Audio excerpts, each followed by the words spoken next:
Chapter 894, Swordmeister.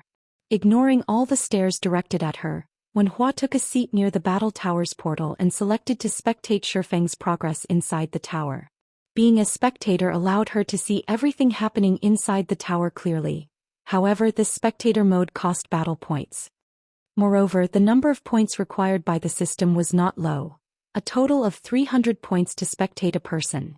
The system would automatically give 200 of these points to the fighter. For the newcomers and the members of the secret pavilion, this was a price that none of them was willing to pay. Paying 300 points to spectate anyone, aside from the experts ranked within the top 50, would just be a big waste of their points, especially for a newcomer that barely anyone knew about. Shortly after Wenhua sat down, a young man exited from the training field's portal. When this young man spotted Wenhua, he hurriedly made his way over to her. Isn't that Cold Autumn? Why is he here? I heard that he's been training like a madman ever since his trip to Starmoon Kingdom. He must have received some kind of stimulation there. Now he spends nearly all of his spare time fighting inside the training field. The members of the secret pavilion were shocked when they saw Cold Autumn, who had appeared out of the blue, walking over to Wenhua. The three great geniuses of the secret pavilion were individuals that were usually very hard to meet, yet two of them had actually shown up in the battle fortress. It was truly a rare sight to behold. Sister Wenhua, why do you suddenly have time to come here? Cold Autumn asked when he reached Wenhua. After taking a seat, he continued, Didn't Uncle Yuan say that you are going to challenge Sanctuary's Gale Swordmeister Ruthless Sky? Aren't you going to rest and prepare for that battle? No matter what, he is one of Sanctuary's 8 Swordmeisters. I've heard that Ruthless Sky has made significant advances recently, and his rank on the experts list has already gone up from 131st to 117th. Moreover, he even replaced one of his weapons yesterday and the higher-up suspect that it could be an epic weapon. This will increase his combat power even more. Sending a glance at Cold Autumn, Wenhua said in a casual tone, I know all that. Even so, I will still defeat him. Compared to her upcoming battle, she was more interested in this battle of Shifeng's. Previously, she had viewed Shifeng's battle with Sirius many times. However, at the end of the day, a video recording was still a video recording. The experience was far from comparable to watching in person. Originally, she had intended to come here only for a little training. She never thought that after arriving she would hear news of a newcomer defeating Violent Bear. Moreover, the name of that newcomer was even Shifeng. As a result, this situation greatly piqued her interest. Just like Shifeng, she was a swordsman player. If she wanted to increase her combat experience, it was naturally best for her to learn from a fellow swordsman. Only, there were not many swordsmen in the secret pavilion and even fewer that she could seek guidance from. At this moment, these people could no longer help her improve any further. Hence, she had opted to challenge the famous swordsman in God's domain. Now that a swordsman who had managed to defeat Sirius had appeared, she obviously could not let the opportunity to observe him fight slip by. If it was possible, she even wanted to have a match against Shifeng. Following which, Wenhua returned to observing Shifeng's battle quietly. Just who is this person? He is actually able to rouse Sister Wenhua's interest. Cold Autumn was baffled. If he were to spread the word of this matter, it would most likely shock the entire secret pavilion. Thinking so, Cold Autumn suddenly selected the spectator mode as well. Moreover, the person he chose to spectate was the newcomer Shifeng. 300 points might be a lot to an ordinary expert of the secret pavilion, but to him, it was still barely acceptable. Damn, this is just insane. 2 of the great geniuses are actually spectating Shifeng's battle. This can't be real, right? Isn't he just a powerful newcomer? Even reaching the 3rd floor is a problem. Is it really worth spending 300 points to watch him? The mouths of the players in the main hall hung wide open as they watched Wenhua and Cold Autumn quietly sitting beside the battle tower's portal. Damn it! Purple Eye clenched her fists as she looked at Wenhua and Cold Autumn. It would be great if we had come here a few days earlier. It's just impossible to gather 300 points right now. She knew who exactly Shifeng was. If she missed this opportunity to witness his battle, who knew when she would get another chance? Why don't I go borrow some points? I heard that aside from duels, the members of the secret pavilion will also loan battle points. However, we'll need to pay an additional 30% interest when paying back the points, Red Feather said, gritting his teeth. Purple Eye promptly nodded in response. Compared to paying an interest rate of 30%, being able to watch this battle was much more important. This scene bewildered the members of the secret pavilion. They could not understand just what kind of attraction Shifeng held to rouse the interest of not only the pavilion's geniuses but also the newcomers. Inside the battle tower, Shifeng was currently standing in the middle of an endless plain with a total of 49 prairie lions and 1 prairie lion king surrounding him. Prairie Lion Elite Rank. Level 30. HP 60, 000/60, 000. Prairie Lion King Special Elite. Level 30. HP 200, 000/200, 000. System. Defeat all monsters to progress to the next floor.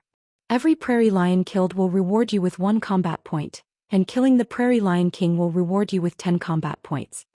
No wonder Kong Howren's group weren't able to clear the first floor, Shifeng thought as he swept a glance at the lions besieging him.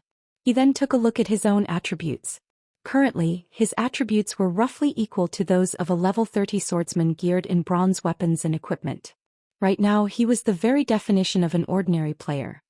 The difficulty of defeating this pride of lions would be extremely high. Moreover, this place was an endless grassland, offering no terrain whatsoever that players could take advantage of, which further increased the difficulty. Roar! The prairie lion king bellowed angrily and advanced. Simultaneously, the prairie lions surrounding Shifeng pounced at him as well. An ordinary player would usually panic if faced with attacks coming from all sides. They would instinctively attempt to rush out of the encirclement. As for expert players, they would choose to fight while retreating, slowly but surely killing these monsters. However, Shifeng did neither of these things. With an ordinary level 30 player's attributes, he simply had no chance of outrunning the Prairie Lion King. On the contrary, attempting to do so would place himself in a disadvantageous situation. Facing the incoming pride of lions, Shifeng began brandishing the twin swords in his hands.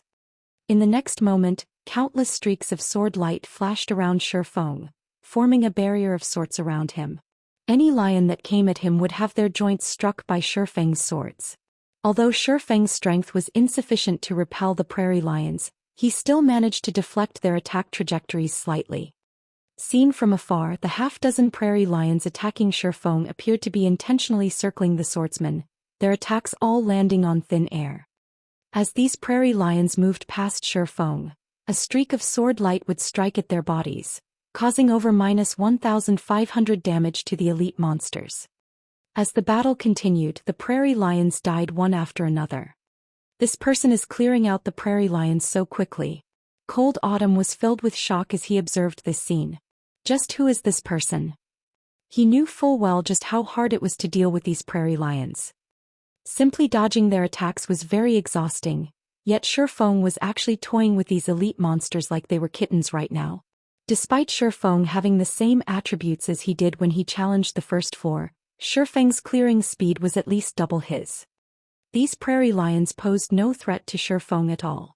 Only the Prairie Lion King, whose speed was much faster and strength was much greater than the prairie lions, presented a challenge for Shifeng. However, utilizing his positioning to guide the prairie lions, Shifeng turned the prairie lions into shields for him, having the elite monsters receive all the attacks of the Prairie Lion King instead. After each successful block, Shifeng would also follow up with a counterattack, each of his blows dealing over -1,200 damage to the special elite. The Prairie Lion King's HP fell at a rate visible to the naked eye. In the end, the special elite died without even managing to land a paw on Shifeng, its body lying motionless on the ground. Meanwhile, the players present in the main hall of the battle fortress suddenly fell silent, every one of them staring at the record board of the battle tower's first floor with a dumbfounded expression. At this moment, the first floor's original fastest clear record of 47 minutes 27 seconds had actually been broken. Chapter 895, Unstoppable Record. How is he so fast? An uproar broke out in the main hall the instant the players saw the record broken. None of them dared to believe it was true. The clear record for the battle tower's first floor had stood for a very long time now. Most people required nearly 2 hours to deal with the monsters on the first floor, taking at least double the record time. Even the personal bests of the 3 great geniuses of the secret pavilion were relatively far away from the record clear time. Yet Shifeng had broken it easily. 37 minutes 24 seconds. Everyone grew extremely curious as to what had happened inside the battle tower when they saw this new record. Just what did Shifeng do to clear the floor so quickly? Sister Wenhua, just who is this person? Cold Autumn could not help but ask when he saw this new record. The battle tower's record had remained unchanged for many years now. Even if someone could surpass it, the person capable of doing so definitely should not be a young man like Shifeng. Nevertheless, a newcomer originating from another guild had beaten the best record by over 10 minutes. You've also seen this person before, Wenhua replied, chuckling. I've seen him before? Cold Autumn grew curious at these words. However, he could not figure out where he had seen Shifeng before. He is Yi Feng, the apex swordsman who defeated one of the wolf kings of the battle wolves, Wenhua added, her words invested with strong fighting spirit. When she had only seen Shifeng's battle videos before, she merely thought of having a match with him. Now, however, what she wanted to do was surpass the man. However, what she had to do first was defeat Sanctuary's Gale Swordmeister. He is Yi Feng? Cold Autumn gaped as he took in Shifeng's youthful appearance. Even though Shifeng looked relatively young in God's domain, Cold Autumn had thought that Shifeng's true age should be around 25 or 26. Now, however, it would seem that the man was only 21 or 22 years old. He was not that much older than Wenhua, yet he had already managed to defeat the legendary Sirius. Although he had relied mainly on his equipment advantage and skill advantage, a win was still a win. Sister Wenhua, aren't you being a little too mean? Since you already knew he was that Yi Feng, why didn't you tell me? I nearly missed out on a big opportunity to spectate one of his battles, Cold Autumn grumbled. Inwardly, however, he felt thrilled. At the cost of just 300 battle points, he got to spectate the battle of an expert like Shifeng. This was an opportunity that could not be bought even with money. Everyone has their own opportunities. If you miss it, then you can only consider yourself unlucky. Just like the time when the Glorious Lions went up against the Azure battle team. Who knew that the battle at that time would become one of the most memorable battles in the Dark Arena? Wenhua sighed as she shook her head. Alright, enough talking. Focus on watching. We won't get another chance like this as easily later on. While Wenhua and Cold Autumn were chatting, many of the Secret Pavilion's members had also gritted their teeth and chosen to spend 300 points to spectate Shifeng's battle. A person capable of breaking the record of the first floor definitely possessed extraordinary abilities. After just a short moment, the number of people spectating Shifeng's battle grew to a total of 13, instantly increasing Shifeng's battle points to 3,500. Inside the battle tower, when Shifeng progressed to the second floor, he was transported into a dark nest. Visibility was very low and his vision only extended to 10 yards at most. He could also hear rustling coming from all around him, the sounds being hair-raisingly creepy. Although there aren't a lot of monsters on the second floor, roughly only 20, this dark environment makes it much more difficult to evade the attacks of these monsters. I also had to attempt and train on this floor many times before I got used to this environment. Cold Autumn revealed a smile when he saw Shifeng standing still after arriving on the second floor. Although he was not present on the battlefield, his viewing angle was not that far from Shifeng. Moreover, as a spectator, he had a much clearer view of the battlefield than Shifeng, and his field of vision was nearly 3 times that of Shifeng's. At this moment, 19 elite-ranked Nightwalker tarantulas and 1 special elite-ranked ghost tarantula had Shifeng completely surrounded. Nightwalker tarantula, elite rank. Level 30. HP 70, 000/70, 000. Ghost tarantula, special elite. Level 30. HP 240, 000/240, 000. Shifeng could get 2 combat points for every Nightwalker tarantula he killed, while the ghost tarantula would give him a total of 40 points if killed. The points these monsters gave were much more than those for the monsters on the first floor. With a visual range of 10 yards, players would have an exceedingly short time to react to any attacks from the tarantulas. Here, even taking a breath at a wrong time could result in one's death.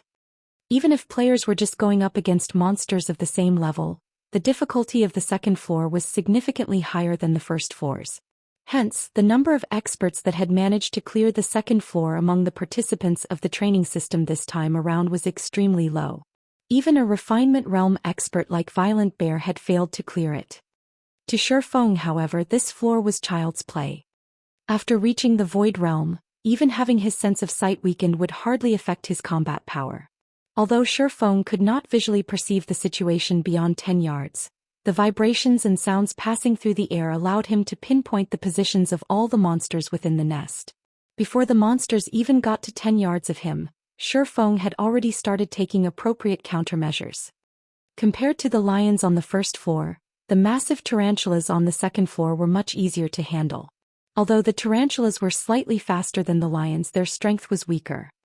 Up to the moment the battle ended, none of these tarantulas had landed a direct hit on Shifeng even once. Only the ghost tarantula's high attack speed managed to force Shifeng to block its attacks a few times, inflicting a small amount of damage as a result. Shifeng's evasive maneuvers and attacks completely mesmerized the spectators of the battle. Shifeng had fought the monsters as if he was just taking a leisurely walk through the park. Aside from these feats, Shifeng had also broken the clear record of the second floor. The original record time was 32 minutes 54 seconds, whereas Shifeng's clear time was 27 minutes 35 seconds. Following which, the number of people spectating Shifeng's battle increased by 15, boosting Shifeng's battle points further by 3,000. The third floor was a fiery hell. The majority of the ground on this floor was scorching red. Stepping on a patch of red immediately imposed burn damage. Only the areas scorched black were safe. However, there were very few of such areas in this fiery valley.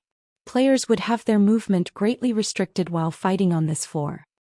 Meanwhile, Shifeng's opponents for this floor were drastically different from his previous ones. Although there were only 10 monsters on this floor, all 10 of them were hovering around in the air. Flame Falcon, Elite Rank. Level 30. HP 60, 000/60, 000. Flame Eagle, Chieftain Rank. Level 30. HP 900, 000/900, 000. They say that the third floor is a major threshold, and until now only a few experts have managed to clear the third floor. Just how far will he be able to go? Looking at Shifeng remaining motionless, many people began wondering how he would avoid the attacks of the Flame Eagle. A chieftain was much stronger than a special elite. Dodging attacks from such a monster was already extremely difficult to begin with, not to mention the various constraints the environment placed on Shifeng's movements. Without a proper method to cope with the Flame Eagle, Shifeng would very quickly lose his life on the third floor. This is rather interesting. It's no wonder they say that the battle tower plays a crucial role in guiding one through the various combat realms. As Shifeng took in his surroundings and the Flame Eagle hovering above him, he suddenly understood what was going on in the battle tower. Chapter 896, Skyrocketing Points. The secret pavilion had another name for the battle tower, the Tower of Guidance. From what Kong Howren shared, the battle tower could help a player grow, all the way up to grasping a domain. Previously, Shifeng only partly believed these words. Now, however, he no longer doubted them. In order to be considered as having reached the refinement realm, one needed to have excellent control over their own body and be able to flexibly and naturally vary the amount of strength their body exerted. The flowing water realm required one to perceive and observe the opponents. One had to be able to distinguish their opponent's thoughts and carry out appropriate responses in advance by observing the opponent's minute movements. To put it simply, one needed to be able to react before their opponents even acted. The Void Realm demanded a certain amount of control over one's surroundings. Instead of merely judging the environment through vision alone, one needed to push their 5 senses to the very limits and rely on these enhanced senses to determine all movements occurring in the background. The goal of the battle tower's first floor was to have players learn how to control themselves, using the pressure of facing a large number of lions to learn how to adapt nimbly to sudden changes. The second floor was meant to improve a player's instantaneous observation powers and snap judgment. The third floor served to improve a player's perception and judgment of distance. Accurately judging distance was a challenging task. However, as long as one managed to achieve this, they would be considered to have officially entered the flowing water realm. Shifeng had to admit that the guidance provided by the battle tower was very on point. It was no wonder that super guilds could nurture such a large number of top-tier experts. The flame falcons and flame eagle hovering in the sky had no intention of giving Shifeng too much time. Letting out screeches that echoed throughout the entire valley, the fiery birds spat out scorching flames in Shifeng's direction in unison. It will be difficult for him to clear the third floor. Among those present inside the battle fortress were quite a few people whose progress stalled on the third floor. Hence they were very clear on how difficult this floor was. Not only would one receive flame attacks from all directions, but the valley floor would also change at random.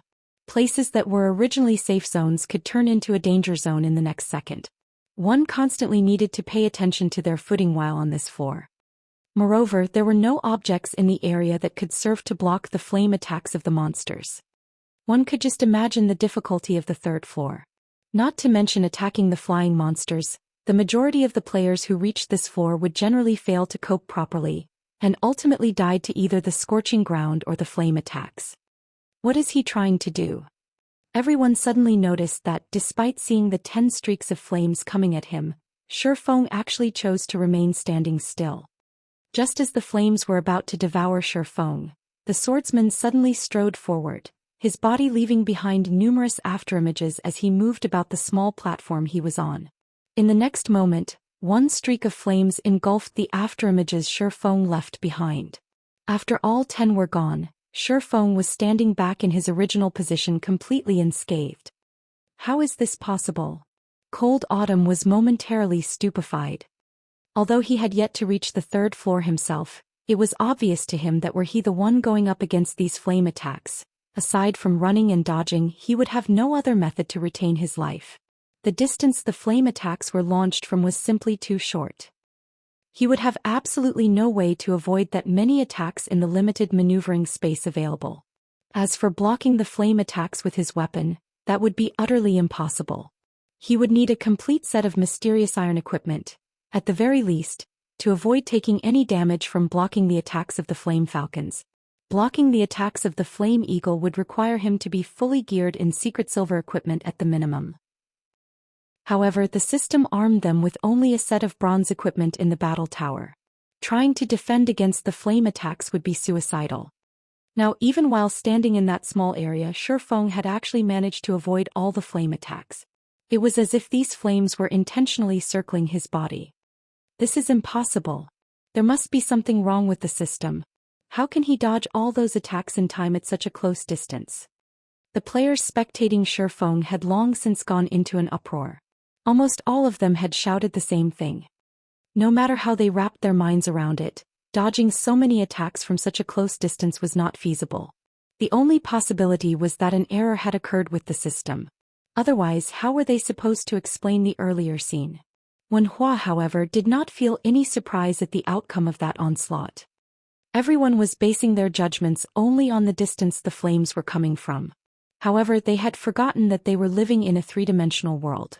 Aside from horizontal and vertical distance, one also should not forget depth. On the screen it might seem as if all 10 flame attacks came over similar distances. But in reality the distance each attack needed to travel was different. As all 10 attacks were launched simultaneously, the times at which the attacks reached Shifeng would differ slightly. Meanwhile, Shifeng had utilized the small time difference in the arrival of the attacks to systematically evade them one after another.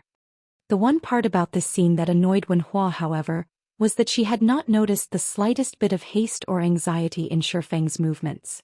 The man had casually dodged the attacks as if he was just taking a leisurely stroll, his actions containing no excess movement whatsoever. Wenhua even felt a shiver go down her back when she looked at how smooth and natural his movements were. The numerous surprised gasps coming from the spectators immediately attracted the attention of those resting in the main hall, every one of them looking at these several spectators in confusion. What's up with them? Aren't they just spectating a battle? Is there a need to go so crazy over it? This curiosity now tempted many more people who were reluctant to part with their points. Such a commotion had never occurred before, even when the upper echelons of their guilds fought in the battle tower. What exactly was going on inside the battle tower? Just as everyone was hesitating over whether or not to spectate Shifeng's battle, a middle-aged man dressed in luxurious red-black martial arts robes entered the hall. With quick steps, this middle-aged man walked up to the portal of the battle tower.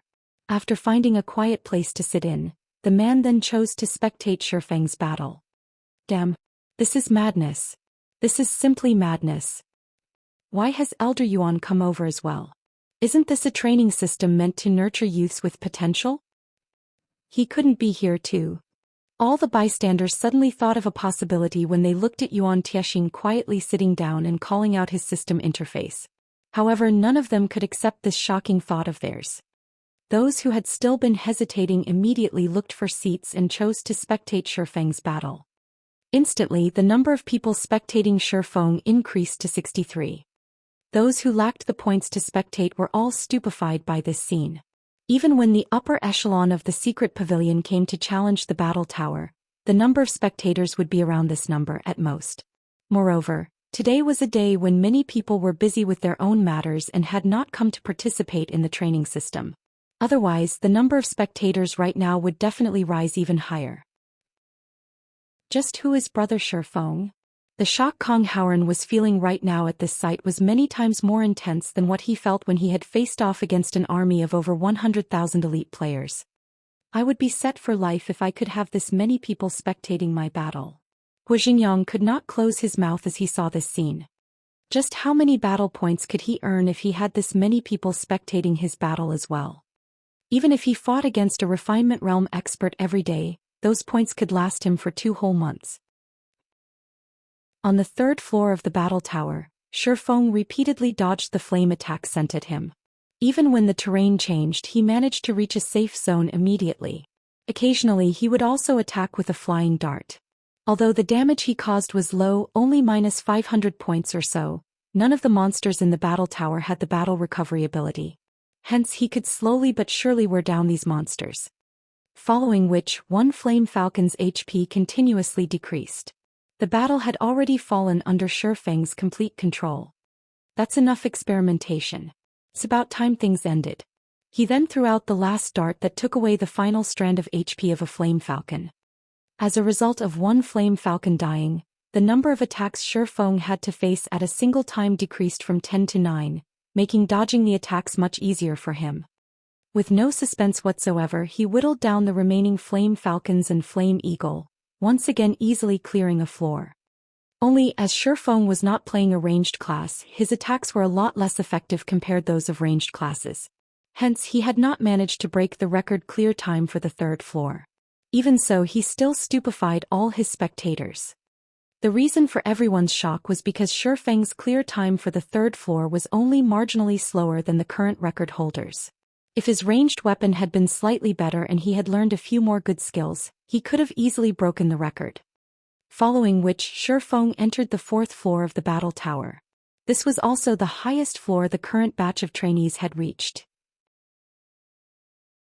Chapter 897, Silent Hell. This person is strong. It was worth spending all those points to spectate him. This is my first time seeing someone clear the 3rd floor so easily. This shows that he has still not reached his limits. At this rate, he might even be able to clear the 4th floor and become the first person among this batch of trainees to reach the 5th floor. That's impossible. This is the 4th floor we are talking about. Even the top experts of our guild are still stuck there. Even if Shifeng is amazing, it is simply impossible for him to match up to the top experts of our guild. I guess you're right. Our guild's top experts all stand at the peak of God's domain. There are probably only a handful of youths who can surpass them. Just as the spectators were discussing Shifeng's battle, Shifeng himself set foot onto the 4th floor. Unlike the 2nd and 3rd floors which had vile environments, the 4th floor was elegant and serene. Trees and shrubberies surrounded Shifeng. There was also a pristine lake nearby. Shifeng observed his surroundings, his expression turning slightly serious. Although his surroundings looked very peaceful, Shifeng could not ignore a sense of crisis in his mind. The worst part about this hunch was that he did not know what triggered it. Even though he was standing still and doing nothing, this sense of crisis was looming closer and closer. Could they be stealth monsters? Shifeng thought of a possibility. Or to put it in another way, it was the only possibility. This sensation he was feeling right now was as if numerous top-tier assassin experts were staring at him.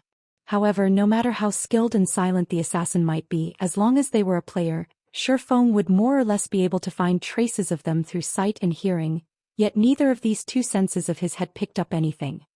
He discovered them so quickly. Wen Hua was somewhat surprised to see Shifeng's expression turning a little guarded. The fourth floor of the battle tower had another name to it, Silent Hell. It had a total of 8 elite-ranked Void Assassins and 1 Chieftain-ranked Null Assassin. Void Assassin Elite Rank. Level 30. HP 50, 000/50, 000. Null Assassin Chieftain Rank. Level 30. HP 200, 000/200, 000. Although their HPs were very low, these monsters had a special characteristic. They remained in a permanent state of nothingness. Their bodies existed in a completely different space, so one's senses of sight, hearing, and smell could not detect these monsters no matter what. Only when these monsters launched an attack would their real bodies manifest. However, they would appear for only a very short time, around 1 second at most. Aside from this brief period, attacks directed at these monsters would be completely ineffective. The difficulty of the fourth floor had left everyone who had managed to reach the fourth floor in this batch of trainees utterly helpless. Setting aside the fact that the attacks of the assassins were lightning fast, just the fact that the attacks were launched at such a close distance made dodging them nearly impossible. Or to put it in another way, it was simply impossible for someone with the attributes of an ordinary level 30 player to evade those attacks.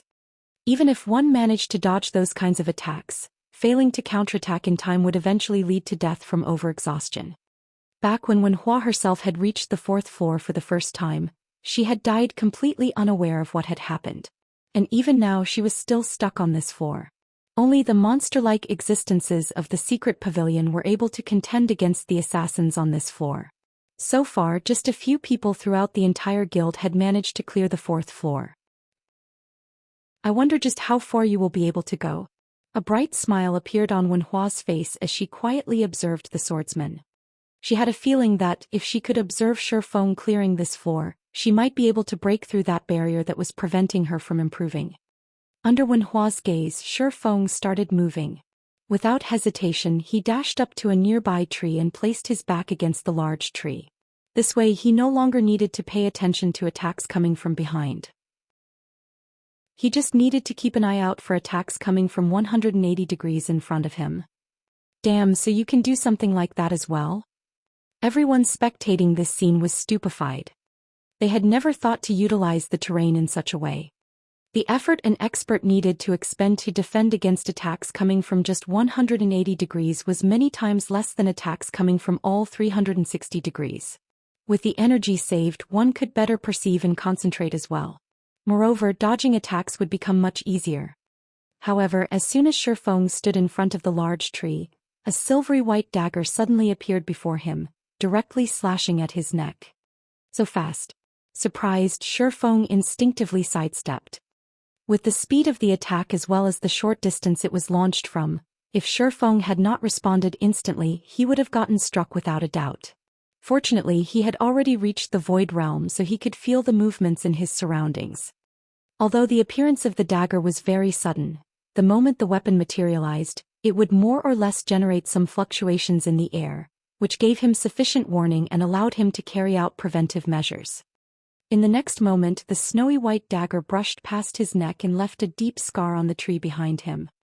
Close on the heels of that first attack, fluctuations appeared from 2 more places.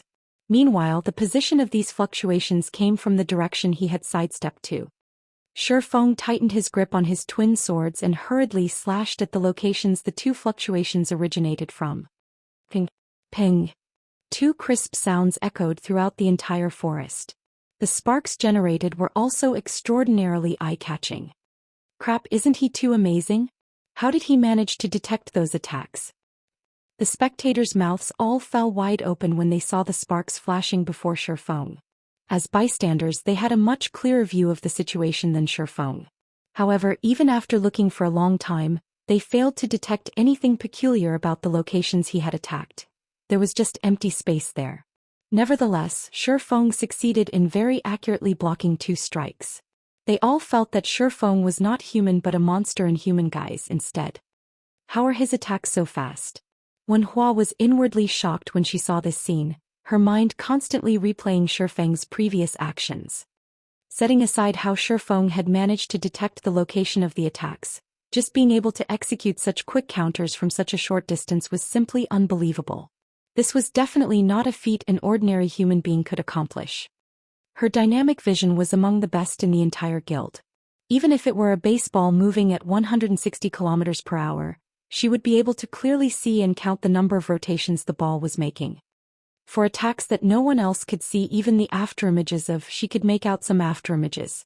Although they would be extremely vague, she would still manage to see a small portion of the attack. However, Shifeng's slashes were completely different. Normally, when an attack was launched, the speed of the attack would start from 0 and slowly accelerate up to maximum speed. However, through some unknown technique, Shifeng's swords had gone from a standstill to moving at maximum speed instantly. There was no acceleration process in between whatsoever. Following which, Shifeng brandished his swords dozens of times, blocking every attack sent at him. Not a single scratch could be found on his body. Instead, the constant clangor of metal surrounded him. Seen from afar, Shifeng appeared to be training his swordsmanship all by himself. As more time passed, Shifeng grew accustomed to blocking the attacks of the assassins. Time to end this. Shifeng swept a glance at his surroundings, his lips curling up in a smile. At this moment he no longer bothered to block the dagger striking at him. Instead, as if he had already anticipated this attack, his body smoothly sidestepped while his right arm swung at the location the dagger appeared from. Soon after, a streak of greenish blood stained the grassy ground. Chapter 898, Unseen Improvement. -1327. The instant this damage emerged, a blurry figure also appeared, the dark green HP bar above the figure's head shortening slightly. A moment after the HP bar showed up, however, the figure disappeared once more. Even when Shifeng tried launching another attack at the same position, the only thing his sword hit was air. There's only a 1.3-second period for a counterattack. That really is short. No wonder so many people have failed to clear this floor. Shifeng was slightly surprised. He had never expected these monsters to have such a characteristic as well. Originally, it was already very difficult to grasp the attack trajectories of these monsters. Moreover, there wasn't just one monster attacking him. Based on Shifeng's perception, at least 5 monsters were attacking him. Yet, not only did he have to dodge the attacks of these monsters, but he also needed to launch a counterattack within such a short time frame. This greatly increased the difficulty of clearing the floor. Having no better choice, Shifeng could only continue silently blocking the attacks while searching for opportunities to counterattack. He often had to block over a dozen attacks before he got the opportunity to launch a counterattack. If he failed to grab this opportunity, he would have to block another dozen or even 2 or 3 dozen attacks. If an ordinary person were standing in Shifeng's place right now, they would surely feel bored at the moment. Shifeng, however, was actually joyous. He could not help but admit that the guidance provided by the battle tower was indeed excellent. All unawares, Shifeng had focused his full concentration on detecting the spatial fluctuations. As a result, the sensitivity of his 5 senses heightened while his grasp of his surroundings constantly deepened. It was normally impossible for one to encounter situations where subtle spatial fluctuations appeared around oneself. Hence, being able to hone his perception to such a fine degree right now was like a dream for Shifeng. Time passed quickly. Even when Shifeng had an opportunity to counterattack and deal damage to the Void Assassins, he did not take action. After all, this here was the best place for him to train right now. As his perception improved, Shifeng became increasingly sensitive to the subtle fluctuations caused by the Void Assassins. Initially, these weak fluctuations felt no different from tiny raindrops hitting his skin. Although he could feel them, his perception of them was not that clear. As a result, even when his body felt these fluctuations, his brain dismissed them as negligible. However, after sensing the fluctuations for thousands of times, his awareness of them intensified. Now these fluctuations felt more like little pebbles hitting his body, instead the pain more than sufficient to grab his attention. Even without his brain making any conscious decisions, he would instinctively react and turn towards the direction the fluctuations came from. It's no wonder super first-rate guilds and super guilds can nurture so many apex experts and even monsters that grasp a domain. Sure enough, they are not existences that even well-funded first-rate guilds can threaten. Zhou Xian inwardly sighed emotionally. He had profited massively from the trade with the secret pavilion this time. If not for this trade, he most likely would have remained unaware of just how frightening the major powers of God's domain were. Although he currently had a secret technique tablet and even an epic guild quest that could send him to the ancient battlefield, the Holy Land for experts, neither of those things could even compare with the battle tower. The value of the secret technique tablet lay in the fact that it allowed players to learn advanced combat techniques, which would in turn greatly increase their combat powers. The improvement in combat standards was only a bonus. Whether players could actually gain inspiration from learning the combat technique was a different matter altogether. As for the Holy Land, although Zhou Xian had never been there before, based on what he had heard about the place, the improvements one could gain there should be roughly equal to or even inferior to those from the battle tower. However, as the number of people the training system could accommodate was limited, the Holy Land seemed very valuable. Otherwise, the major powers of God's domain might not even bother to compete over entry to the Holy Land. What a pity. I thought he would clear the 4th floor as well. Now it seems that it isn't possible. At the rate at which he is counterattacking, his stamina and concentration will run out before the battle is over. Didn't I say so already? That place is the silent hell. If even so many of our guild's top experts can't clear it, how could a newcomer like him possibly clear it? But the fact that he has lasted for so long is already plenty amazing. This is my first time seeing someone survive this long against those monsters. Indeed. The attacks of those monsters are simply impossible to predict. If it were up to me, I'd probably be dead in less than 5 seconds. Moreover, among our batch of trainees, not a single person has managed to last as long as Zhou Xian on the 4th floor. With this, he can be considered the number 1 player among us. Without anyone noticing, Zhou Xian had risen to become the first-ranking player in everyone's hearts. At this moment, the members of the secret pavilion no longer looked at him arrogantly, all of them feeling only admiration for the swordsman. Just as everyone had thought that Zhou Feng's limit was the 4th floor. 2 streaks of green blood suddenly appeared before Zhou Xian, the void assassin that had its body exposed, losing close to a total of 2,700 HP. That should be enough practice. There's no point in continuing this training. Let's go to the 5th floor to take a look then. After deciding so, Zhou Xian adjusted his breathing and finally launched his counterattack. After a long period of tempering himself with the void assassins, Zhou Xian could already react to the fluctuations they caused without paying deliberate attention to them. He could now place more of his concentration on dodging and attacking instead. Although he could still improve slightly if he continued tempering himself, his remaining stamina did not permit him to do so. Moreover, compared to tempering his perception of the surrounding space, he was currently more interested in finding out what sort of trial awaited him on the 5th floor. What's going on? Shouldn't his stamina and concentration have declined significantly? Theoretically, his counterattack rate should gradually drop. So why is it now increasing? The spectators were all shocked to see Zhou Xian behaving as if he had just taken a dose of stimulants.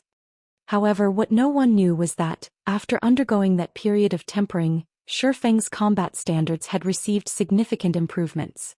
If before he had to focus 3/4 of his concentration on sensing the spatial fluctuations, he now needed to use only 1/3 of it to do so.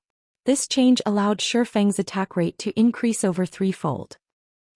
In less than 10 minutes, Zhou Xian had defeated all 8 void assassins, leaving only the chieftain-ranked null assassin, which had not moved at all since the start of the battle. The instant the 8th void assassin died, the null assassin finally took action. The instant the null assassin struck, Zhou Xian nearly lost his life. The null assassin's attack was exceedingly fast, and its strength was extremely powerful. It was simply impossible for Zhou Xian to evade the chieftain's strike even though he had managed to sense it coming. Reacting quickly, Zhou Xian launched an attack of his own at the null assassin's dagger, using the force of the impact to deflect the dagger's attack trajectory slightly so that it struck air instead. So strong. Zhou Xian inwardly felt fortunate as he looked at his still trembling arm. If not for him requiring less concentration now to detect the spatial fluctuations and being able to invest more attention into attacking and evading, he would have most likely fallen to the null assassin already. He dodged it. Yuan Tianxin was astounded as he looked at the unmarked Shifeng. He had expected Shifeng to suffer miserably when the null assassin took action. The reason for this assumption of his was because he understood just how powerful the null assassin was. Although he, too, was a Void Realm expert, he had suffered hundreds of defeats at the hands of the null assassin. Only after a long period of arduous training did he manage to defeat the null assassin. Moreover, even until now, his win rate against the null assassin was still not 100%. Hence, he never imagined that Shifeng would actually manage to deflect the null assassin's attack on his first try. The scariest part about the null assassin was its first attack. If one could avoid its first attack, the subsequent battle would become much simpler. Sure enough, after a short adjustment period, Shifeng launched his counterattack on the null assassin, continuously dealing damage to the chieftain. In the end, after a dozen minutes or so of strenuous battle, he depleted the null assassin's 200,000 HP. Chapter 899, Ranking Competitions Number 1. What? He cleared it just like that. All of the spectators were stupefied as the null assassin's corpse appeared on the ground. Until now, not a single person among their trainees had conquered the silent hell. Although they knew that some of them would eventually clear the 4th floor, they never expected a newcomer from another guild to do so. Meanwhile, Shifeng's success caused an uproar among the other players in the main hall. Many people began to regret their decision to not watch Shifeng's battle. If they had done so, they might have learned something, allowing for minor breakthroughs. After all, every expert had their own strengths and weaknesses. If the other party's strength made up for what they lacked, they would gain some insight from watching the battle. Haha, you guys have seen it now, right? I'm not weak. It's that Shifeng is too strong. Among our batch, he ranks at the very top. With my abilities, how could I possibly be a match for him? When Violent Bear saw Shifeng clear the 4th floor, excitement replaced his previously defeated expression. He then turned to the fighters who had laughed at him and proudly proclaimed, "If you guys think I'm weak, why don't you challenge him, rather than spout bullshit from the sidelines?" Suddenly, the players who had previously mocked Violent Bear fell silent. Thinking back to the Berserker's battle against Shifeng, although Violent Bear had lost quite a few points, he had actually profited from the fight against an expert like Shifeng. Usually, for those with lower standards, it was impossible to find an opportunity to fight trainees who had reached the 4th floor. The latter despised fighting them. Violent Bear, on the other hand, had unintentionally scored a fight against an expert like Shifeng. If Violent Bear gained even a fragment of inspiration from that fight, the 800 points he had lost would have been worth it. If possible, they were willing to spend 500 or 600 points, 800 points for a match against Shifeng. However, this opportunity had obviously passed. The fact that Shifeng had secured first place in the ranking competition meant that he no longer lacked battle points. Furthermore, why would Shifeng need to fight them? On the battle tower's 5th floor. As soon as Shifeng arrived, he felt a massive mental suppression weigh on him.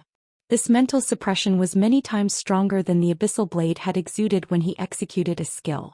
He felt as if he stood before a tier 5 monster, suffocating.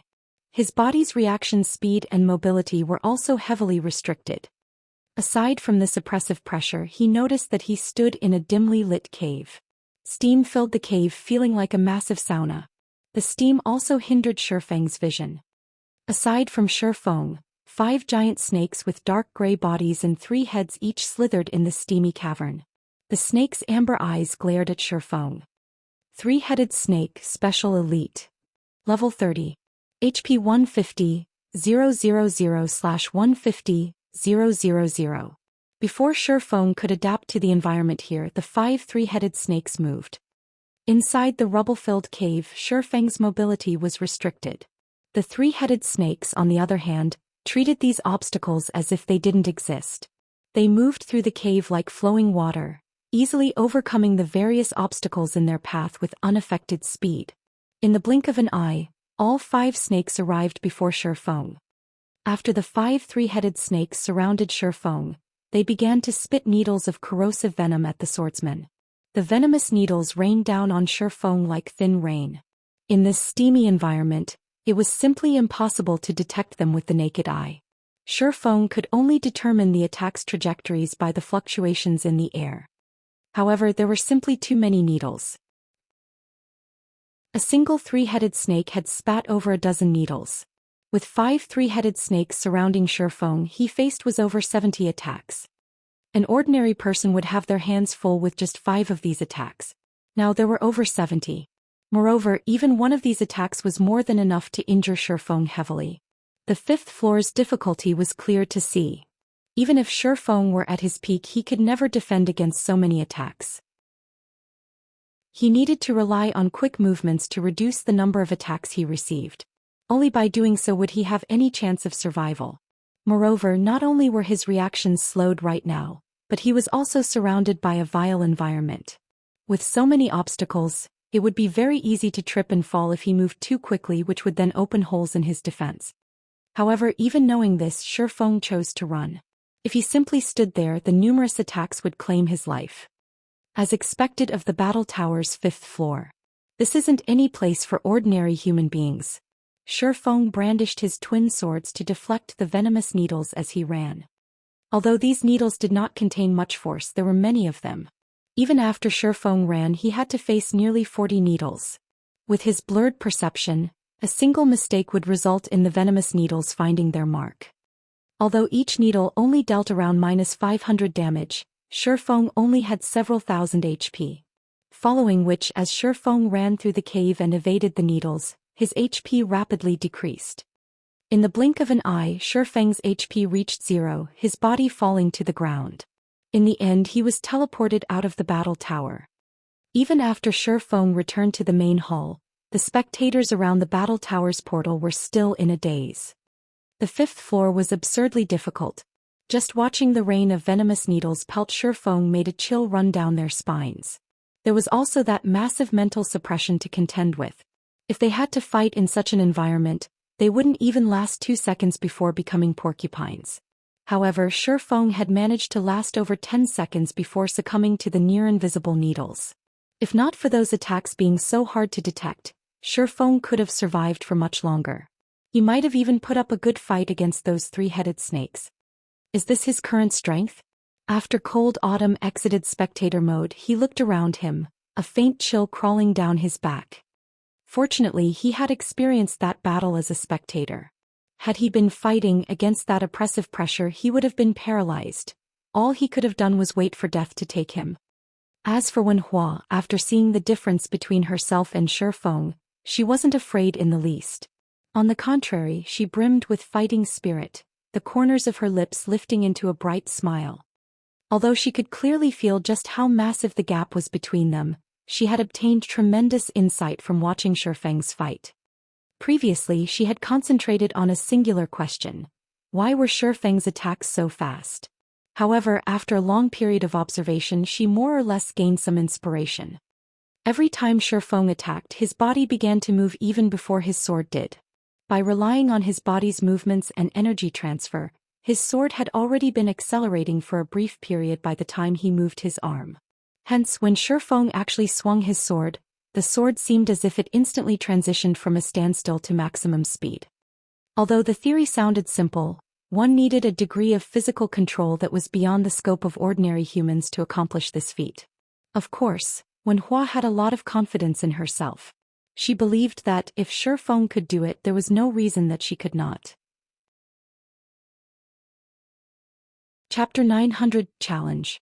Inside the battle fortress's main hall, a group of newcomers in linen clothing suddenly emerged from the training field's portal. The combat system here is really impressive. Those simulated experts felt like the real deal. They are all so powerful. Even in a one-on-one, they still suppressed me. When Blackie spoke about the combat training he had just experienced, he wore an amazed expression. When he fought the starter pack's first 8 experts, he has some hope of triumphing against them. However, the last 2 experts were absurdly powerful. They had defeated him easily, leaving him without any power to resist. It's a pity that there are so few experts in the starter pack. I wish we had more variations, Flying Shadow sighed. The secret pavilion is fraudulent. Just fighting those ordinary experts costs 100 points per day. If we can't rank among the top 200, we won't be able to afford them every day. Although he had only fought for a few hours against the starter pack's 10 experts, he had learned a lot. If he could face all kinds of experts over time, he would gain combat experience with flying speed. He might even reach the refinement realm after a short period. That should be enough training for us today. We still have to challenge the battle tower and raise our ranks, Fire Dance stated. Although she didn't want to waste their starter pack's duration, it was more important to raise their ranks first. If they didn't, they would be stuck with 20 battle points per day. After they had entered the training system, they had learned a lot about the battle tower and the pavilion's veterans from the other newcomers. To put it simply, it would not be easy to enter the top 200 ranks with their current strength. Furthermore, Fire Dance aimed for the top 150 ranks. Only by entering the top 150 would she receive 200 points each day, which would allow her to face one refinement realm expert per day. If she were stuck among the top 200, she would have to wait 2 days to challenge a refinement realm expert. As for the starter pack's experts, the first 8 weren't even a warm-up for her. Only the last 2 experts had made her work for her victory. Even after dozens of matches with those 2 experts, her win rate was only 50%. On the other hand, the secret pavilion's top 150 experts had at least an 80% win rate against the starter pack's refinement realm experts. With her current standards, it would be a relatively difficult task to enter the top 150. At the same time, she was very excited. There were only a handful of experts in Star Moon Kingdom that could pose a challenge. In the simulation training system, however, there were crowds of such experts waiting for her. Big Sis Fire, look, for some reason a lot of people have gathered over there. Violet Cloud pointed out as she looked towards the battle tower's portal. Curiously, she asked, "What are they doing?" When they had arrived at the battle fortress, not many people had been present. Now, however, over 100 people had crowded the main hall. "Ah, someone seems to be leaving the tower," Kola said as he saw the portal flash with white light. The figure of a man then stepped out of the portal.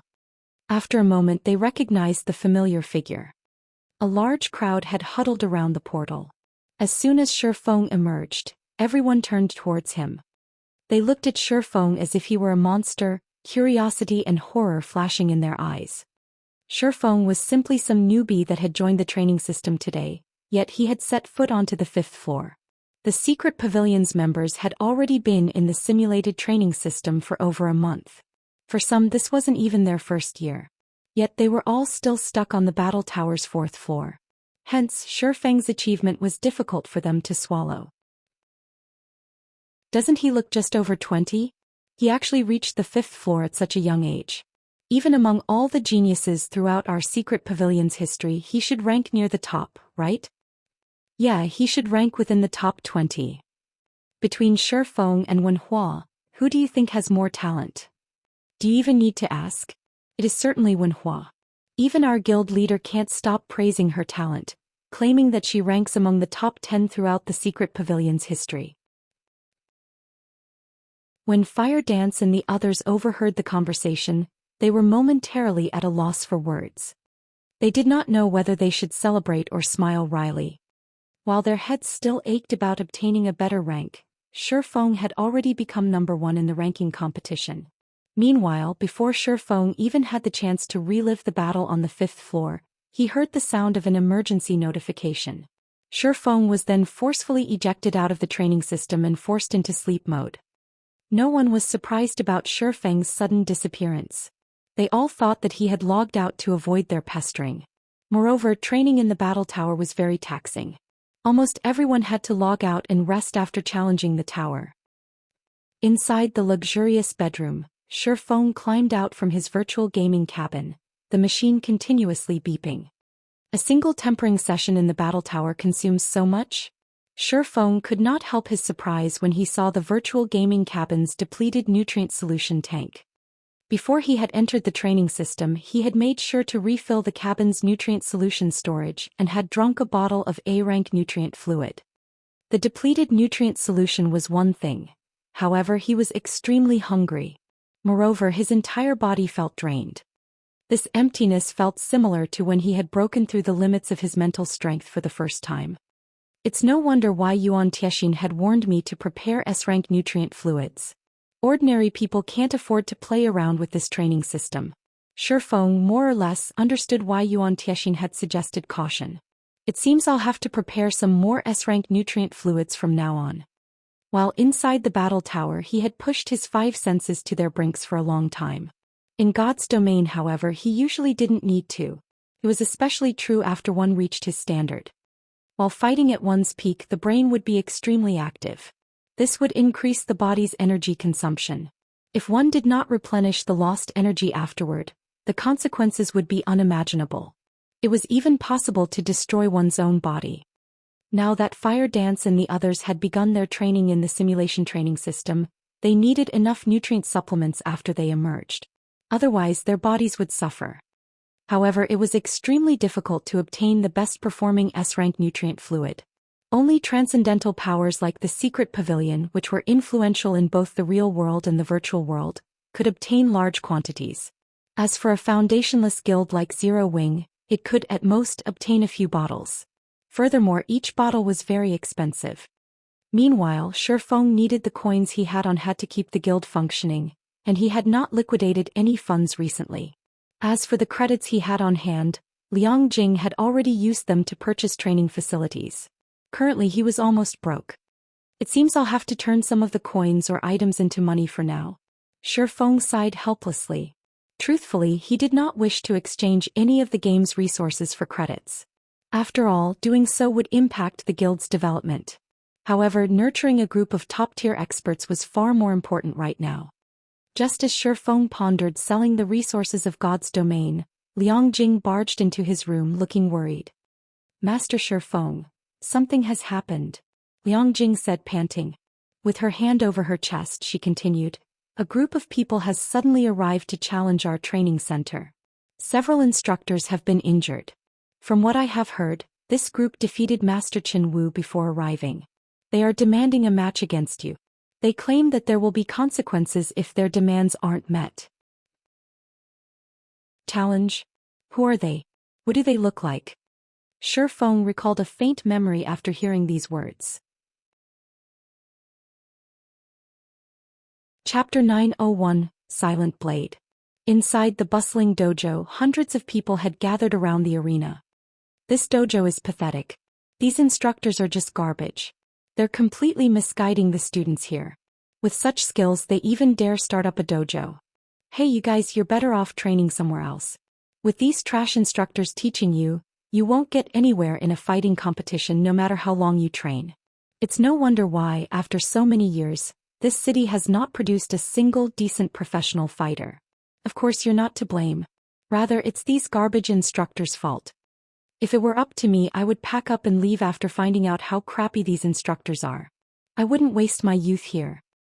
Over a dozen youths in their 20s wearing dark gray martial artist robes glanced at the middle-aged instructor who had just been defeated, disgust filling their gazes. These gray-robed youths then sent sympathetic gazes towards the hundreds of teenagers training inside the hall. Although the Big Dipper Dojo's trainees were furious, none of them dared to speak up, remaining silent as they watched this scene play out. These dozen or so people who had suddenly shown up were just too strong. Among these people, one indifferent youth who looked to be roughly the same age as they were, had single-handedly defeated 6 of their highly skilled instructors. Moreover, none of their instructors had landed a finger on this indifferent youth. Even someone who knew nothing of martial arts could see the disparity in their strengths. If they had to challenge that youth, they probably wouldn't last one move. It was extremely difficult to defeat an opponent in a single move. It was even more so in an actual battle. Generally, such situations only occurred when martial artists fought an ordinary person. To put it simply, it was only possible if there was a massive difference between the fighters' strengths. The hundreds of teenage trainees felt an immense pressure weigh on them when they looked at the thin, indifferent youth. Seeing the quiet trainees, the fierce, bald man standing at the forefront of the gray-robed youths smirked with satisfaction. How about it? You've seen the difference in our abilities for yourselves. We have come from the White Tiger Dojo. Recently, our dojo has considered establishing a branch in this city. This is a chance for all of you. If you perform well in the branch dojo, you might even get the chance to train in the main dojo. At that time, You will be the star of tomorrow's fighting competition.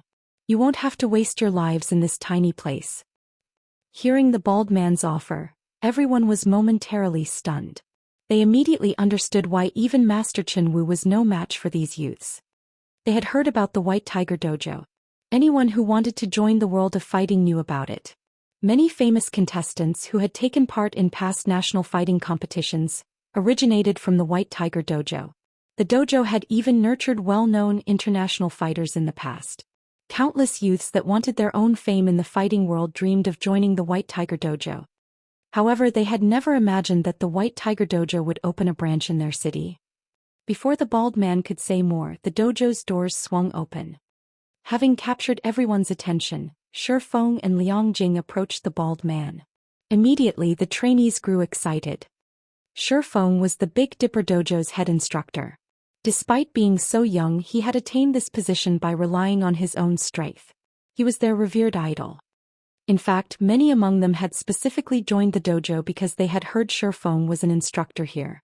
However, Shi Feng normally lived in the Greenwater Villa, only occasionally venturing to the dojo. Hence they did not see him often. You are the head instructor? The bald man's lips twisted into a sneer, glaring at Shi Feng with disdain.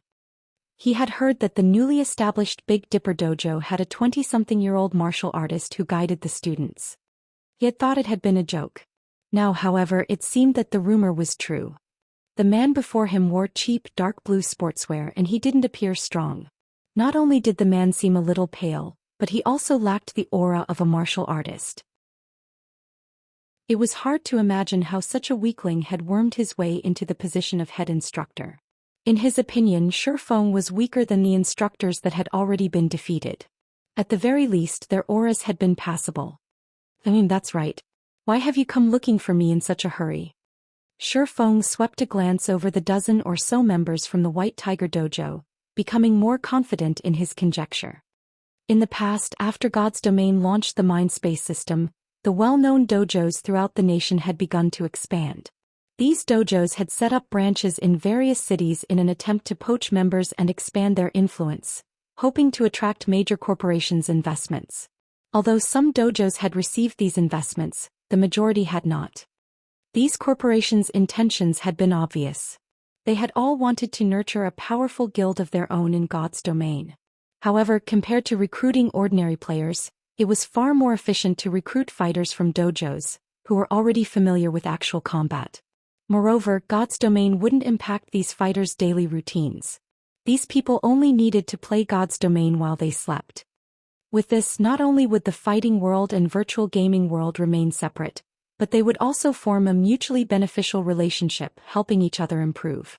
Both sides would make more money. Knowing this, the major corporations that had been interested in the Mindspace system had refused to ignore such a valuable opportunity.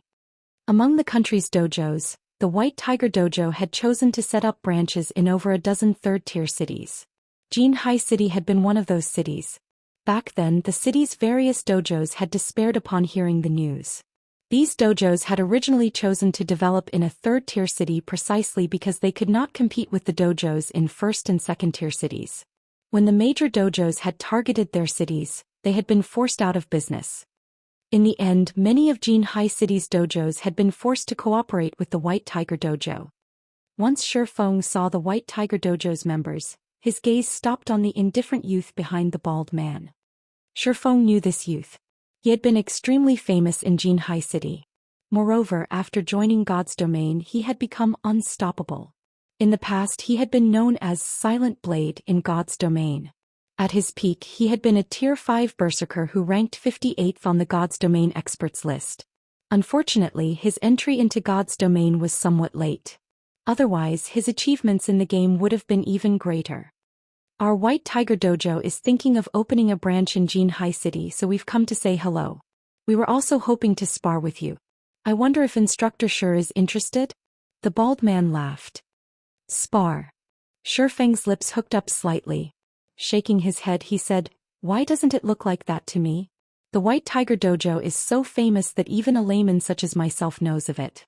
Is it necessary to venture all the way here to poach our members?" "Don't say it like that. We are just trying to conduct honest business. Naturally, we have to provide better options to those who wish to join the fighting world." The bald man laughed. He didn't take Shifeng seriously in the least. In his opinion, Shifeng was merely a puppet that Big Dipper had employed to run this dojo. The man didn't qualify to speak to him at all. "I've heard that you are quite powerful.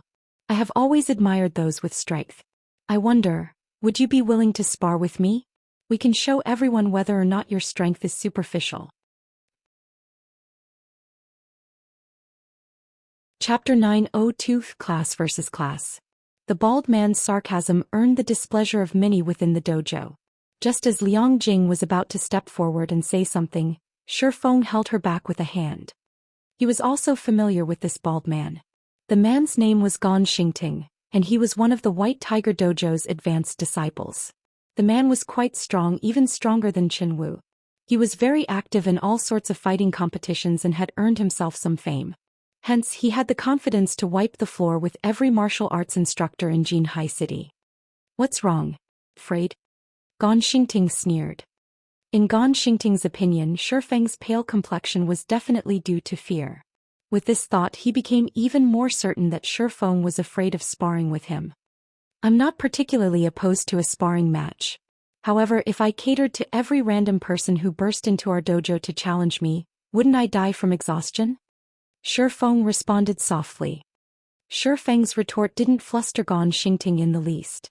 Rather, he laughed as he continued to run his mouth, saying, "The high and mighty head instructor of the Big Dipper Dojo only knows how to make up excuses. Instructor Shi, aren't you afraid that you might become a laughingstock if others in our industry heard about your cowardice?" Initially, he had thought that the Big Dipper Dojo's rumored martial arts master was truly quite powerful. Now, however, it seemed that those rumors had been nothing but lies. "I see that the Big Dipper Dojo only amounts to so much. If even its head instructor is too afraid to spar, what's the point of starting a dojo? Might as well switch professions, start a dance hall instead. You and I are closer in age. If you don't want to spar with senior brother Gan, how about my challenge? Do you dare to accept it?" Although Gan Xingting was not angry, the intermediate disciples behind him were more than raring to fight. Wrathful flames filled their eyes when they looked at Shifeng, and they wanted nothing more than to teach him a lesson, showing him exactly how powerful the White Tiger Dojo was. Any one of the White Tiger Dojo's advanced disciples could easily serve as a dojo's head instructor in a second-tier city. Even Qin Wu, Jinhai City's top expert, had lost to senior brother Gan. Yet Shifeng had actually implied that their senior brother wasn't qualified to fight him. It was an insult to the White Tiger Dojo and their senior brother Gan. In their opinions, even one of the White Tiger Dojo's basic disciples could easily defeat Shifeng with a few moves. Sparring against their senior brother Gan was too much of a privilege for this man. "Don't misunderstand me. I did not refuse your invitation to spar. However, since you are White Tiger Dojo members, I can't use my status as an instructor to bully you, right? I intend to allow our disciples to spar with you. What do you think?" Shifeng asked as he glanced at Gan Xingting. The entire dojo fell silent as Shifeng finished his question. The crowd from the White Tiger Dojo looked at Shifeng as if he were an idiot. If even the Big Dipper Dojo's instructors were no match for them, why would the disciples have any chance? Even with one hand tied behind their backs, they could easily defeat any of Big Dipper's disciples. Meanwhile, when the Big Dipper Dojo's disciples heard Shifeng, they were all dumbfounded. They had already learned how terrifying the White Tiger Dojo was when they had watched the previous fights. Even if they fought together in groups of 5 or 6, they wouldn't be a match for one of the White Tiger Dojo's fighters, much less in a one-on-one. "Sure. Only once every Big Dipper disciple has been defeated, I hope that you will stop giving me excuses and spar against me yourself." Gan Xingting sneered and nodded. "Rest assured, if you win I will step up." Shifeng laughed. He then turned to Liang Jing and said, "Fetch Fire Dance and the others." "Fetch them? But aren't they?" Liang Jing was momentarily stunned by Shifeng's order.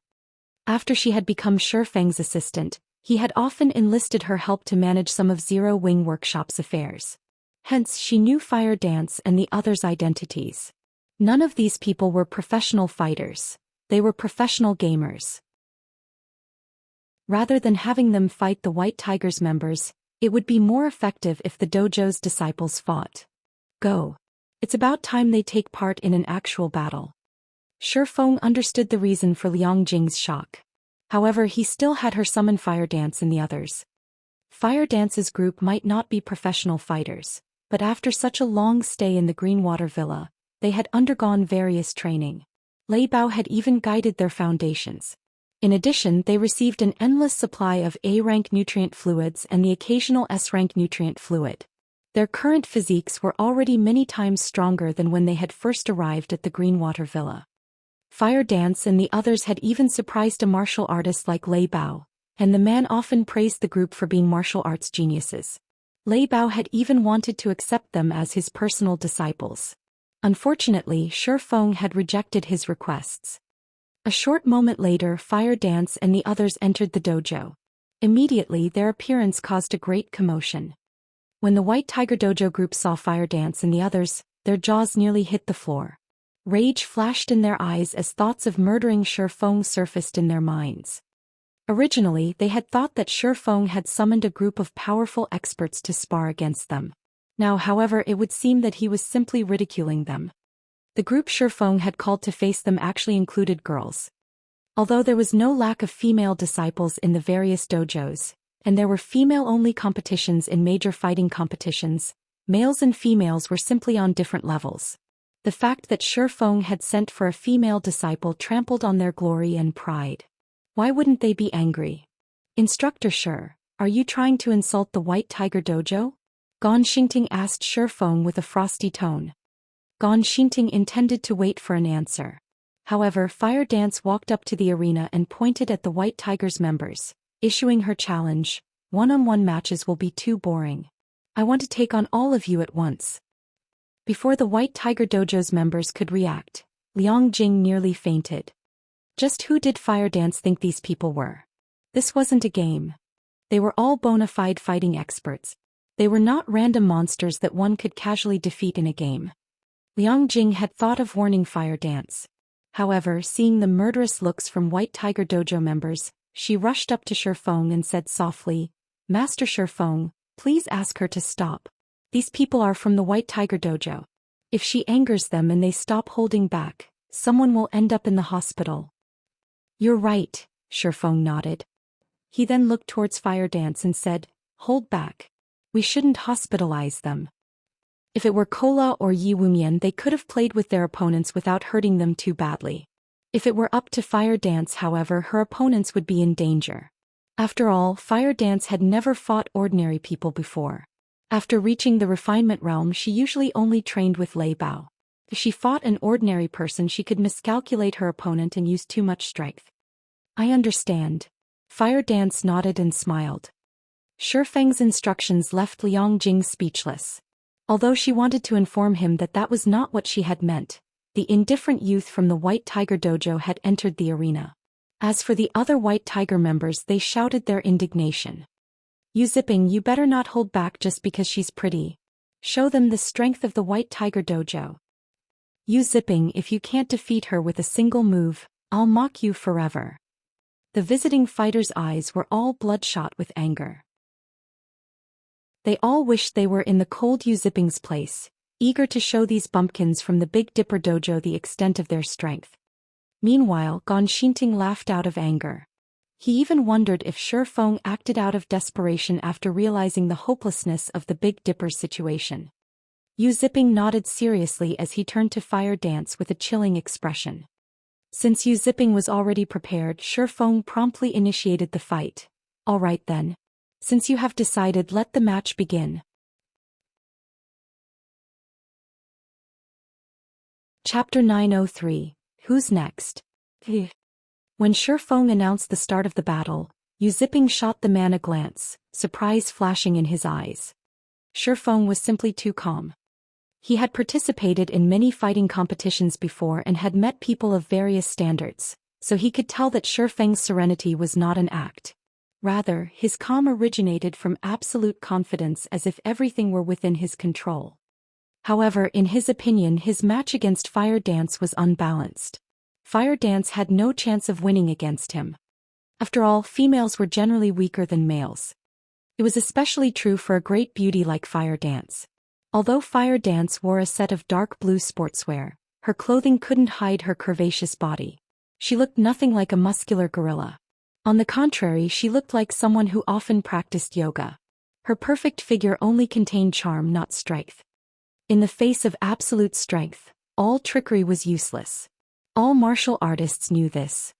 In terms of strength, although he was not at the peak of the White Tiger Dojo's intermediate disciples, he was still considered above average. Currently, he had a punching strength of 422 kilograms. Although he barely qualified to participate in the National Youth Championship, in a third-tier city like Jinhai City, he could definitely rank among the city's top fighters. In an actual fight, it was not easy for one to make up the difference in strength. That required a wealth of combat experience and techniques. However, while he might only be 18 years old, he had already participated in over a dozen large-scale competitions. He possessed a considerable amount of combat experience. He even frequently sparred with the dojo's advanced disciples. In terms of combat techniques, he was already on their level. With the advantage of strength, experience and techniques, losing was impossible. So why was Shifeng so calm? Where was his confidence coming from? However, Yu Ziping quickly shook these questions away as he returned his gaze to Fire Dance. He no longer wanted to think about what might be going through Shifeng's mind. Defeating Fire Dance was his priority. With this match, he would teach Shifeng the meaning of a true professional fighter. Fall! Yu Ziping shouted, his voice as cold as snow. Like an arrow, he dashed to Fire Dance and sent a fierce punch towards her abdomen. His attack was both fast and precise. He did not hold back in the least. Ziping sure is vicious. No matter what is going on, his opponent is still a great beauty, yet he's not showing any mercy, Gan Xingting muttered with sympathy. With this, the match would end as quickly as it had begun. Even in the White Tiger Dojo, Yu Ziping was looked upon favorably. However, the boy had one shortcoming: he did not know how to hold back. To a youth, however, this was a benefit. If one were frequently distracted, it would be very difficult to improve. Ping! The sound of a collision radiated from the arena. She blocked it. How is that possible? The people below the arena stared at Fire Dance in disbelief. The impact should have sent Fire Dance flying, yet she had actually blocked Yu Ziping's fist with one hand. It was truly hard to imagine just how that thin, frail arm could endure so much force. Logically, her arm should have been knocked away. No one would have been surprised if her bones had cracked or shattered. However, Fire Dance showed no sign of pain. On the contrary, she had received Yu Ziping's full power punch as if she had reached out to say hello. Yu Ziping was also momentarily stunned. Hurriedly, he tried to withdraw. However, he suddenly discovered that his fist would not budge no matter how hard he tried. Fire Dance's tender fingers clasped his fist like chains.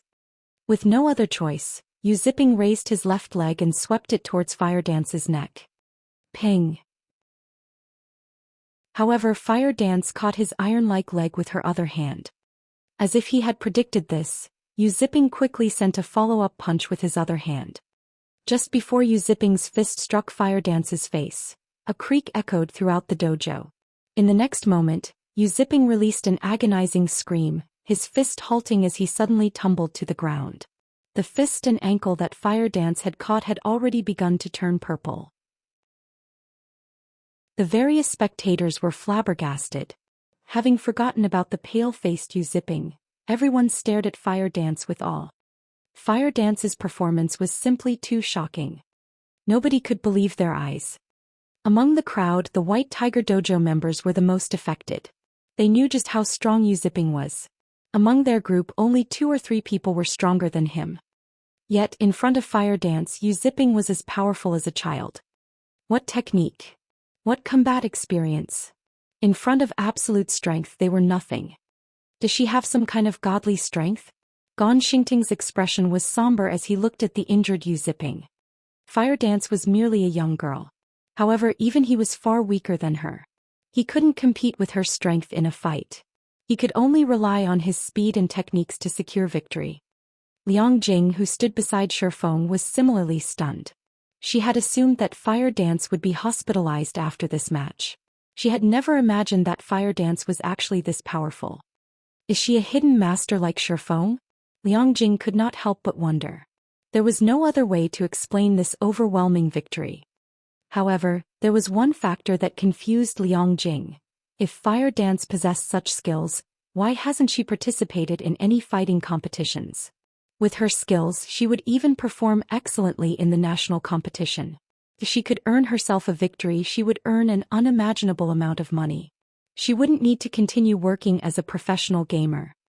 As for Shifeng, he glanced at the stunned Liang Jing before shifting his gaze to Yu Ziping, who was still on the ground. He shook his head and sighed, saying, "Of all the things you could have relied on, you chose physical strength." After Fire Dance had reached the refinement realm, her body's physique had improved rapidly. Moreover, with Lei Bao's guidance, she had already grasped the technique to utilize internal force. To Fire Dance, a punching strength 400 or 500 kilograms was not difficult to achieve. Yu Ziping had been looking for a beating by relying on physical strength. If the boy had simply used his combat experience, he might have lasted a little longer. "I believe that the outcome has been decided. Take him away," Shifeng said, pointing at Yu Ziping as he looked at Gan Xingting. Only now did the White Tiger members recover from their daze. This match was over. They had even forgotten that one of their companions was injured and needed immediate medical attention. "Relax, I didn't use that much force. His bones should be intact. After some treatment, he just needs to rest for a few days to recover," Fire Dance explained as she looked down at the silent Yu Ziping. She then turned to Gan Xingting, who stood below the arena, and quietly asked, "The first match is over. Who's next?" Chapter 904. Difference in Experience. Fire Dance's voice was like a jade bead falling to the ground as it resounded throughout the dojo. Although her voice was not loud, her words had ingrained themselves into everyone's minds, making them impossible to forget. The White Tiger Dojo members instantly paled at these words. Every one of them silently turned to their companions, lacking their previous confidence. Yu Ziping's overall strength could rank second among their group. Only Gan Xingting was slightly stronger. They would only suffer if they fought Fire Dance. In contrast, the Big Dipper's disciples stared at Fire Dance with reverence. Even Yu Ziping, who had beaten their instructors, had been defeated in less than a handful of moves. Fire Dance's strength was astounding. Moreover, when they saw the visiting fighters' fear, a bliss sprouted in their hearts. So what if the White Tiger Dojo was impressive? In the end, its disciples had still lost against their Big Dipper Dojo. Aside from helping them vent their stress, Fire Dance's victory reassured them of their decision to join the Big Dipper Dojo. Before they had joined the Big Dipper Dojo, they had already heard some rumors. They heard that, in the Greenwater Villa, there were some people who were undergoing special training. However, they had no idea about what that special training entailed. Looking at it now, however, they were absolutely sure that the villa was a training ground for martial arts masters. If they performed well, they might even have a chance to participate in that special training. If they could have even half of Fire Dance's abilities, they could nurture a powerful reputation for themselves within Jinhai City. They might even make a name for themselves in the large-scale competitions in their province. After all, even Gan Xingting, who had defeated Hall Master Chen Wu, wore a grim expression. His fear of Fire Dance was obvious. In the past, Chen Wu had become Jinhai City's champion fighter, and his results in the provincial competitions had been impressive. "Is nobody willing to face me?" Fire Dance asked once more as she swept a glance over the White Tiger Dojo members. Before she had come to the dojo, she had heard from Liang Jing just how powerful the White Tiger Dojo's members were and had been warned to be careful against them. However, after that first match, she did not consider these people particularly strong. On the contrary, she thought they were pitifully weak. When Yu Ziping had attacked, he had left several holes in his defense. There had just been too many excess movements. Even Violet Cloud could defeat Yu Ziping easily, not to mention someone like her who knew how to use internal force. What Fire Dance did not know was that, during her time in the Greenwater Villa, her strength had long since surpassed ordinary people. However, since she was usually cooped up inside the villa, she hadn't had much contact with the outside world. Hence, she had not noticed these tremendous changes. "I'll be your opponent." Gan Xingting had already realized that this opponent was more than he could handle. However, to preserve the White Tiger Dojo's glory, He had to take center stage even if it meant humiliation. Before coming to Jinhai City, the main branch had made it clear that his group needed to wipe the floor with every dojo in Jinhai City, paving the way for their branch dojo. Even Yu Zipping could deal with these bumpkins easily, not to mention a senior like him. Chen Wu should have been the only troublesome opponent they encountered. As for the martial arts master that governed the Big Dipper Training Center, he did not believe the rumor. Even their White Tiger Dojo had to treat martial arts masters with respect. How could an exalted figure possibly be content in a third-tier city like Jinhai City?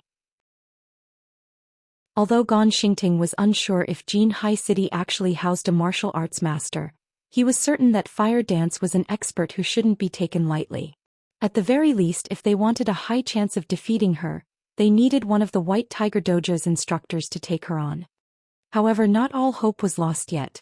No matter what was said or done, he was an advanced disciple from the White Tiger Dojo. His combat experience and strength far surpassed Yu Zipping's. Previously, Yu Zipping had sparred against Fire Dance without knowing anything about her.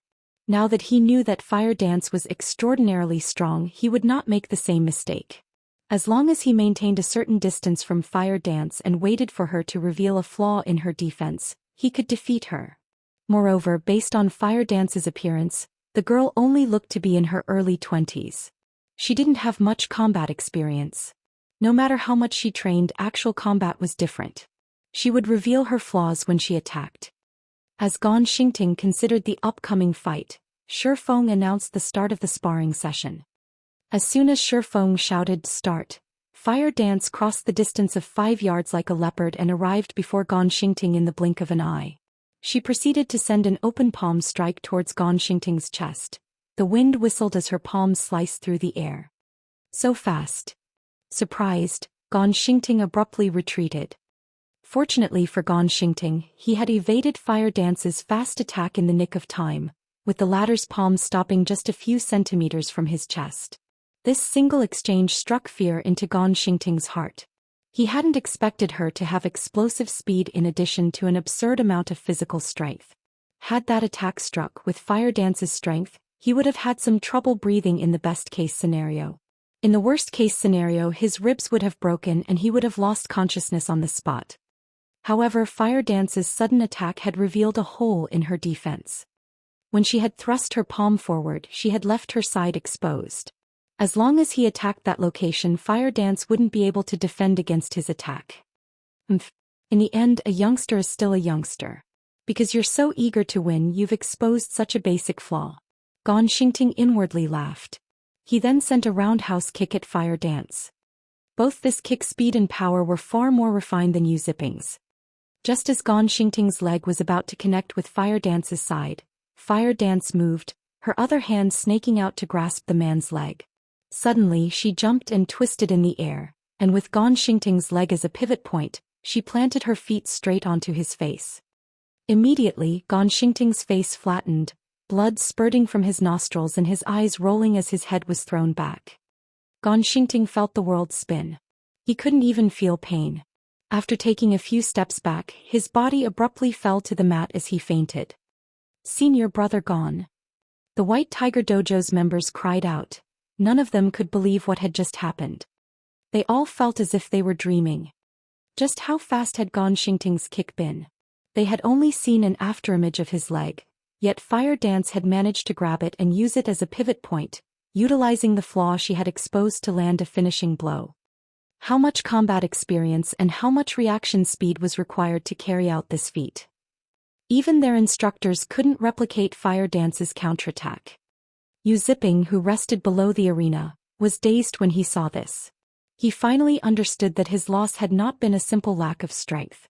Fire Dance had only chosen the simplest, most efficient method to deal with him because the gap between them was simply too massive. However, there was one point that he could not make sense of. How did Fire Dance gain such a frightening amount of combat experience? To perform that kind of counterattack, one needed extremely precise control over their bodies. Any mistakes could easily put one in peril. Only those who frequently dealt with such situations could execute such an accurate strike at such a crucial moment. Yet how old was Fire Dance? How could she possibly possess that much life and death experiences? Are you wondering why there is such a huge disparity between your combat experience? Shifeng asked as he walked up to Yu Ziping. As if he knew the boy's thoughts, he smiled and said, "If you wish to know, I can tell you."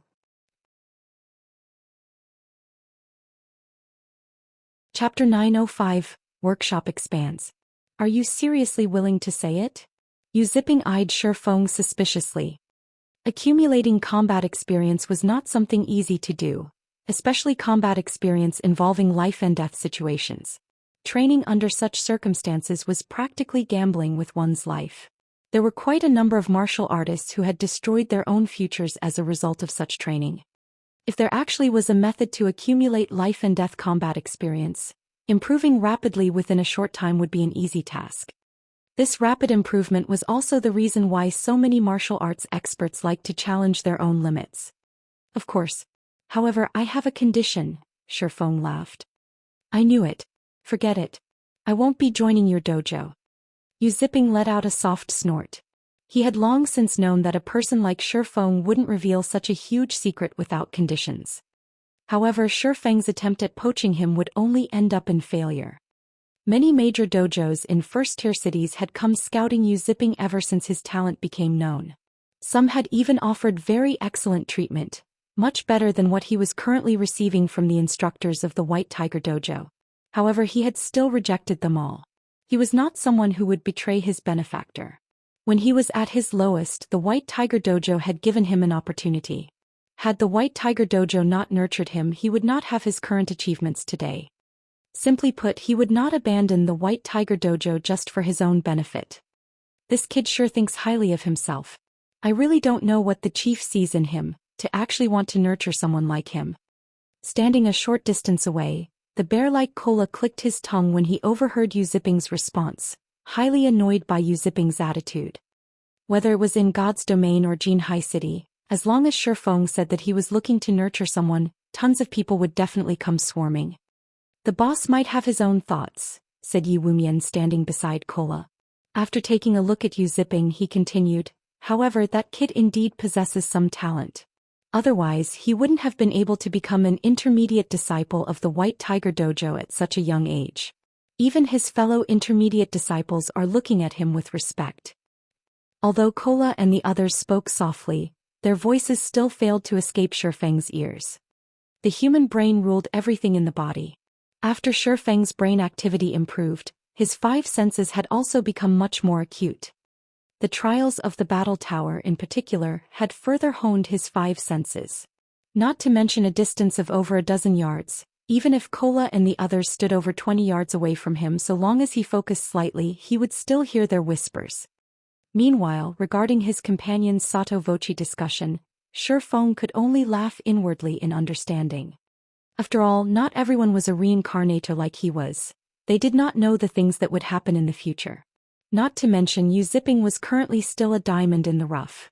Who could possibly expect him to become an expert ranked within the top 50 of the God's Domain experts list in the future? Seeing Yu Ziping rejecting his offer righteously, Shifeng laughed and said, "You misunderstood. I'm not trying to scout you into the Big Dipper Dojo. I'm only inviting you to join the Zero Wing Gaming Workshop. Doing so won't affect your daily life in any way." Join a gaming workshop? Surprised, Yu Ziping asked, "For real?" In the current era, there were many gaming workshops in society. There were also plenty of professional gamers. Although not comparable to the fighting industry, the gaming industry was still an increasingly important business sector. Moreover, the majority of gaming workshops operated in the wee hours of the night, so joining one would not affect one's daily life. If he could really increase his life and death combat experience just by joining a gaming workshop, this would definitely be a worthwhile exchange. Shifeng nodded before turning to look at the members of Big Dipper and White Tiger and announcing, "This offer isn't just you but for everyone present. As long as you are below the age of 25, all of you have an opportunity to join Zero Wing's workshop." Zero Wing was already developing quite well. Originally, Shifeng had planned to wait a little while longer before recruiting for Zero Wing's internal training program. Now that a major dojo like the White Tiger Dojo had already started making its move and begun poaching talents en masse, he naturally could not fall behind. Previously he had only intended to nurture a few core members of Zero Wing at the Greenwater Villa, so he had not bothered dragging in the disciples of the Big Dipper Dojo. Now that he had such an excellent opportunity, he could use this chance to recruit a few good talents and start internally nurturing experts in large numbers, just like the various major powers of God's domain. With this, he wouldn't have to worry about lacking experts or talents getting poached away. Everyone was momentarily stunned when they heard this. Liang Jing was also at a loss for words. This place was a dojo, a place that nurtured experts for the world of fighting, yet Shifeng was actually recruiting these people to become professional gamers. Doing so was simply ludicrous. If Director Xiao learned of this matter, he was sure to fly into a rage. Instructor Shi, if we join Zero Wing's workshop, will we really become stronger? A few disciples asked curiously. Hearing these disciples asking such a question rendered Fire Dance and the others speechless. They were the high and mighty Zero Wing. Moreover, when all was said and done, Zero Wing was extremely famous in Star Moon Kingdom, and even possessed some fame in the world of God's domain. Despite all that, these people actually did not know anything about them. Of course, they also understood that, although these disciples might know about virtual reality games, their lifelong goal had always been to achieve fame in the world of fighting. Hence, they rarely came into contact with pleasure-seeking activities, focusing their all into training their bodies instead. How could a bunch of people who had precious little exposure to virtual reality games possibly have heard of Zero Wing's name? Let's put it this way. If you can pass the test and join the Zero Wing workshop, I can assure you that it won't be long before you become much stronger than your present selves, Shifeng said definitively. I want to take part in the test. I want to try as well. Immediately, many disciples in the dojo raised their hands and voiced their intent to apply for Zero Wing's workshop, every one of them firmly believing Shifeng's words. After all, Fire Dance was the best example. Even Gan Xingting, who had managed to defeat Hall Master Chen Wu, suffered a quick defeat at her hands. What about you guys? Shifeng asked as he looked at the youths of the White Tiger Dojo. No. Absolutely not, shouted Gan Xingting, who had just regained consciousness. As long as you are a member of the White Tiger Dojo, you are not allowed to join any kind of workshop. Otherwise you will be expelled. Some of the White Tiger Dojo members, who had initially been entertaining thoughts of taking the test, immediately lowered their heads at these words. Senior Brother Gan, why is this so? A short youth asked curiously. Logically, there should not be any clash between a dojo and a gaming workshop. Disciples would normally take on part-time jobs. After all, not everyone could make a living out of participating in competitions, and the dojo did not provide everyone with financial support. They still needed to live. Joining a gaming workshop could be considered a part-time job. Moreover, it was more lucrative than any other part-time job.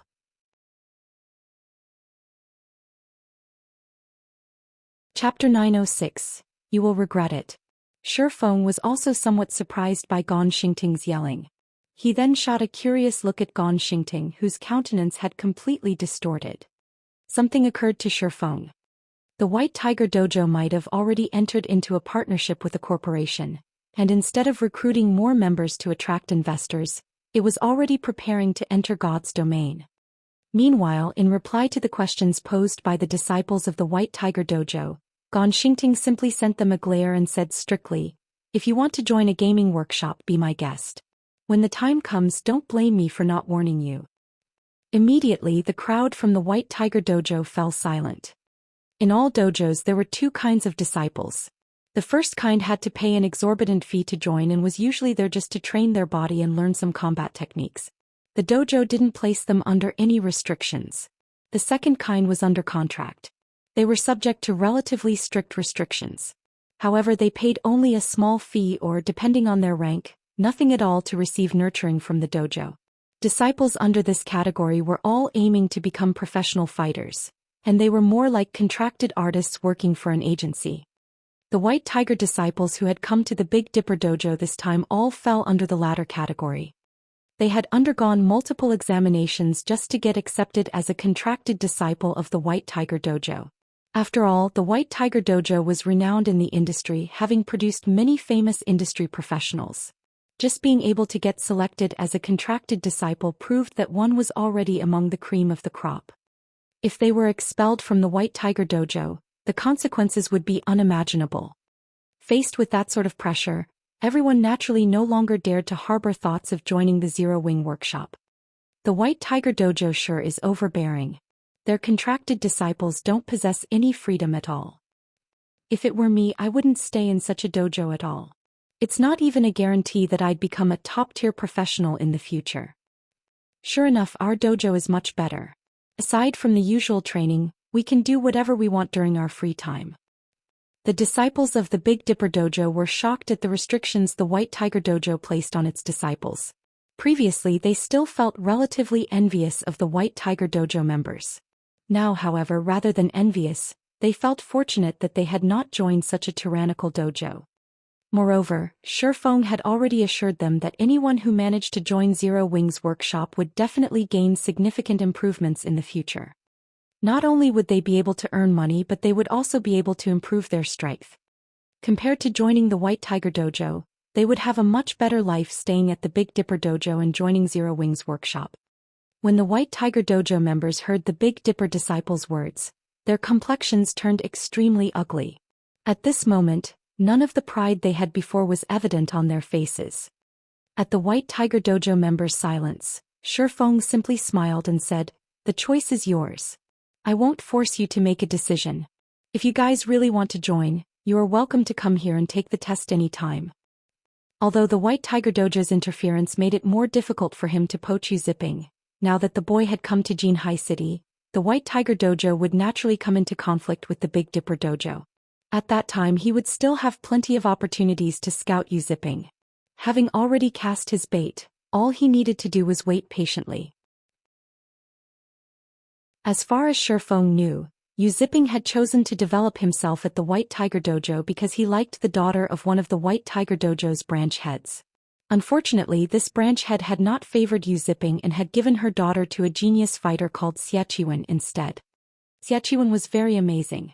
At just the young age of 25, he had already managed to qualify for an international fighting competition. Meanwhile, Yu Ziping had been a mere advanced disciple of the White Tiger Dojo back then, mingling only at the bottom ranks of national competitions. With such a great disparity between the two young men, it was obvious which person the branch head would choose. After that incident, Yu Ziping had left the White Tiger Dojo and joined the Super Guild Pantheon. Afterward, his achievements had skyrocketed. According to the current timeline, that branch head should not have given her daughter to anyone yet. Yu Ziping and Xiaqiwen were still competing with each other for her hand. However, if Yu Ziping did not present any outstanding performances to that branch head, then trying to gain her daughter would definitely be a pipe dream. Currently, Xiaqiwen was a big celebrity in the White Tiger Dojo. He was already a famous fighter on the national level. Yu Ziping simply stood no chance the way he was right now. If Yu Ziping wanted to have a fighting chance against Xiaqiwen, then the opportunity to strengthen himself that Shifeng was extending to him was his only chance. Even if the current Yu Ziping did not wish to join Zero Wing, once he felt that he could not outcompete Xiaqiwen, he would surely think back to the absolute strength fire dance showed today. At that time he would naturally consider joining Zero Wing.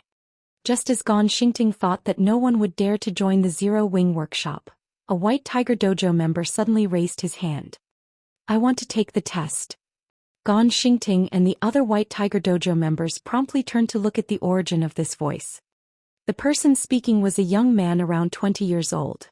To those aiming to become professional fighters, his body was slightly too thin. It was truly hard to imagine how such a person had managed to become an intermediate disciple of the White Tiger Dojo. "Lu Ping, have you lost your mind?" Yu Ziping was filled with shock as he turned to look at the young man currently taking care of him. In the White Tiger Dojo, Lu Ping's talent was considered merely average. The only reason he had managed to become an intermediate disciple was his having trained at the dojo for many years. Currently he was already 21 years old, yet he had been promoted to an intermediate disciple just recently.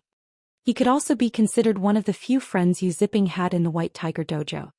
Yu Ziping never imagined that Lu Ping would actually forsake his future at the White Tiger Dojo just to join a gaming workshop. Although Yu Ziping wanted to dissuade his friend, Lu Ping forestalled him. "I'm different from you. You are a genius while I'm just an ordinary person. I know my own limits. It would be a miracle if I can even become an advanced disciple by the time I reach 30. Rather than continue walking on this path, I would rather take a gamble, Lu Ping explained. Hearing these words, Yu Ziping inwardly ridiculed himself. At the same time, he also understood that Lu Ping was firm on his decision. The other members of the White Tiger Dojo could more or less understand Lu Ping's feelings as well when they heard his explanation. Gan Xingting, however, had an extremely ugly expression on his face right now. He had originally come to the Big Dipper Dojo, representing the White Tiger Dojo, to humiliate the people here as well as poach some of its disciples. He had never imagined that he would end up on the receiving end of this plan instead. If news of this matter were to spread, the White Tiger Dojo's reputation would fall into ruin. Haha. Good. Very good. Gan Xingting could not help but laugh madly at this development. He then turned to Lu Ping and said, I won't hold you back if you want to leave. However, you will definitely regret this decision in the future. We're leaving. Seeing that several more people in his group were starting to show signs of hesitation, he no longer dared to remain here any longer. He hurriedly called for everyone to leave the Big Dipper Dojo. At this time, Kola walked up to the somewhat dazed Lu Ping and patted the young man's shoulders. In a very welcoming tone, Kola then said, Brother, I have high hopes for you.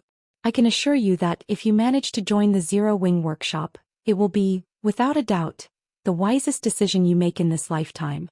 I mean, take myself for example. Before I joined Zero Wing, I was far weaker than your current self. As long as you work hard, you will certainly become much stronger than you would ever be if you stayed in the White Tiger Dojo. May I know how long Big Brother has been with Zero Wing? After Lu Ping took a close look at the tall and robust Kola, as well as considered the feeling he got when Kola had patted his shoulders, he could tell that Kola possessed immense physical strength. He estimated Kola's strength to be equal or above that of Gan Xingting's. After making a rough calculation, Kola answered honestly, It's been roughly a month since I've started training officially. Just over a month. And you say you were weaker than me before. You're not lying to me, right? Lu Ping's eyes widened in shock. He simply could not believe Kola's words. Kola rolled his eyes at Lu Ping, feeling that the young man was getting overly excited over nothing. He then pointed to Fire Dance and the others and said, Why would I lie to you? All of us here started taking part in the special training at the same time. If you don't believe me, ask them yourself. That's right. All of us did indeed start training here only a month ago, more or less. And before Kola began the special training, he really was weaker than your current self. Fire Dance nodded and laughed. Hearing Fire Dance's confirmation, Lu Ping was immediately dumbfounded. Or to put it in another way, the amount of information was just too much for his brain to process. Right now he felt as if he had wasted all his life training for nothing. Just what kind of place did he come to?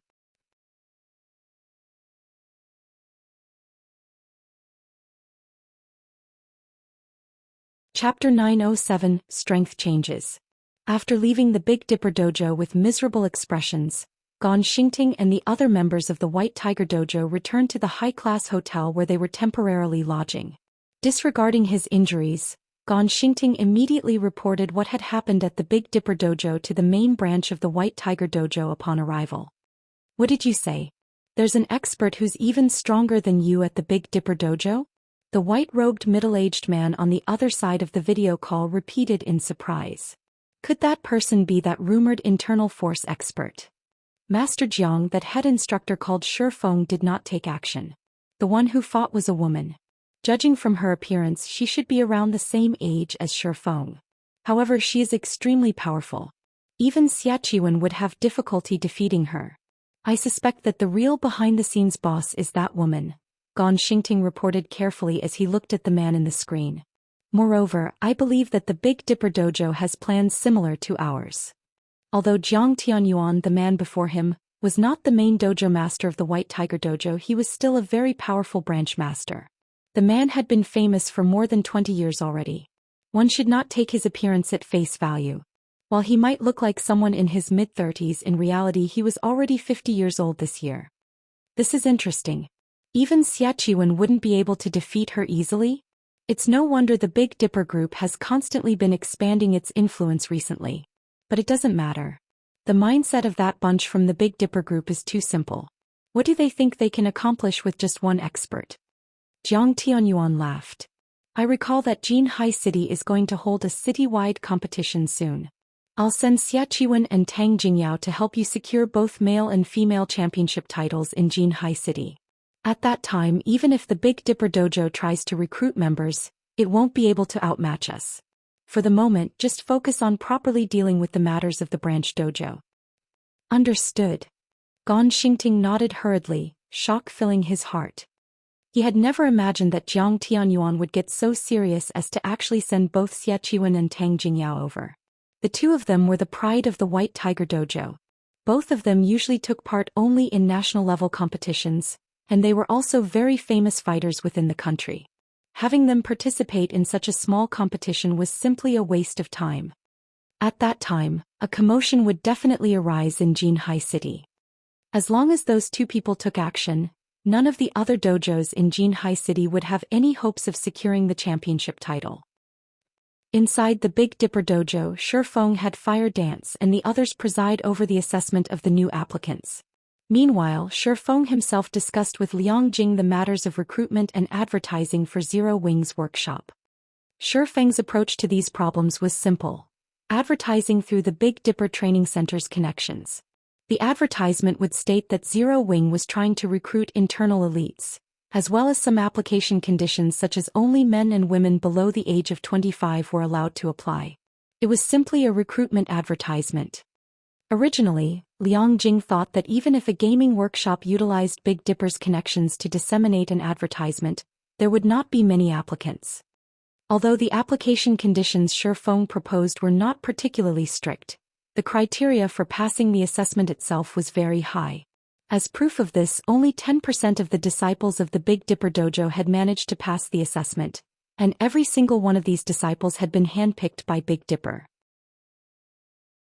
If ordinary people who only exercised occasionally were to apply to the Zero Wing workshop, it would be great if even 1% managed to pass the assessment.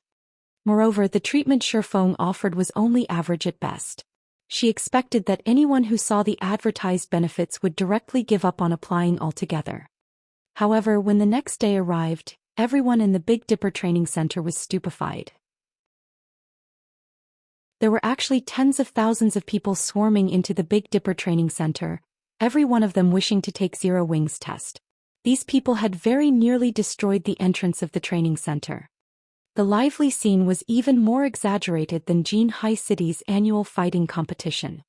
Meanwhile, the only thing these people talked about as they filled the hallways of the Big Dipper Training Center was Zero Wing, their eyes filled with excitement and admiration as they spoke. In Liang Jing's opinion, these people had all lost their minds. Since when did Big Dipper possess such powerful advertising capabilities? With this, there would be no need to run any training center or dojo. Big Dipper could simply start an advertising company and make a fortune. Wasn't Zero Wing just a gaming workshop? It was not as if these people were applying to join one of the Fortune 500 companies. When Xiaoyu found out about this flood of visitors, he thought that a major incident had occurred at Big Dipper. As a result, even though he resided in another city, he hurriedly took a flight back to Jinhai City. When he arrived at the Big Dipper Training Center and heard what the crowd was discussing, his mind stopped completely. He had never imagined that a game like God's Domain could actually garner such popularity as well as possess such massive influence. Previously, he still considered God's Domain to be like any other game. Even if those major corporations invested in it, they were only doing so to raise their prestige and help promote the game. Now, however, it would seem that was not the case. It looks like I'll have to find some time to have a discussion with Shifeng. At this moment, Xiaoyu finally understood why Shifeng was so intent on playing a virtual reality game. Otherwise, with the young man's abilities, he could easily become a star in the world of fighting. Meanwhile, the large number of applicants also made the extremely confident White Tiger Dojo impatient. Just what kind of trick did they pull? Why are all these people trying to join that place? No matter how many times Gan Xingting looked through Zero Wing's flyer, he could not figure out why so many people were trying to join Zero Wing's workshop.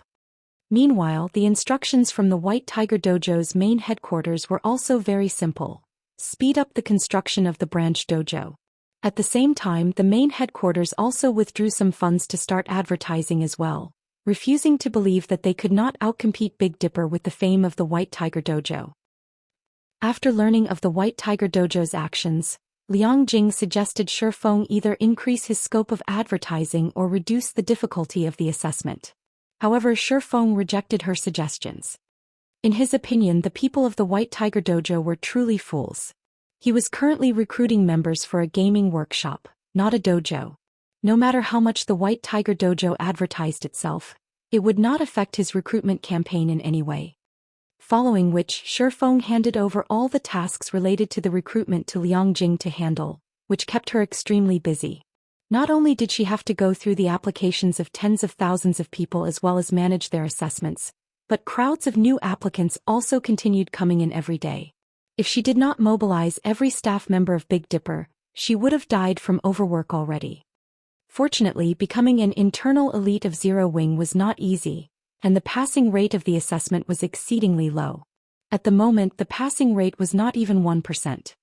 As for Shi Feng himself, he continued training at the battle tower. At the same time, he shared some of his battle points with Fire Dance and the others, allowing them to fight with the simulated experts for long periods of time. During the 2 days that God's Domain system update took to finish, Fire Dance and the others received massive improvements. Violet Cloud in particular had finally set foot into the refinement realm after training at the battle tower, becoming Zero Wing's third expert to set foot into the realms of refinement. As for everyone else, they had all reached the half-step refinement realm standard already.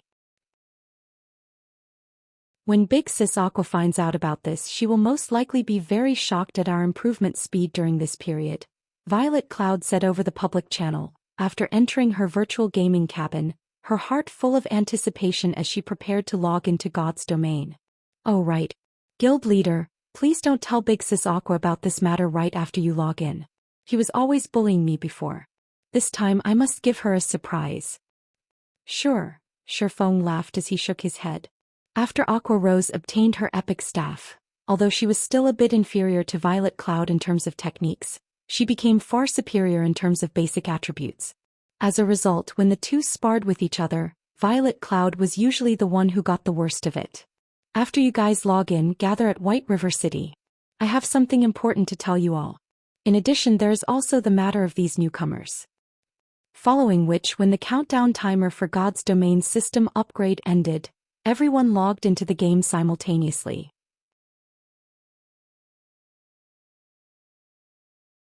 Chapter 9083 Star Shop. As soon as Shi Feng returned to God's Domain after 40 hours of waiting, the sound of a system notification entered his ears. System, the environment of the area you are in has changed. System, you have 30 seconds of invulnerability to look for a safe zone. Isn't this transformation a little too much? Shi Feng was surprised as he observed his surroundings. At this moment, the previously lush, green valley was nothing more than scorched earth. He could even faintly see streams of magma flowing nearby. This place had already turned into a volcanic hell. When the waves of hot air blew over Shi Feng, even with his high fire resistance, his skin still registered a burning sensation. The pungent smell in the air was almost unbearable. After God's Domain underwent its fourth evolution, the 5 senses of players had evidently become much more acute. As a result, such severe external environments would have a greater impact on the combat power of players. Likewise, monsters also had their senses heightened. With their enhanced senses, monsters would now have significantly greater perception ranges. This change was extremely disadvantageous for players who grinded at night. After all, while players would have their acuity reduced at night, monsters would not. Now that the senses of monsters were sharper, most likely players would be under attack even before they could detect these monsters. This change was a nightmare, particularly for players who were usually active in high-level maps, which were already very dangerous to adventure in the first place. Now things just became even more dangerous. Although Shi Feng had already chosen a safe zone to set up a teleportation point before he logged out, with such drastic changes to the environment, his previously safe zone was now infested with extremely fierce level 40 monsters.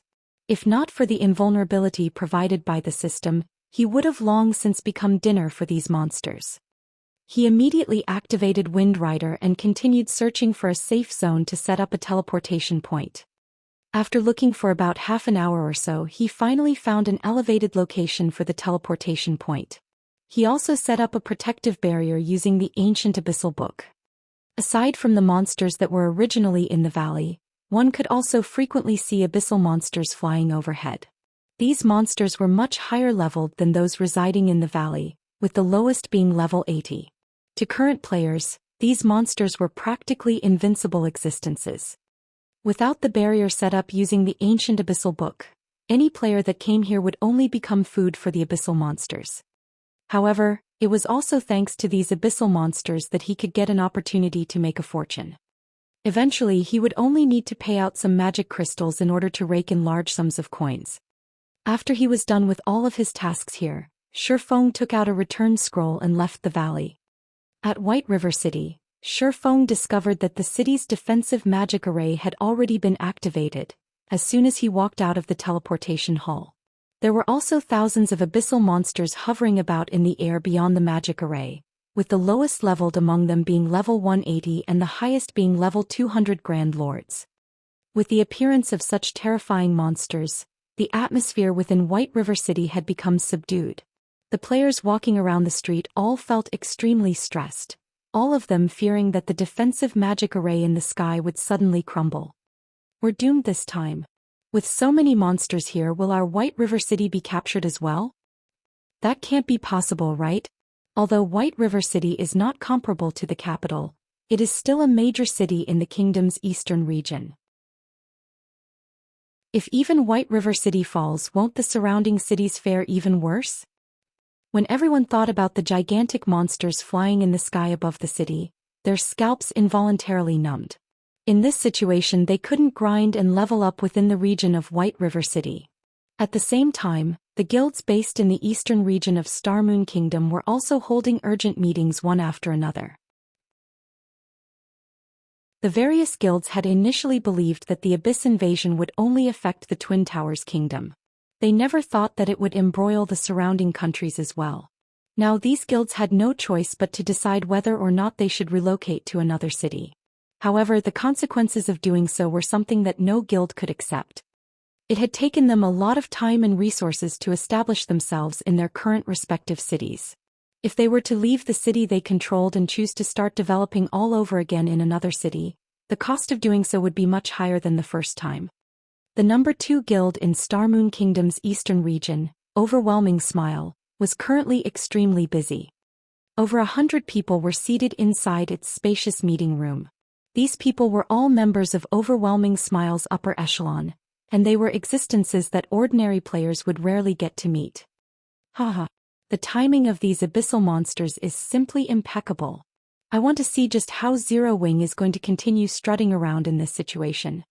Feng Xianyang could not help but smile when he received the latest report. Based on the information from Underworld, the eastern region of Star Moon Kingdom wasn't the only part of the kingdom affected by the Abyss invasion. These abyssal monsters were already showing signs of spreading throughout the entire realm. By the time that happened, it would be relatively dangerous for players to go out and grind. Along with this report, the upper echelon of Underworld had also given the command for Overwhelming Smile to move its elites temporarily to the Black Dragon Empire, which did not receive any harassment from the abyssal monsters. Underworld's influence spread across multiple kingdoms. A pause in its operations in Star Moon Kingdom would not affect the entire organization too significantly. It definitely possessed the ability to transfer its elites to the cities of other kingdoms and empires that were under its control. Small and upstart guilds with no background, on the other hand, did not possess this ability. These guilds generally had their foundations in only one country and could not afford to move their base of operations in a hurry. Even if they did relocate, they would have to start from scratch. However, how could these guilds compete in a foreign city against the entrenched local guilds, which had already developed for months? For Zero Wing, the tyrant of Star Moon Kingdom, things were even more severe. The amount of capital and number of advantages it would lose by migrating its base of operations would be unbearable even for a first-rate guild. With such a loss, Zero Wing's development would no doubt suffer a significant setback. When that happened, It would be nearly impossible for the guild to catch up to the major powers of God's domain. In contrast to Feng Xuanyang's joyful reaction, Yulan currently had a slight frown on her face. Zero Wing is really unlucky, but I guess this is also part of life. Yulan could not help but sigh inwardly. Zero Wing's rise was already a legend in Star Moon Kingdom. Ultimately, however, it couldn't save itself from falling due to external factors. Who could have possibly imagined that the system would play such a trick? This development had thoroughly ruined Zero Wing. Of course, Yulan was also feeling very fortunate about the appearance of the abyssal monsters. This invasion was both a disaster and an opportunity. Currently, due to the abyssal monsters, the players belonging to countries neighboring the Twin Towers kingdoms would definitely shift to other kingdoms and empires. Moreover, the possibility of players migrating to the Black Dragon Empire was the greatest. With so many players swarming into the Black Dragon Empire, the player population of the cities there would naturally soar. Hence, the market there for items would expand in spades. If she could nurture a batch of her own advanced lifestyle players now, her authority in Underworld would surely grow as well. Thinking up to this point, Yulan could not help but wish she could take action sooner. At this time, every minute and second was money. Unfortunately, while today should have been the day they went to the holy city of Titan, due to the system upgrade, the operation had been delayed. While every guild was busy holding meetings and deciding on how they should develop in the future, Shifeng himself arrived at the city hall of White River City. "How may I help you, sir?" the NPC beauty standing behind the VIP counter asked with a smile. In response, he calmly took out a purple gold diamond-shaped token and said, "I wish to upgrade the Candlelight Trading Firm into a 3-star shop."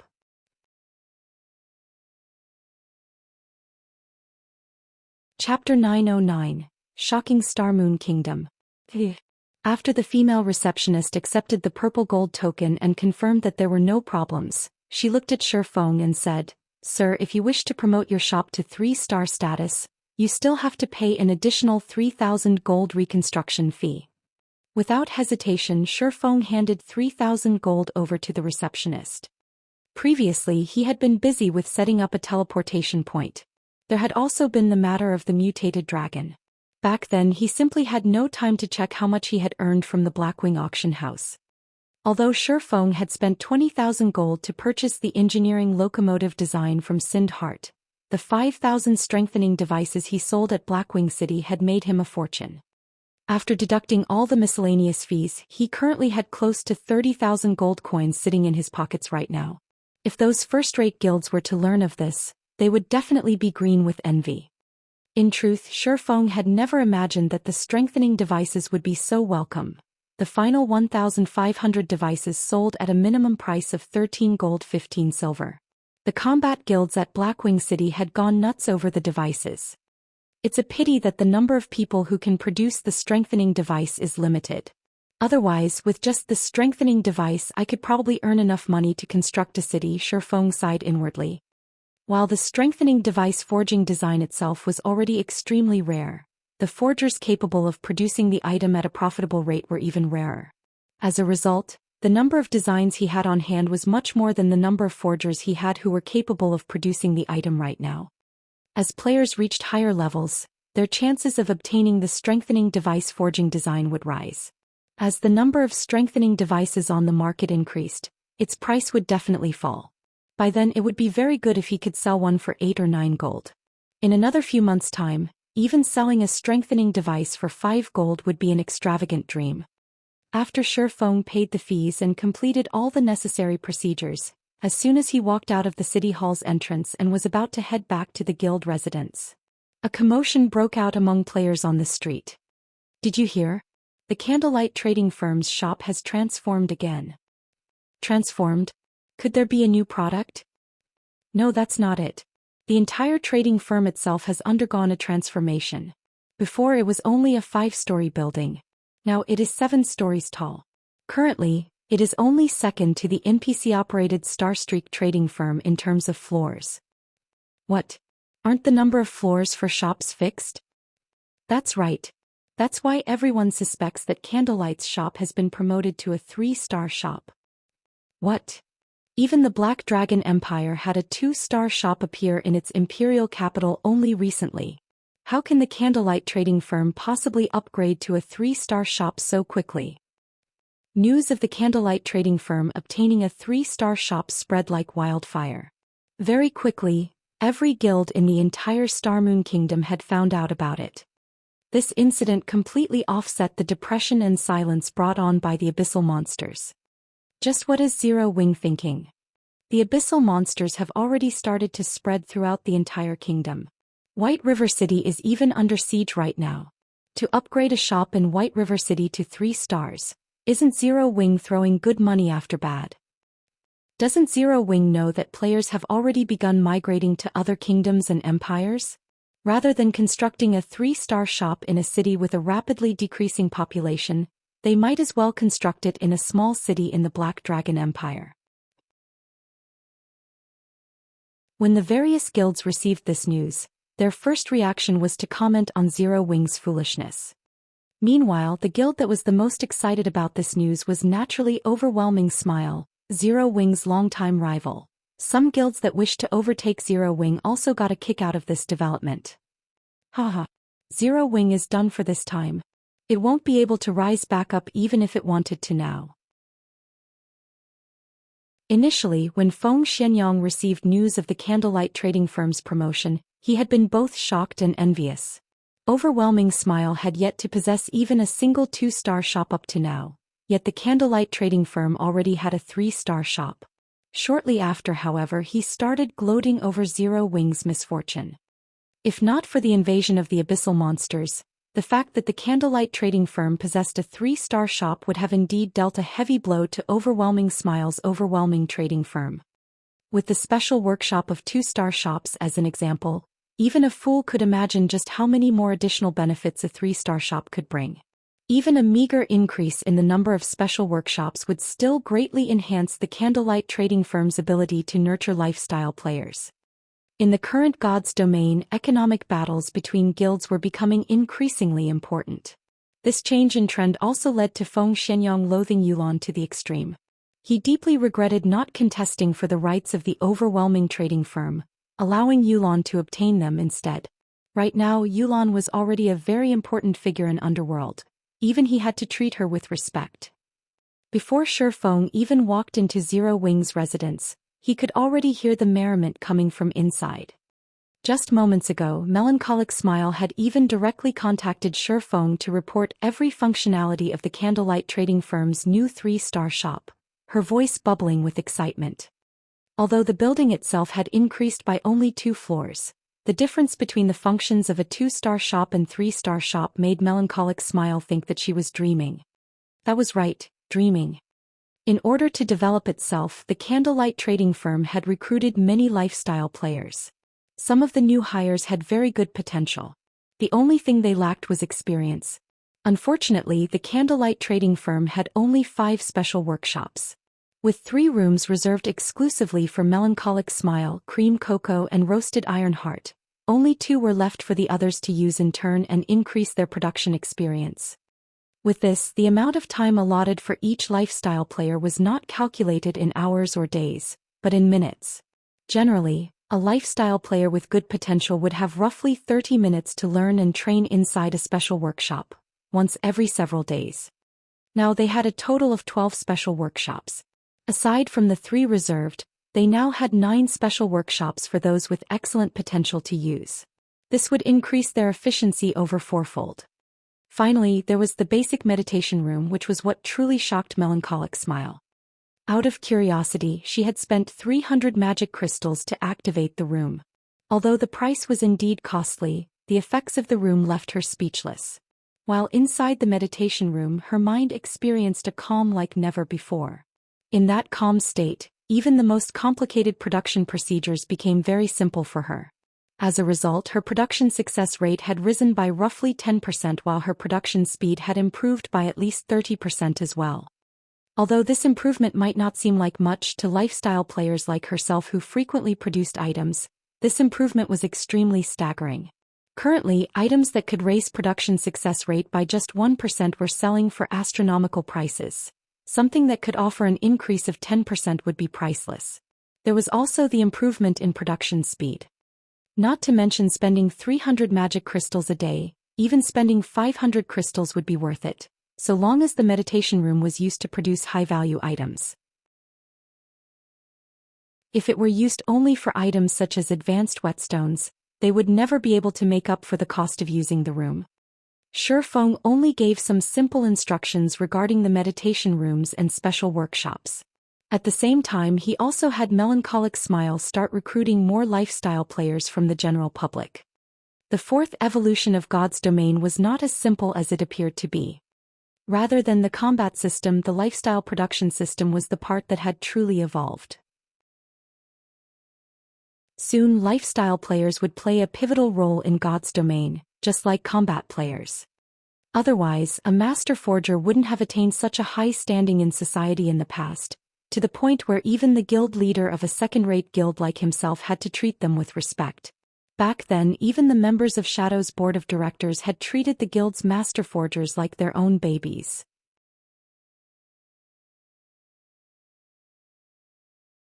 Chapter 9-10. Killing multiple birds with one stone. While the candlelight trading firm was causing a huge commotion, over 100 people were currently gathered inside the meeting room of Zero Wing's guild residence. Every person present was a core member of Zero Wing. Not only did everyone possess very high levels, but even the equipment they wore could easily make expert players of God's domain envious. While the general public considered level 35 dark gold equipment rare, it was just basic equipment for them. As for their combat standards, every one of them could easily reach the 5th floor of the trial tower or higher. Experts capable of reaching the trial tower's 5th floor could easily become a first-rate expert in a city with a player population of over 100,000. Nevertheless, all these experts were gazing at the figure seated on the guild leader's throne with eyes filled with reverence and shock. The reason for their reverence was the identity of the man before them. He was a legendary character who had single-handedly established Zero Wing and developed the upstart guild to its current overbearing state. The man was even the publicly acknowledged #1 expert of Star Moon Kingdom, and until now he still maintained his indomitable record. As for the reason for their shock when they looked at Shifeng, it was his level. At this moment, Shifeng had not done anything to hide his level. As long as one paid a little attention, they would be able to see it. Level 42. Even the current top players in Empires were only level 39 at best. They were also still relatively far from reaching level 40. Previously, when Fire Dance and the others had revealed themselves to be at level 40, the other core members had already been flabbergasted. Although there was just a difference of one level between them and the top players of Empires, the amount of EXP required to cross this gap was massive. Now Shifeng was even more terrifying. He was actually 2 levels higher than Fire Dance and the others. Not to mention the other core members present, even Fire Dance and her team were staggered. After all, when they had last met, Shifeng was only level 40. In just a short time, Shifeng had actually managed to pull ahead of them by 2 levels. His leveling speed was simply ludicrous. Guild leader, everyone's here already, Aqua Rose said softly to Shifeng after checking the entire meeting room. Nodding, Shifeng swept a glance at everyone present and said seriously, I've asked you all to gather here for 2 matters. The first matter is that Zero Wing is going to start branching out and developing at the Twin Towers Kingdom and the Black Dragon Empire. The exact locations where we'll be setting up the branches have also been determined already.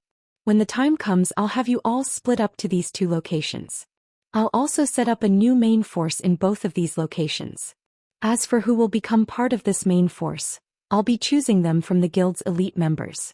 Of course, you all can put in your recommendations as well.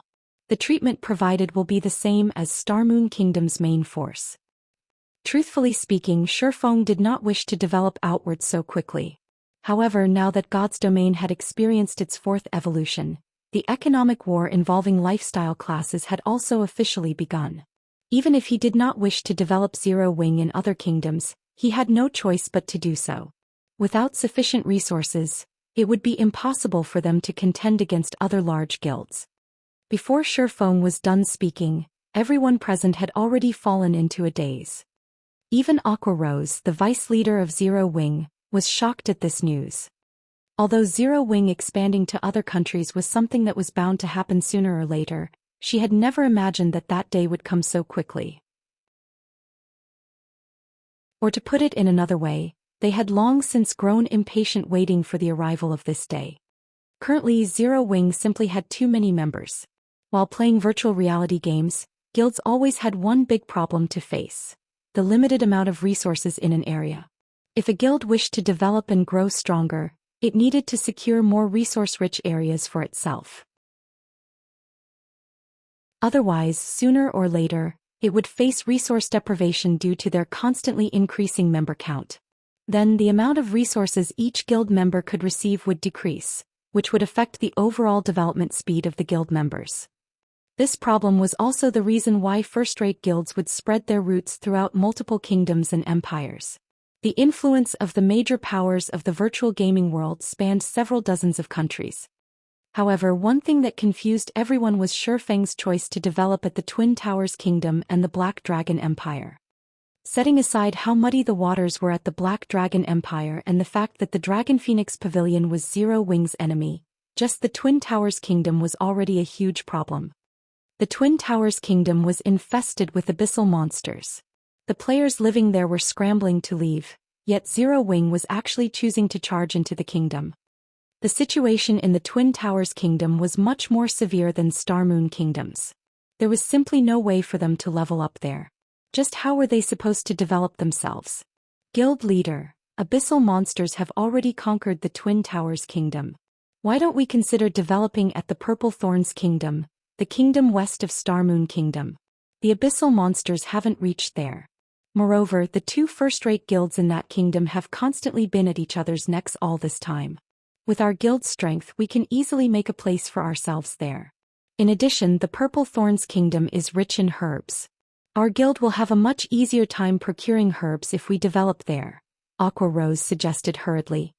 She had long since made ample preparations regarding Zero Wing's development, only she never bothered making suggestions as Xianxia had always said that the time was not right yet. The Candlelight Trading Firm was the largest source of economic power for Zero Wing. With the Purple Thorns Kingdom's abundance of herbs, they could definitely advance the Candlelight Trading Firm a step further. They would no longer have to rely on external sources to obtain their herbs. If they developed properly, they could definitely achieve self-sufficiency in herbs and greatly reduce the expenses of the Candlelight Trading Firm. The players in the room voiced their agreement with Aqua Rose's suggestion one after another. The current combat power of Zero Wing's elite members was in no way inferior to a first-rate guild's. In addition, they also had quite a number of experts in the guild now. Even if they sent only a portion of their forces, they should not have any problem handling the threats present in the Purple Thorns Kingdom. Moreover, Zero Wing already possessed several plots of land in the cities of the Purple Thorns Kingdom. With this foundation, they would be able to construct a guild residence in that kingdom right away. One could say that the Purple Thorns Kingdom was the best option by far. While the Purple Thorns Kingdom is indeed a good option, the Twin Towers Kingdom is much better, Xianxia replied, shaking his head. Better. All the core members were filled with questions as they looked at Xianxia. They simply could not figure out what exactly was good about branching out to a place infested with abyssal monsters. I know that you all are worried about the abyssal monsters, but that is also the greatest opportunity for Zero Wing. Xianxia naturally understood everyone's worries. In their shoes, he too would have chosen to branch out to the Purple Thorns Kingdom. However, he now had both the ancient abyssal book and the teleportation magic array in his possession. Regarding the threat of powerful abyssal monsters, he could just set up multiple barriers and allow his guild members to grind at high-resource maps safely. There was also no need to worry about other guilds and players coming to contest for those locations. In addition, they could also gain honor points by killing low-level abyssal monsters. Now that the guilds originally residing in the Twin Towers Kingdom had left, although the lands of the kingdom's capital remained in the hands of these guilds, as long as Zero Wing paid some coins, it could still buy 1 or 2 plots of land located near the heart of the city without any difficulty. Had he chosen to branch out to other kingdoms, Zero Wing couldn't even dream of obtaining the central lands of the top 10 major cities in these kingdoms, much less the central lands of the capital city. Nobody would be willing to sell them anything at all. Even if there was a willing seller, that price would not be one that Zero Wing would be willing to bear. Furthermore, the Twin Towers Kingdom was a country of ore. In terms of ore-related resources, it was only slightly inferior to the Storm Empire. At the end of the day, the Candlelight trading firm focused mainly on forging, or was something that it could not lack. Hence, developing at the Twin Towers Kingdom was akin to killing multiple birds with one stone. Following which, Shifeng cleverly hid the matter of the ancient abyssal book, simply telling everyone that he had discovered many special areas not assaulted by the abyssal monsters. Afterwards, as long as he set up teleportation points at these locations, they would be able to level up without worrying about abyssal monsters or other players, essentially turning those locations into Zero Wing's backyard. When they heard Shifeng's reason, everyone's eyes sparkled, anticipation filling their hearts. Nobody present was a noob. They knew full well just how valuable an uncontested high-resource map was. Otherwise, the various large guilds would not fight over these high-resource maps. However, no one knew that Shifeng had actually concealed another important reason for his choice to develop at the Twin Towers Kingdom. The large-scale regional dungeon, Tower of Time.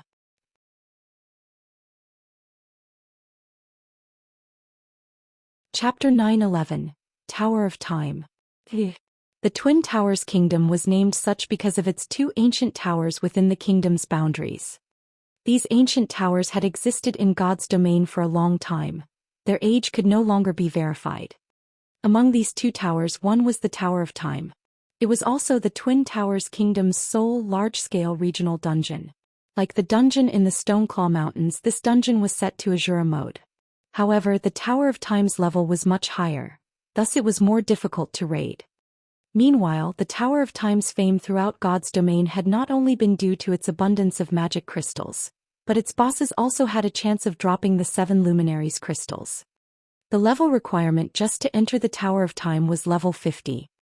In the past, when mainstream players had been around level 50, the Mind Space system had not yet launched in God's domain.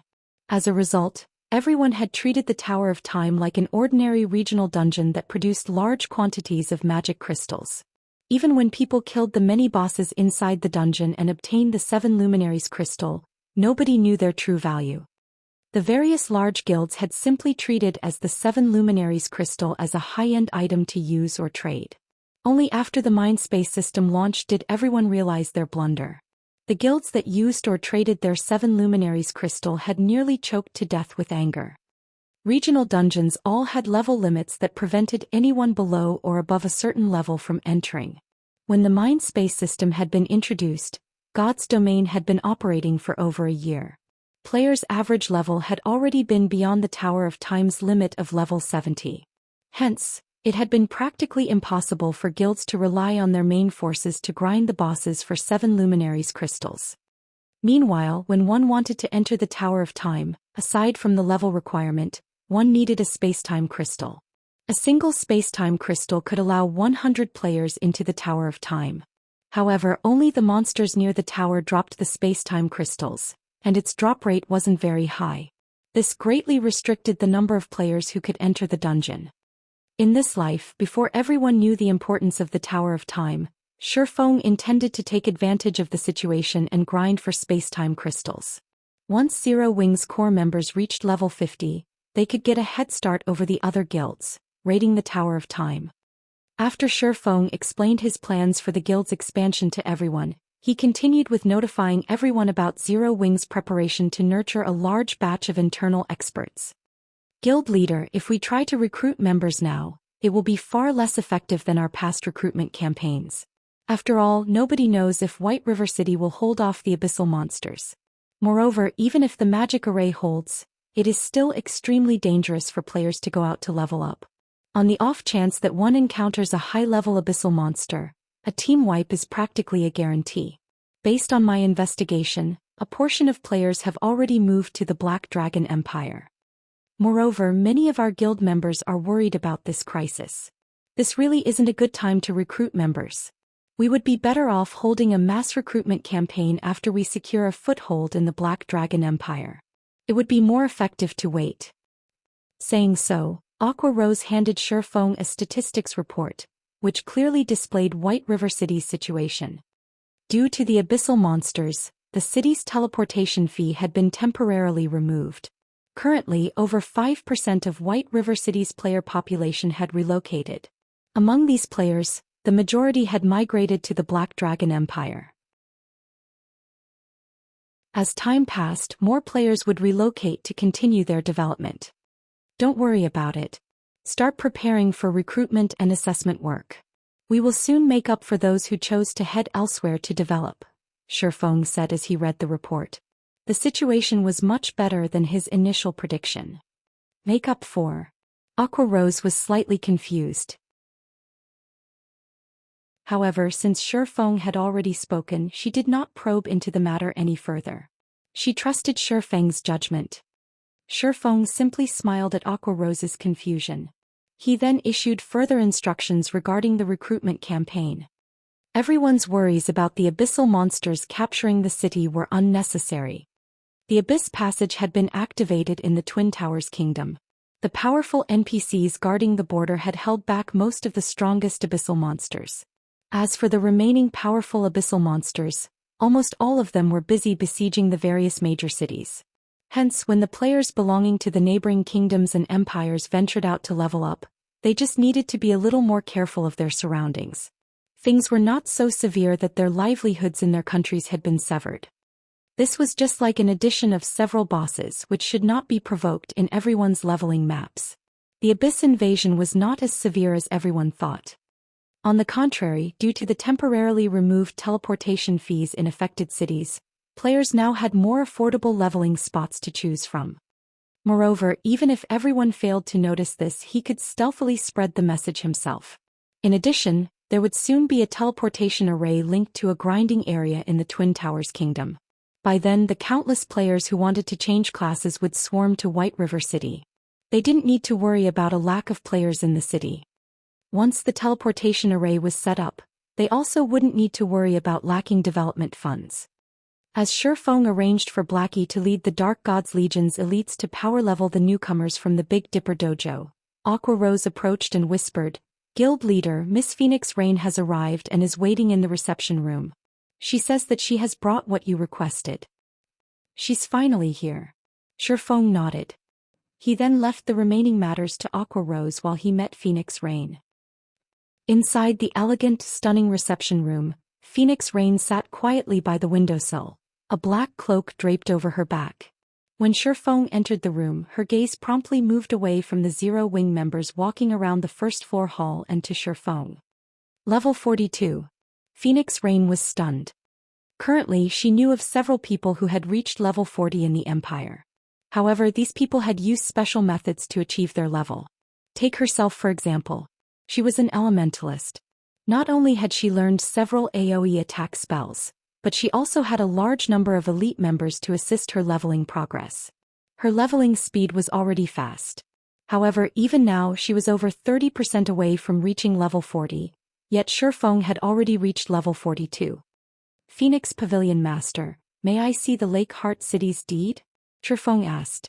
He smiled in response to Phoenix Rain's surprise. "Here, take a look."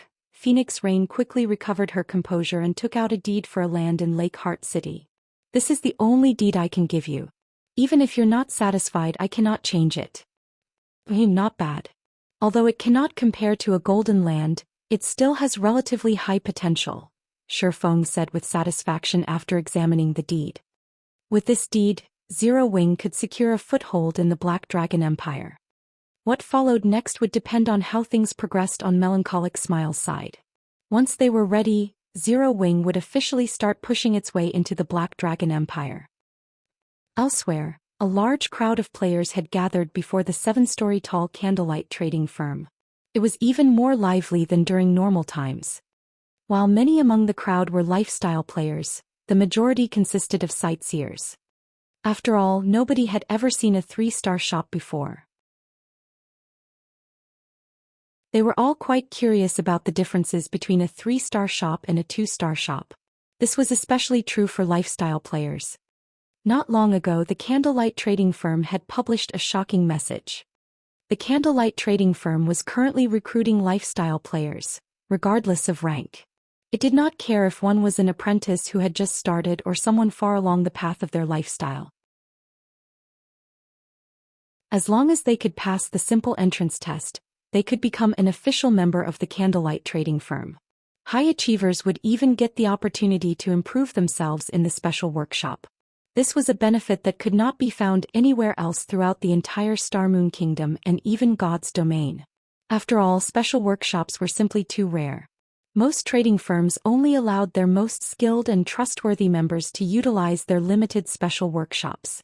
Ordinary people had no hope of enjoying this particular benefit.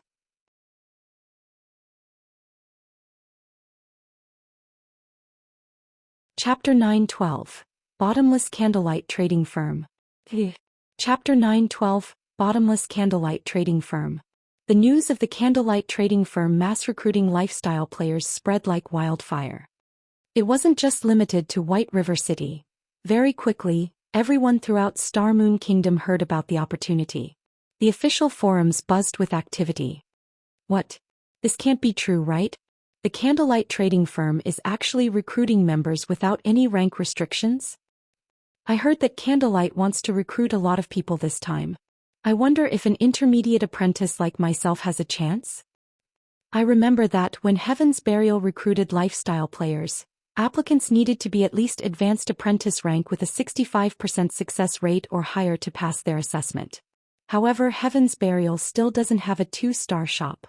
Candlelight's assessment will probably be extremely difficult. Currently, lifestyle players grew more important by the day. However, it was extremely difficult for a lifestyle player to make a name for themselves if they had to rely on their own strength.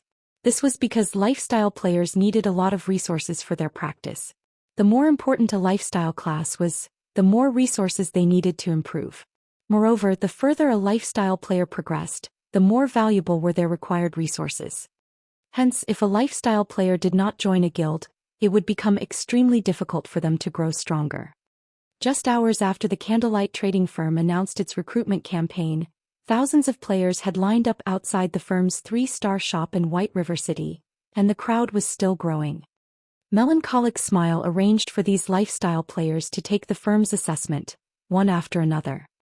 The test was very simple. Lifestyle players were required to produce a tool or item corresponding to their ranks, and they would be given a pass as long as they achieved a success rate of above 60%. What exactly is Zero Wing trying to do? When the various large guilds heard the news, they immediately assumed that Zero Wing had gone nuts.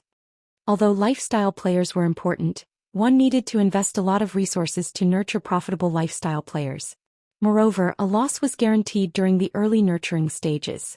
Hence, when guilds like themselves recruited lifestyle players, they set their requirements very high and would only recruit a limited number.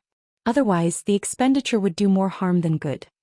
Yet not only was Zero Wing recruiting lifestyle players regardless of rank, but it had also significantly lowered the assessment's difficulty. During Zero Wing's previous recruitment campaigns for lifestyle players, it had required a success rate of 70% or higher.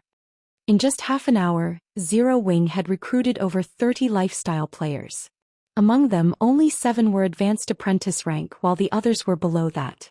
This outcome worried the lifestyle players still outside of the candlelight trading firm. They were afraid that the available slots would be taken up before their turn arrived. Contrary to expectations, however, more lifestyle players were accepted. Very quickly, over 100 players had been accepted into the firm. However, the candlelight trading firm showed no signs of stopping its recruitment.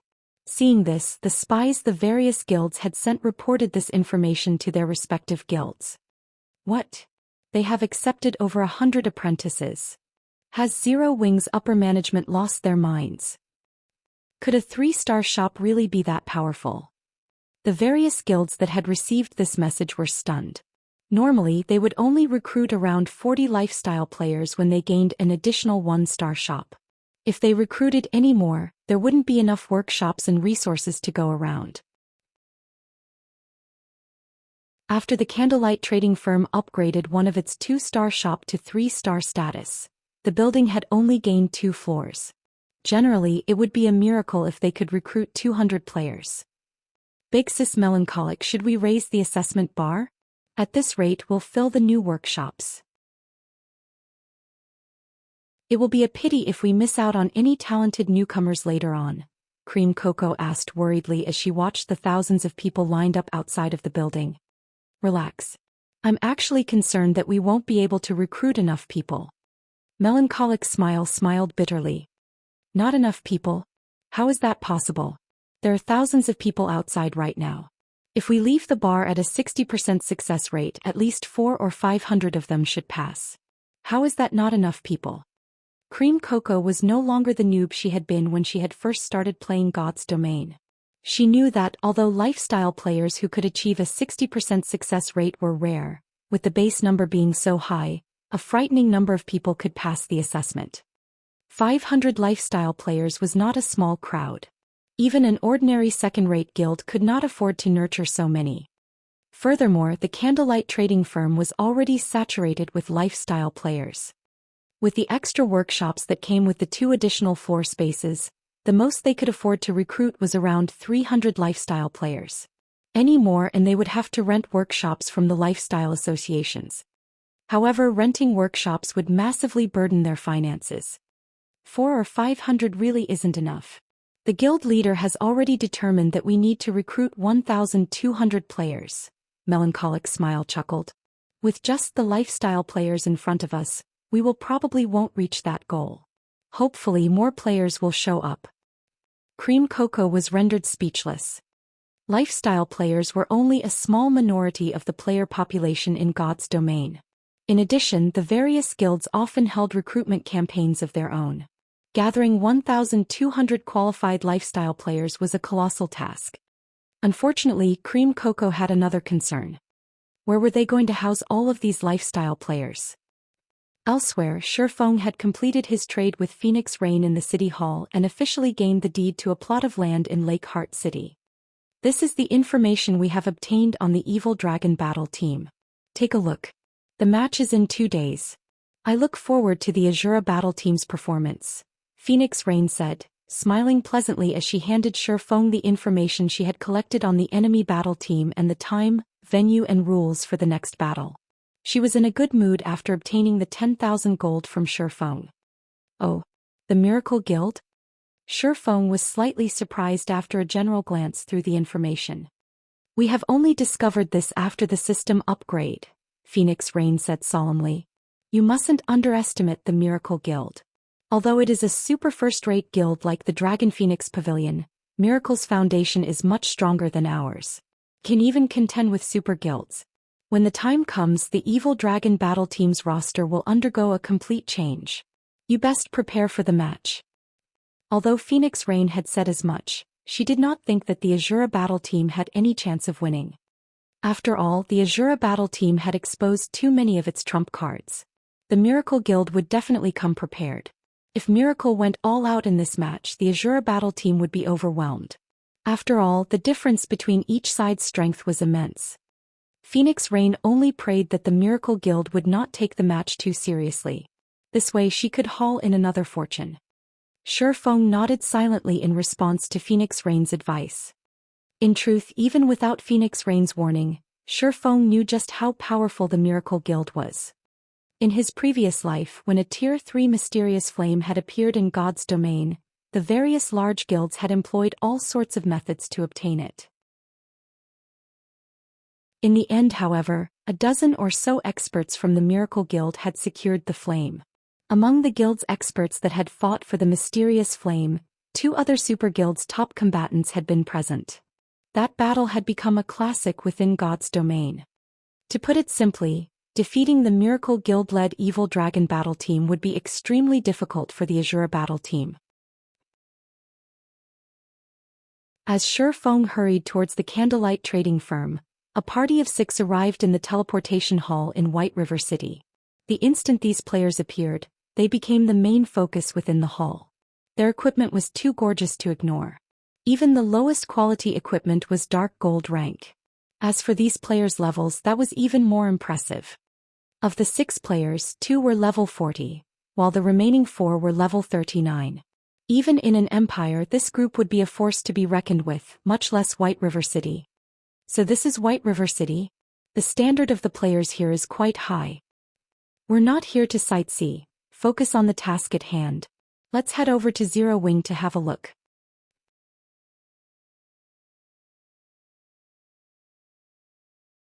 Chapter 9:13. Intermediate Shop.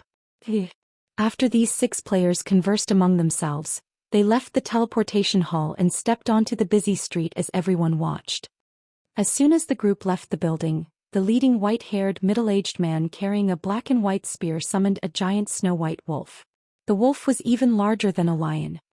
An assassin wearing dark gray leather armor with 2 blood-red daggers hanging from his waist summoned a black warhorse beside the middle-aged man. The warhorse sported silver armor and looked far more majestic than the horses NPC soldiers used. The instant these 2 mounts appeared, they had immediately attracted the attention of every player on the street. Damn, who are those people? Their mounts are definitely not common rank. You're right. I've never seen any common mounts that look that cool. At the very least they should be bronze, maybe mysterious iron mounts.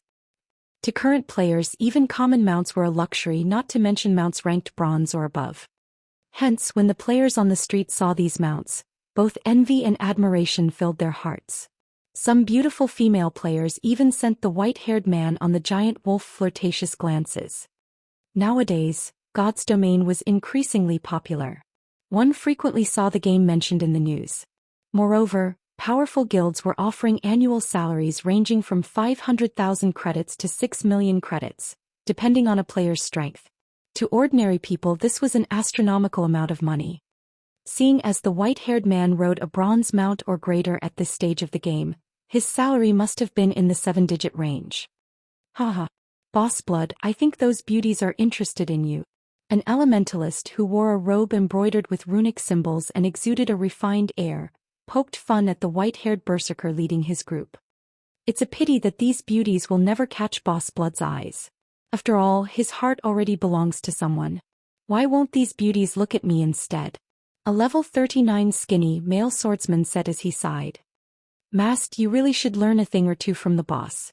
If you put more effort into your improvement, you would have already reached level 40 and could amount to woo those beauties. The male assassin on the black mare snorted. How can I possibly compare to Boss Blood? Even now, I have not passed the test or obtained a title, unlike you, Kirin, who obtained your title half a year ago, the swordsman named Masked Angel said enviously. Alright, that's enough chit-chat. Focus on our task. I will head to Zero Wing with Kirin.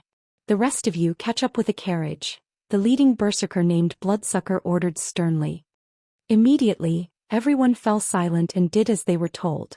The 4 level 39s rode an advanced horse carriage and followed Bloodsucker and Kirin towards Zero Wing's guild residence. Although the advanced horse carriage was fast, it was still slightly slower than the Snow-White Wolf and Black Warhorse. As a result, the gap between the 2 groups gradually increased. The party caused a commotion everywhere they went. Meanwhile, the Candlelight Trading Firm's entrance was overcrowded.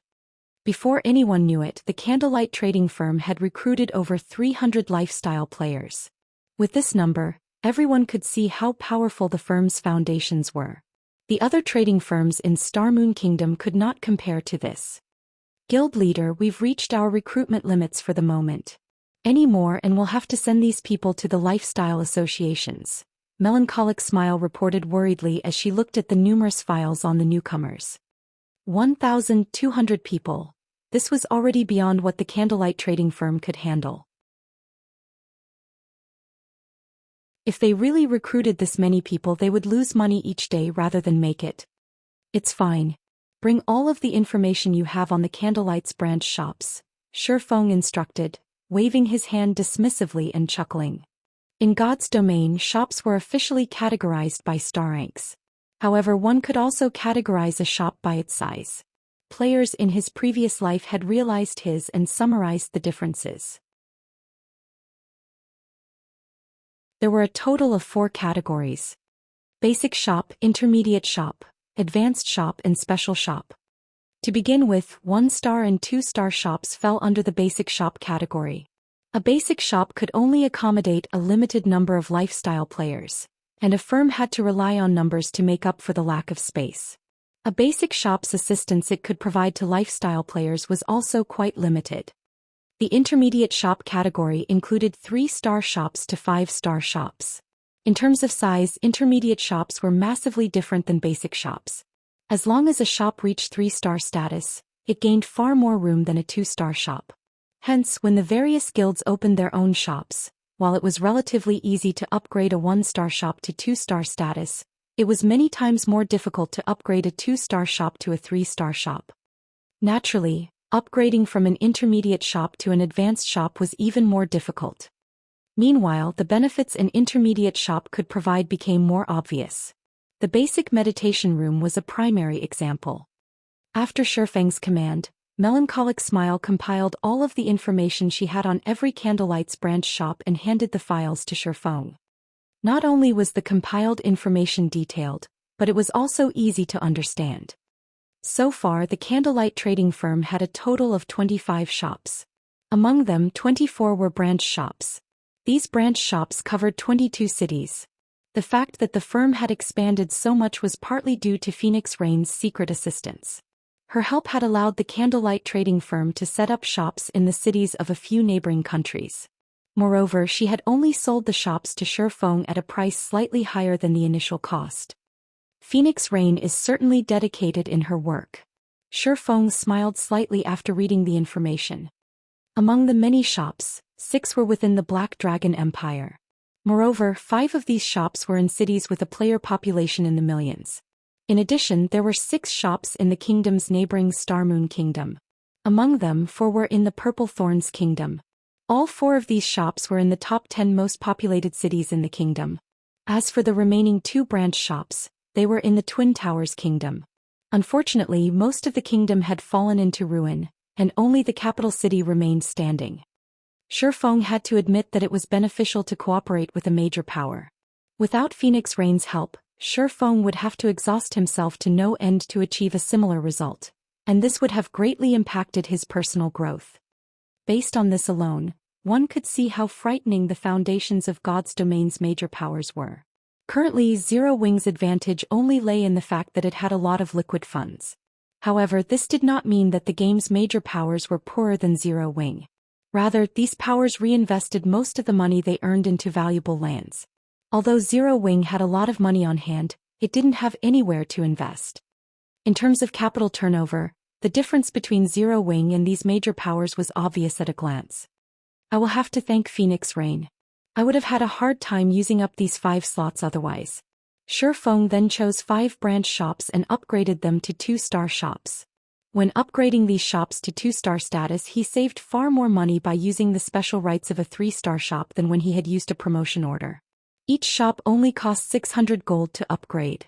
With this, he only needed to spend 3,000 gold to obtain 5 2-star shops.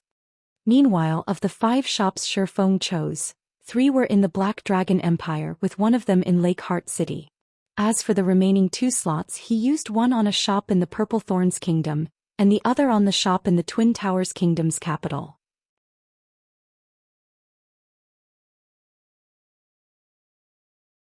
Halscythe Undersher Fluffy Goblin.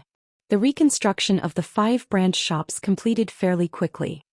Only 10 minutes after Shifeng chose to upgrade them, the 5 1-star shops evolved into 2-star shops. Although the number of items that the shop could sell had not changed, it could accommodate far more lifestyle players. The additional space was more than enough for the 1,200 lifestyle players the Candlelight trading firm wanted to recruit. God's domain was already developing faster than Shifeng had expected. When Shifeng had first obtained the 3-star shop promotion order, he had not intended to recruit so many lifestyle players. At most, he had planned to recruit around 500 or 600 players. However, after the game's 4th evolution, items became more complicated to produce, and this in turn would impact production speeds. After the system upgrade, Melancholic Smile had calculated the statistics of everyone's production speed within the trading firm. To put it simply, the more advanced an item was, the more its production speed had been affected. For common items such as whetstones, production speed had experienced roughly a 15% reduction. As for items such as advanced whetstones, their production had slowed by around 20%.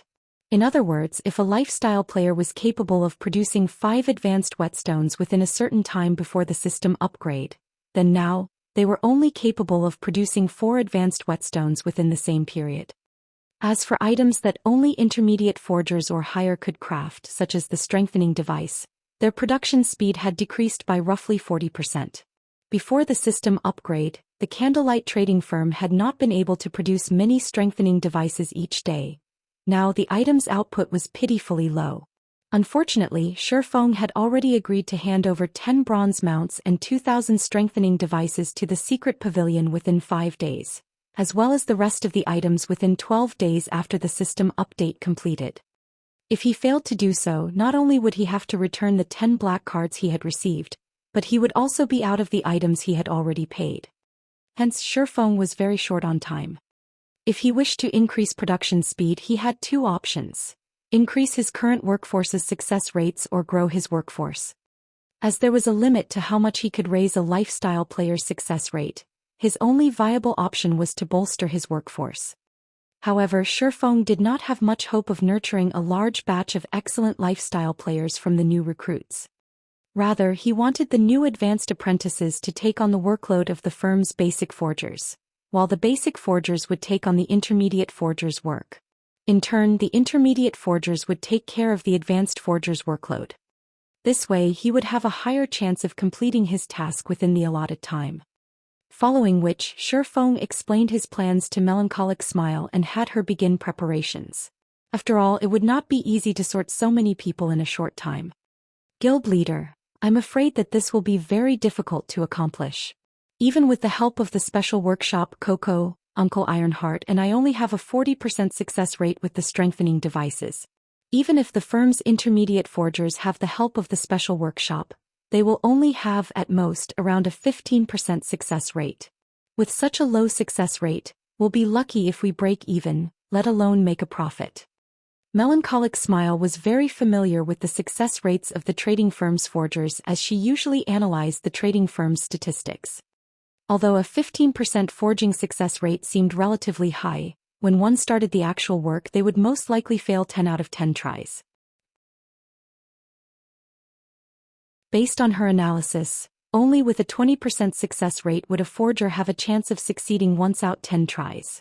Only after reaching a 25% success rate would a forger notice a qualitative change. Once a forger reached that milestone, they would generally succeed once or twice out of 10 tries. If they allowed intermediate forgers to produce the strengthening device, they would be pushing their luck. Cream Coco, who stood beside Melancholic Smile, nodded her agreement. After a long period of research and experimentation, she decided that as long as the system calculated success rate was below 20%, she would give up on making the item. After all, her chances of successfully crafting the item were too low. Even if she did produce the item, the firm would only take a loss. Wasting money was one thing, but wasting resources was another thing altogether. The resources in God's domain were limited. The materials required to produce advanced items were even rarer. It would be foolish to produce an item without guaranteed success. Look at this, Shifeng said, chuckling as he retrieved a fist-sized aqua blue ingot and placed it on the table. Immediately, Melancholic Smile and Coco were stunned. The mana the ore faintly emitted was actually denser than the mana from the magic crystal. When the two forgers clicked to read the item's introduction, their jaws dropped.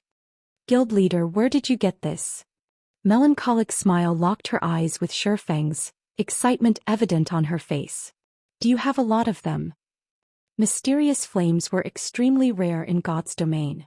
They were so rare that even after a long investigation, Melancholic Smile had not found any clues leading to a single mysterious flame. She only knew about mysterious flames to begin with because of the ice blue devil flame in the candlelight trading firm's special workshops. Shifeng had left behind this mysterious flame. However, after one obtained a mysterious flame, they could only place it in up to 3 workshops. If not for the ice blue devil flame, they would not have reached a 40% success rate with the strengthening devices. However, the mana source ore was the perfect item to make up for their lack of mysterious flames. The intermediate mana source ore Shifeng had revealed could grant an ordinary flame the effects of a tier 3 mysterious flame. The only downside was that, unlike true mysterious flames that could be used indefinitely, the ore was only effective for 30 minutes. With the aid of a Tier 3 mysterious flame, the intermediate forgers could at least reach a 25% success rate with the strengthening devices. If they had a large stock of intermediate mana source, or these intermediate forgers could definitely produce the strengthening devices. Currently, the Candlelight trading firm had close to 20 intermediate forgers, more than their strengthening device forging designs. If they allowed 3 intermediate forgers with the highest success rates to learn their 3 remaining forging designs, they could double their production team. Meanwhile, if the 3 of them utilized the intermediate mana source, or their success rate might even exceed 50%. Including the basic meditation rooms effects, if they forged strengthening devices non-stop, they might achieve a production volume of more than 700 devices. Rather than suffering a slower production rate due to the system upgrade, they could significantly increase their production. They could absolutely hit the target Shifeng had requested. Relax. I have enough for your needs. Shifeng nodded, laughing. He then took out a table-sized design and unfurled it. This was none other than the bronze engineering locomotive design that he had purchased from Sind Heart. Melancholic, you're the most familiar with the trading firm's people. Look for a few trustworthy engineers and alchemists and work with them to produce this item.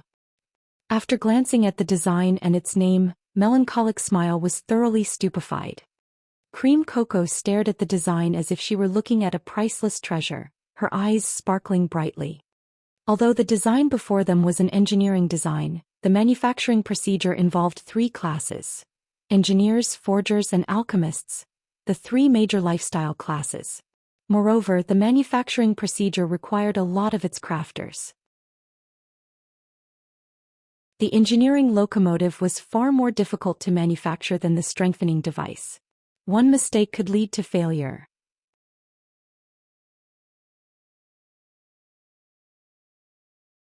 Chapter 9:15. Difference in Mounts. Mounts' importance to players went without saying. Even Melancholic Smile and Cream Coco understood the importance of any mount, not to mention bronze mounts.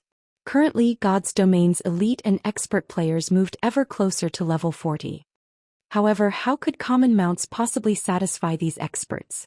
Unfortunately, obtaining a bronze mount was easier said than done.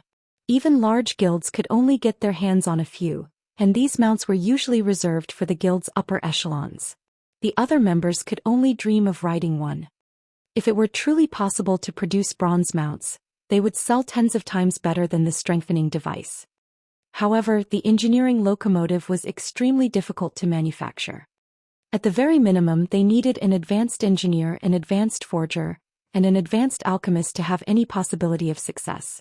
Even if they were equipped with a variety of support tools, they'd be lucky if they had even a 30% success rate of producing the locomotive. In addition, manufacturing the engineering locomotive was a tedious process. It would take a very long time just to produce one. Producing one per day would be an impressive feat. Guild leader, this engineering locomotive is too difficult to manufacture. It also requires so many materials. Even if we successfully produce one, the cost will be astounding. Are we really going to make this regardless of the cost? Melancholic Smile's lips twitched slightly as she read the listed materials recorded on the design. The hardest part of crafting the engineering locomotive would be the power unit. The power unit alone required 30 magic crystals. Other components such as alchemy arrays also required magic crystals. After taking all of the miscellaneous components into account, they needed a total of 50 magic crystals to produce one engineering locomotive. In addition, the mount's manufacturing required certain rare materials such as fine steel ingots. A fine steel ingot was the product of refining fine iron with other materials, and one only had a chance of obtaining fine iron from mining hematite Oregon. On the market, a refined steel ingot cost around 30 silver. That was practically the equivalent of a piece of level 30 bronze equipment. However, there were fewer refined steel ingots available on the market than level 30 bronze equipment. Meanwhile, the engineering locomotive required 20 refined iron ingots, a total cost of 6 gold. Based on market value, producing a single bronze engineering locomotive cost roughly 25 gold. In reality, though, as most of the materials could be sourced from their guild, they wouldn't have to spend that much. Even so, the final cost would still be around 20 gold. Based on their current success rate, It could cost anywhere from 100 gold to 160 gold to craft one engineering locomotive. Meanwhile, a single bronze mount currently sold for around 300 gold. It was not nearly as profitable as the strengthening devices. The only advantage the engineering locomotive had was its demand. If they offered the mounts for sale, someone would buy them if the price were reasonable. If they wished to save more money, they would need the help of a master engineer.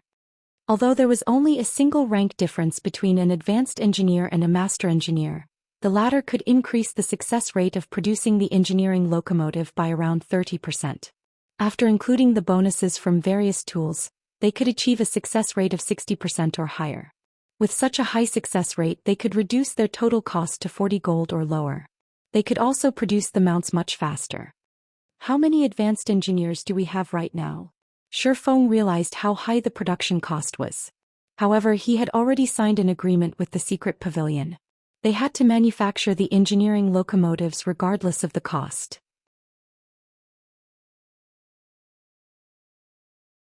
Moreover, producing the engineering locomotive would allow lifestyle classes to rapidly gain proficiency.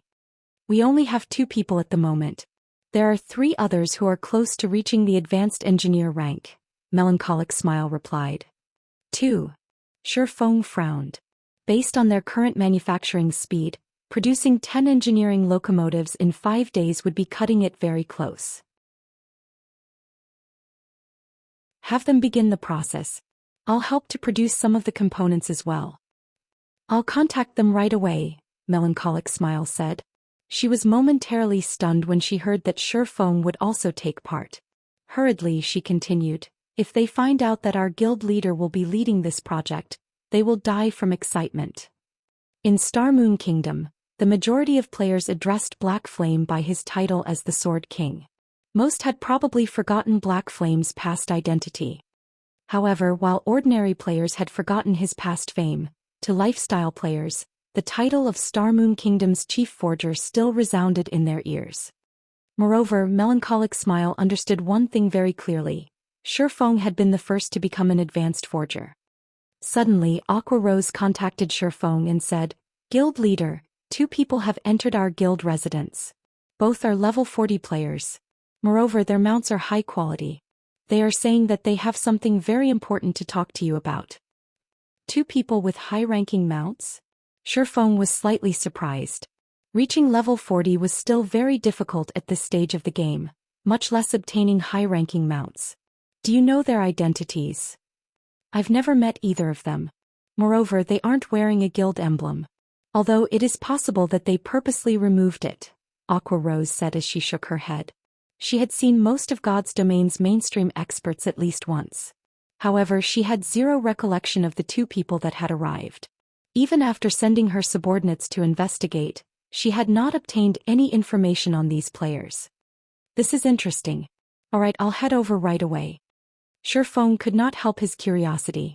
After disconnecting the call, he rode the demonic flame tiger back to Zero Wing's residence. In front of Zero Wing's residence. As Zero Wing had announced another mass recruitment, players crowded around the guild's residence. However, there was a clearing within the crowd where players had given 2 people a wide berth. 2 massive mounts rested beside these players. Nobody dared to approach either of them. Who are these people? They look so strong. They aren't here to cause trouble, right? When the players who had come to apply to Zero Wing saw the Berserker Bloodsucker and the assassin Kirin, they were shocked by the 2's auras and equipment. The advanced horse carriage is so slow. When will Mast and the others get here? Kirin exclaimed as he looked at the time, paying no attention to the surrounding crowd. As soon as Kirin finished speaking, an advanced horse carriage approached from one end of the street. A moment later, the advanced horse carriage stopped before Zero Wing's residence, and 4 people stepped out. Mysterious iron mounts are wonderful. Once I reach level 40, I will have to find one of my own. Mast, don't even think about obtaining a mysterious iron mount. They aren't weeds that sprout up everywhere. Even those with titles in the guild are struggling to get their hands on one, let alone someone like you. The 4 people that had emerged from the carriage chatted merrily amongst themselves. However, when the crowd saw these 4 newcomers, they were flabbergasted. All 4 were level 39. Although the pressure these 4 people gave off was not as strong as the 2 that had already arrived, when these 4 players stood together, they felt like 4 ferocious beasts. A single glance from them was enough to give one shivers. This is Zero Wing's residence? It's quite big, but it's rather shabby. The standard of the guild members isn't much to look at either. Masked Angel gave a rough evaluation after a cursory examination of Zero Wing's residence. The other 3 agreed with Masked Angel. However, the Zero Wing members coming and going were somewhat annoyed when they heard the comment. Zero Wing's residence had cost a lot of gold to build. Even if it did not rank number 1 in Star Moon Kingdom, it ranked near the top. However, these people spoke as if their residence belonged in the slums. These Zero Wing members had intended to argue with these people. However, when they saw a black figure appear at the entrance, they immediately fell silent. Even the independent players lining up outside the residence stared at this figure with admiration. Although the giant snow-white wolf and pitch-black warhorse in front of the entrance were quite attractive, they were on an entirely different level from the demonic flame tiger that had appeared like lightning. In front of the demonic flame tiger, the wolf and warhorse were practically newborns.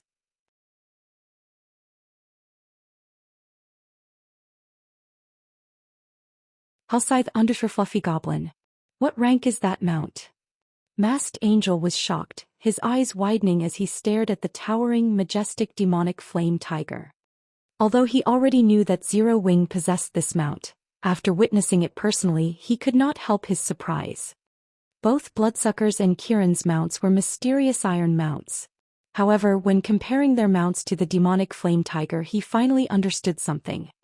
The difference between their mounts was not just 1 rank. Standing there, he could feel the demonic flame tiger give off a significantly powerful pressure. Generally, he only felt this pressure from chieftain-ranked monsters. Could it be a fine gold mount? This question simultaneously surfaced in Masked Angel and his companions' minds. Even God's Domain's major powers did not have a single fine gold mount. Currently, the best mount they had was of secret silver rank. However, what truly shocked them was Shifeng's level. Shifeng was not currently using the demon mask to disguise himself as Black Flame. He did not even bother hiding his level, so if one paid attention, they would discover that Shifeng had already reached level 42. He was actually 2 levels higher than Bloodsucker and Kieran. There was not a single player with such a high level throughout the various empires.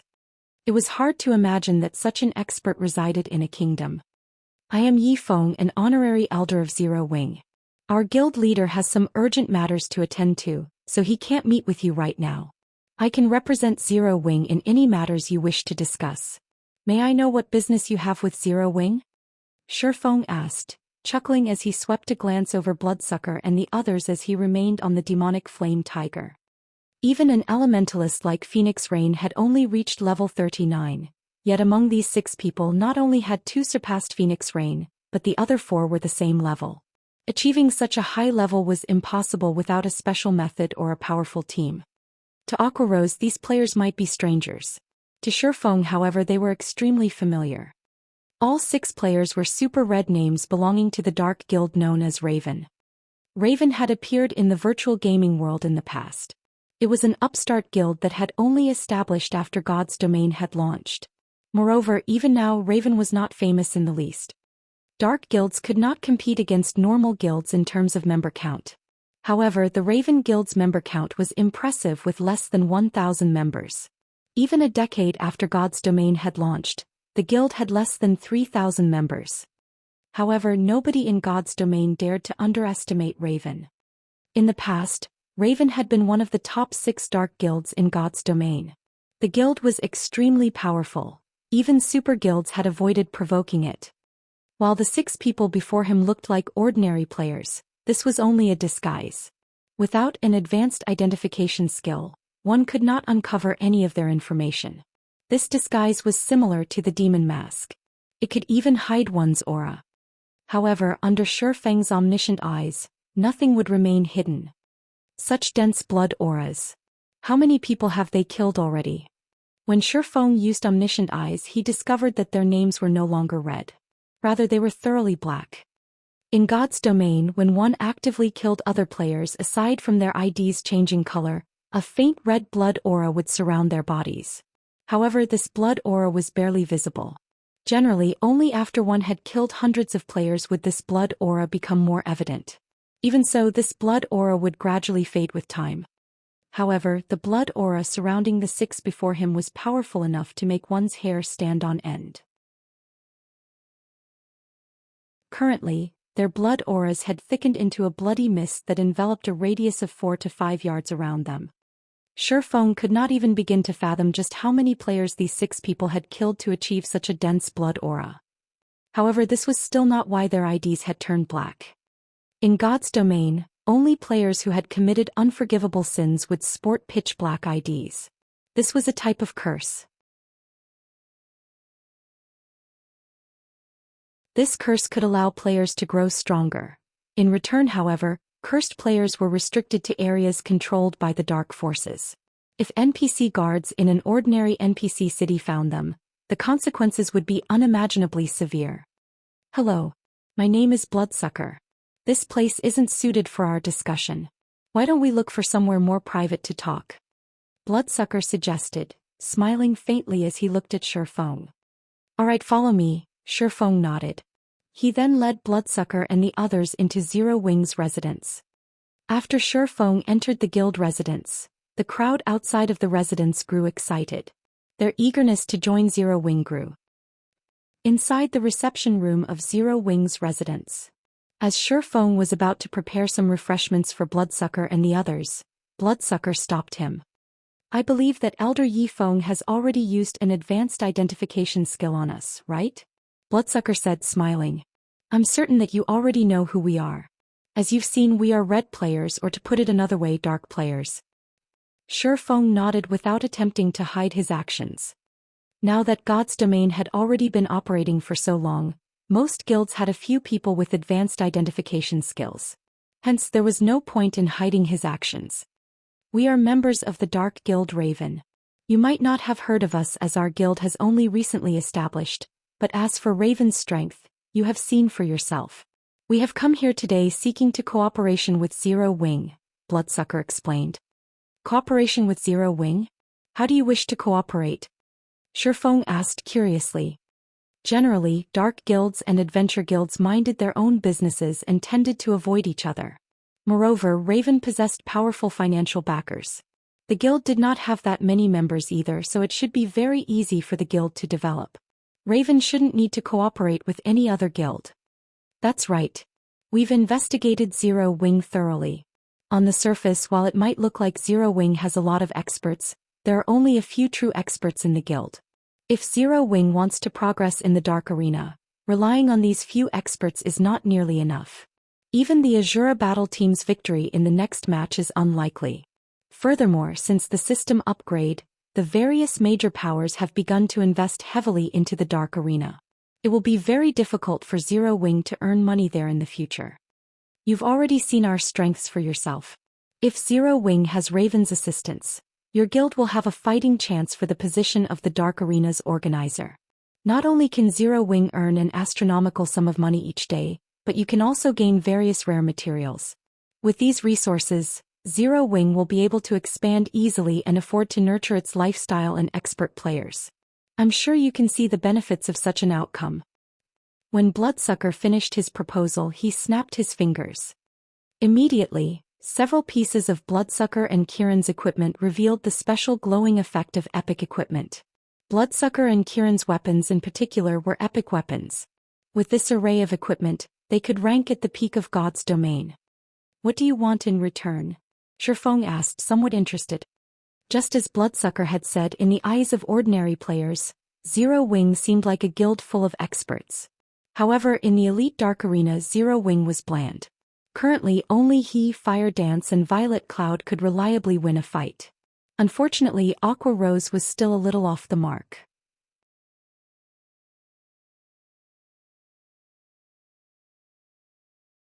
Chapter 9:17. Proof of Strength. Halscythe _ Fluffy Goblin. The Dark Guild Raven maintained a relatively low profile during the early stages of God's domain. The guild always moved covertly. The guild's desire to maintain a low profile was evident by the lack of guild emblems on Bloodsucker and his companions. If not for Raven trying to display its strength to gain Zero Wing's trust, the group would never act so flamboyantly. Shifeng had to admit that this was one of the benefits that Zero Wing enjoyed as it moved closer to the top of God's domain. Whenever he had an issue, people would oftentimes take the initiative to offer their cooperation. If Zero Wing were a third-rate guild or an unrated guild, meeting people like Bloodsucker would be impossible, not to mention inspiring these people to find him.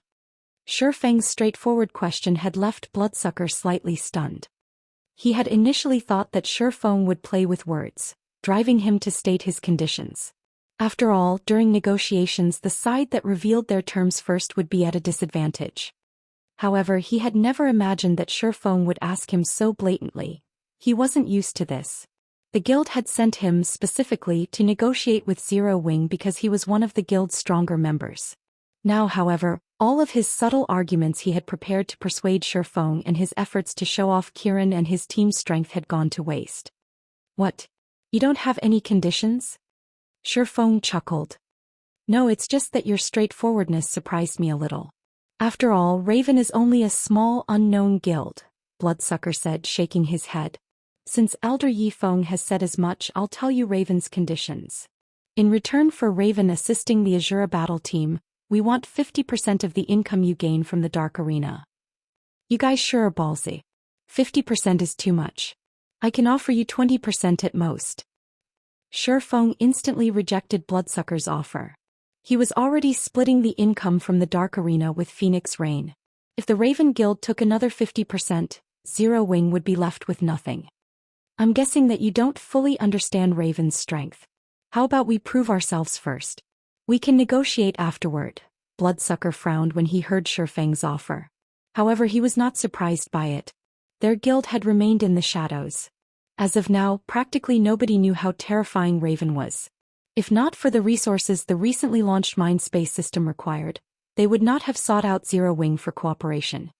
In his opinion, Shifeng had only offered such a low percentage because he didn't know Raven's true power. However, once they showed Shifeng that with Raven's assistance, Zero Wing's chances of becoming the Dark Arena's organizer would improve, he would agree to 50%. After all, this was a sure profit exchange. Proof. Shifeng understood Bloodsucker's train of thought. However, he really could not afford to lose 50%. As Shifeng considered rejecting Bloodsucker's offer, he suddenly had a good idea. Previously, his head had ached over the lack of experts. Now that he had a chance to gain the help of 6 top-tier experts, it would be a waste not to put them to good use. Following which, he nodded and smiled, saying, If Raven wants to prove its strength, I just happen to have a very difficult quest that I need some expert help with. If you can show me that you are sufficiently powerful during this quest, there might be room for further negotiations. Of course, I'll pay you for your help. No problem. You can leave this quest to Raven. As for the remuneration, there's no need. Consider this Raven's gift to Zero Wing, Bloodsucker confidently stated. From the beginning, proving Raven's strength had been their goal in coming here. When the time came, they would shock Zero Wing's members. I still need to prepare. It'll take around 3 hours. You should do the same. This quest is very difficult. I just need you to send a party of 6 experts, Shifeng said. No need. The 6 of us will be enough, Bloodsucker assured. Seeing Bloodsucker's determination, Shifeng ended the conversation. After leaving the reception room, he contacted Yulan, telling her that they could challenge the Holy City of Titan's entrance trial immediately. Both sides would send 50 experts each and Zero Wing would lead the team. Yulan agreed upon receiving Shifeng's message. Her original plan had been to challenge the entrance trial in 3 days. However, the system upgrade had wasted nearly 2 days, so they had no choice but to delay the operation by 2 more. However, after the system upgrade, lifestyle players' production speed had slowed significantly. As a result, the various large guilds now urgently needed a batch of advanced lifestyle players. Naturally, the sooner she got her hands on Titan City's slots, the better. After confirming the plan with Yulan, Shifeng contacted White Knight, having him send 14 of their experts over. Zero Wing's members would fill the remaining 30 slots. Although Shifeng did not know what kind of experts Yulan would dispatch, he had a true gathering of experts. With these experts' combat power, they had a very high chance of clearing Titan City's trial as long as everyone followed his commands. After 2 hours, 50 players had gathered inside a high-class restaurant in the Nobles District. These players consisted of 3 groups: Zero Wing, Raven and Owl. Needless to say, Raven's members were absurdly strong regarding level and equipment. However, Owl's members had shocked both Zero Wing and Raven. Everyone's jaws hit the floor after Owl's members, led by White Knight, joined them in the restaurant and discarded their cloaks. They were all level 42. One could easily rank among an empire's top 10 players in terms of levels at level 40. Moreover, these top 10 included those who hid their levels. Yet White Knight and his team were all level 42. Aside from their high levels, every member of White Knight's team wore absurdly powerful equipment. Among them, 4 possessed equipment on par with Bloodsucker and Kirin. As for White Knight, the group's leader, his equipment surpassed Bloodsucker's. The Ranger's aura was also incomparably sharp. Due to this, Bloodsucker felt pressured. Who are these people? Bloodsucker watched White Knight and the others, shock filling his heart. Are they Zero Wing's hidden experts? Kirin and the others also felt immense pressure from Owl's members. Previously, they had felt nervous when they met Fire Dance and Zero Wing's other top-tier experts. Now an even more frightening group had arrived. Their hearts, which had brimmed with confidence, now faltered. Theoretically, level 40 players should stand at the very forefront of God's domain, yet so many level 42 experts stood before them. They even began to wonder if there had been a flaw in the reports they had received. Shortly after White Knight and the others had arrived, Yulan led a large group of players into the high-class restaurant.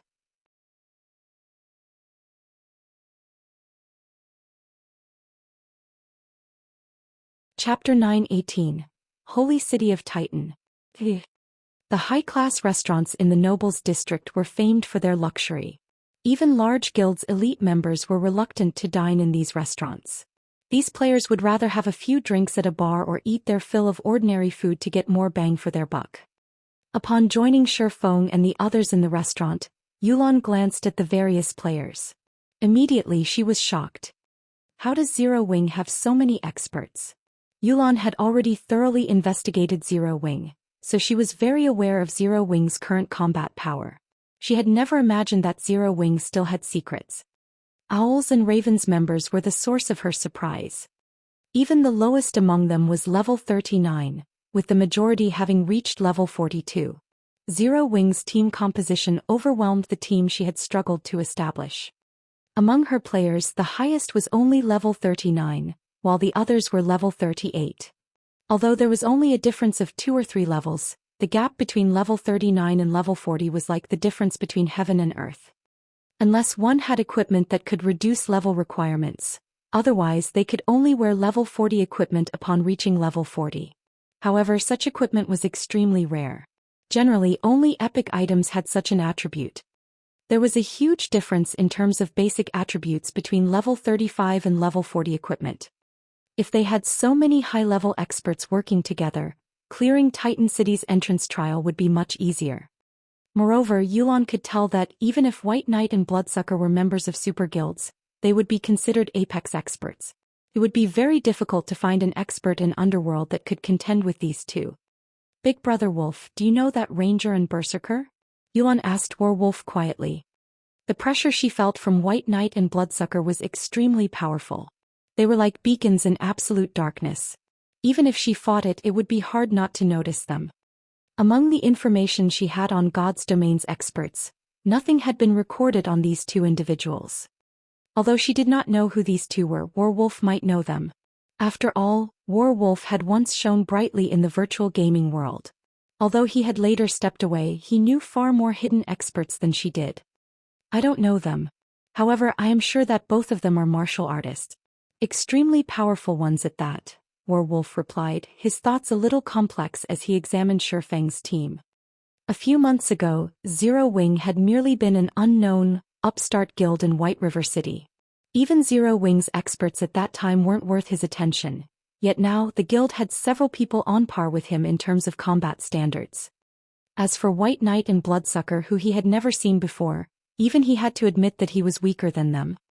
Warwolf could not help but wonder what kind of charm an upstart guild like Zero Wing had to attract so many experts. Even first-rate gods weren't capable of this feat. It really makes you wonder just where the guild leader has found so many experts. Overwhelming Smiles members must be scared stiff right about now. Blackie giggled when he saw Yulon and her Overwhelming Smile team's shock. The rest of Zero Wing's members agreed with Blackie. When White Knight's group had arrived, even they were surprised. Shifeng stepped forward and said, "Miss Yulon, now that everyone is here, should we reform the team?" "All right. Everyone leave your teams," Yulon nodded as she pinned Shifeng with a penetrating gaze. Although she had already known that Yi Feng would lead the expedition to Titan City, she had been somewhat surprised to receive this news. She thought that Black Flame would lead this expedition. This was not because she doubted Yi Feng's strength. However, Black Flame was far more experienced with commanding a team. It was of the utmost importance that they cleared Titan City's entrance trial. After all, once they could enter the holy city of Titan, they could rapidly nurture advanced lifestyle players. In the future, they would have a greater advantage when competing with other trading firms. "I'll start dividing the workload. I want everyone to send me a list of your skills," Shifeng instructed Yulon and the others after inviting them to his team. "That is a guild secret. How can we just reveal that information to an outsider?" Overwhelming Smiles members immediately complained. All guilds kept their players' basic attributes and skills secret. It was especially true for guild experts.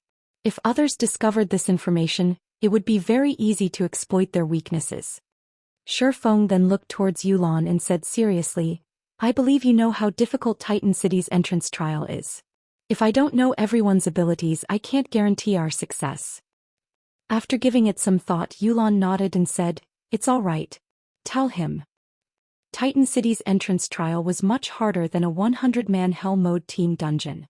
If the team leader did not even know what skills his members possessed, it would be hard for him to issue effective commands. After receiving Yulon's instructions, Overwhelming Smiles members sent their skill lists to Shifeng, albeit reluctantly.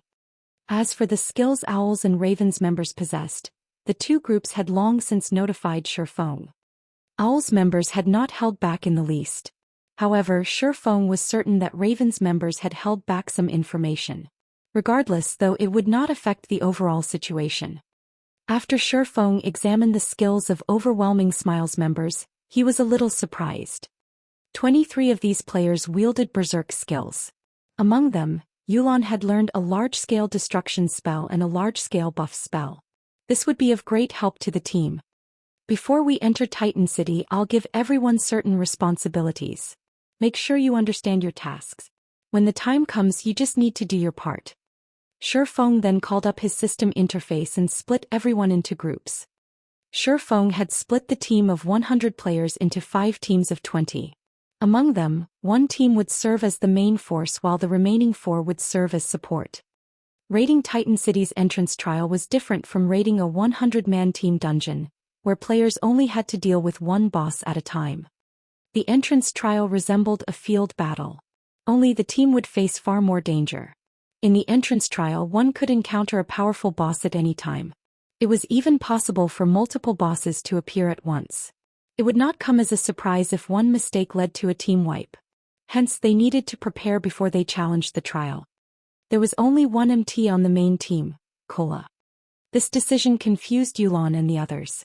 Kola was only level 40, while the Guardian Knight White Knight had brought was level 42. In terms of techniques, the Guardian Knight was also much stronger than Kola. No matter how they looked at it, Kola should not be the main team's MT. Even if Shifeng placed Kola on the main team, he should include another MT. How was a single MT going to tank a boss? However, Shifeng did not bother to explain his decision.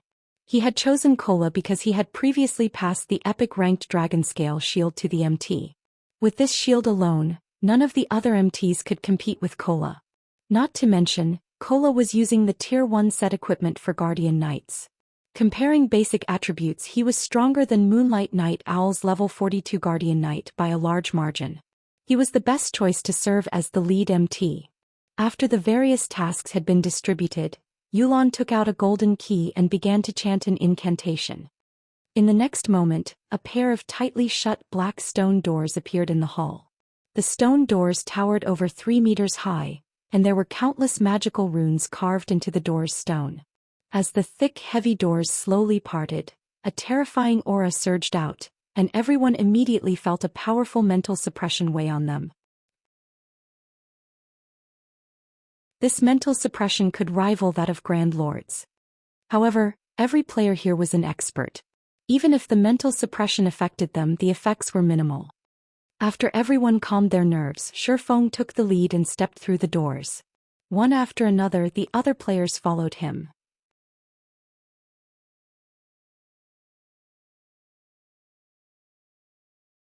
Chapter 919, Titan's Legend. Halscythe Undershirt Fluffy Goblin. The holy city of Titan was buried in God's domains underground. Complex terrain surrounded Titan City, forming a natural maze.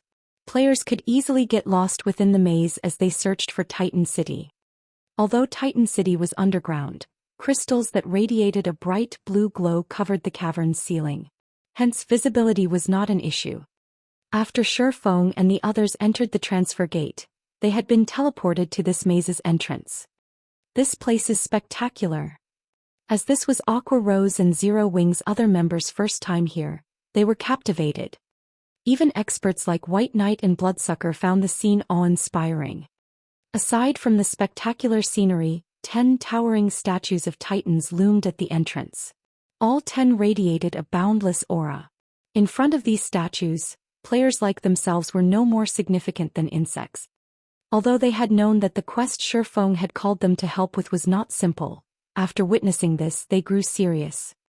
With their sharp senses, they felt warnings of death from their surroundings the instant they reached this area. It was especially true for the entrance. It felt more like the maw of a gigantic beast. These are just statues, yet they have such powerful auras. Are these statues alive? Aqua Rose's slender brows creased slightly as she swept her gaze over the statues before her. She could feel the surrounding pressure originating from these 10 statues. If they had to fight while bathed in this aura, they would suffer a disadvantage. Relax. Those are just statues. Their purpose is to frighten monsters and prevent them from approaching, Shifeng explained.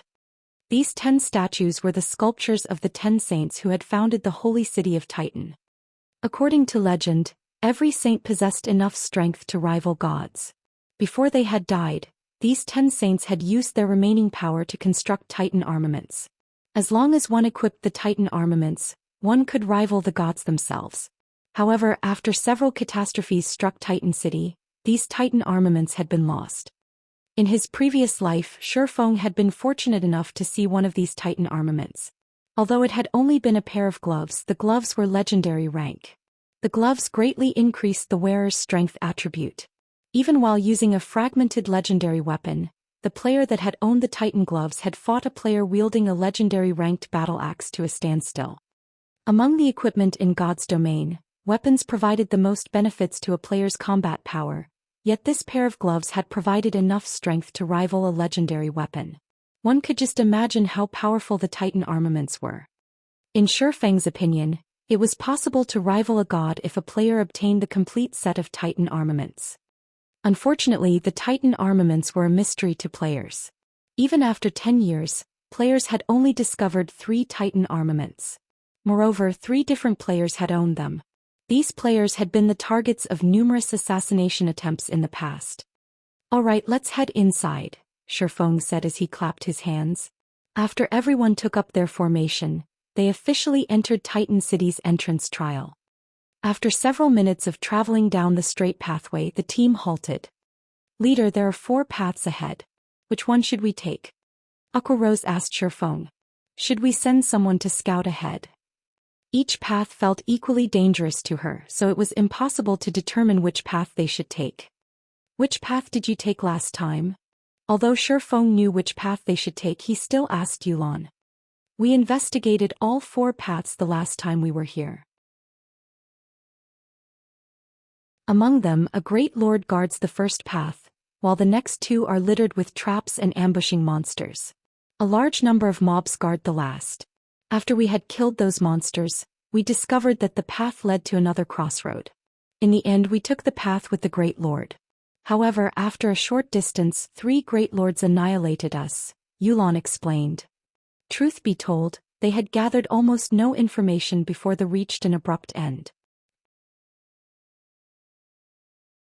Hence, Yulan had thought to search for experts to challenge the 3 bosses. When Overwhelming Smiles members recalled the 3 Great Lords that had ganged up on them, a chill ran down their spines. There were not many players who could face a Great Lord, not to mention 3 Great Lords simultaneously. Moreover, even a 100-man team would be hard-pressed to deal with one Great Lord here because aside from the Great Lord itself, there were many monsters traveling with the Great Lord. Before they had dealt with the 3 Great Lords, the weaker monsters had swarmed and slaughtered them. So that's the case. Let's go down the path with the crossroad then, Shifeng nodded. Generally, the path with a boss it should be the correct option. Taking the path with the crossroad is a waste of time, Yulan explained. That might be true in other virtual reality games, but in God's domain, it is only half correct, Shifeng said, chuckling. This is an entrance trial. Our ultimate goal is to pass through the maze, not to defeat the bosses, isn't that right? In reality, all 4 paths led to Titan City. If a team were strong enough, they could choose the most difficult path, which contained various bosses. This path was also the most direct and would save the most time. In contrast, the path with the crossroads, as Yulan had said, would be time-consuming. However, it was the safest path among the 4. Yulan's group had grown comfortable with the mindset of using brute force to resolve issues. Hence, they had chosen to challenge the most difficult path after entering the entrance trial. It was no wonder why they had only traveled a short distance before team wiping. The first time Shifeng had come here in his previous life, he had been just as ignorant. He and his team had insisted on taking the most difficult path and killing all of the bosses. In the end, they suffered team wipe after team wipe. Fortunately, unlike Yulan's group, his team was not as simple-minded. When they challenged a boss, they had a cleric stay some distance away from the team to revive everyone in the event that the boss slaughtered them. This way they could challenge the bosses endlessly.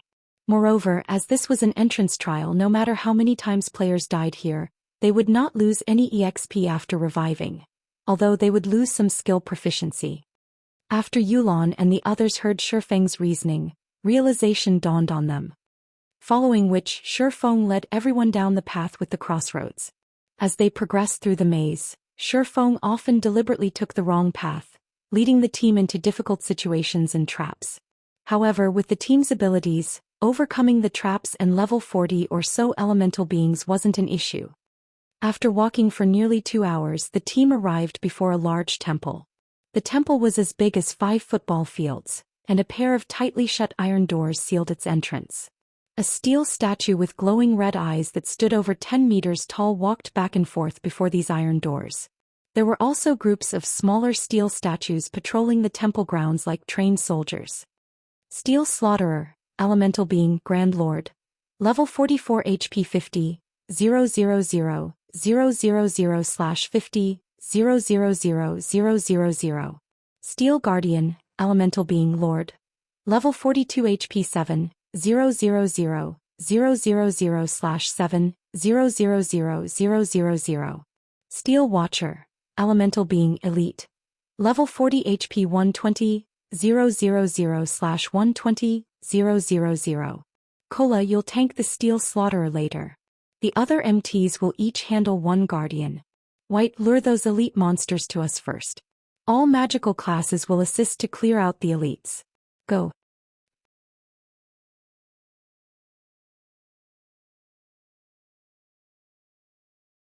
Chapter 920, Epic Shields Effects.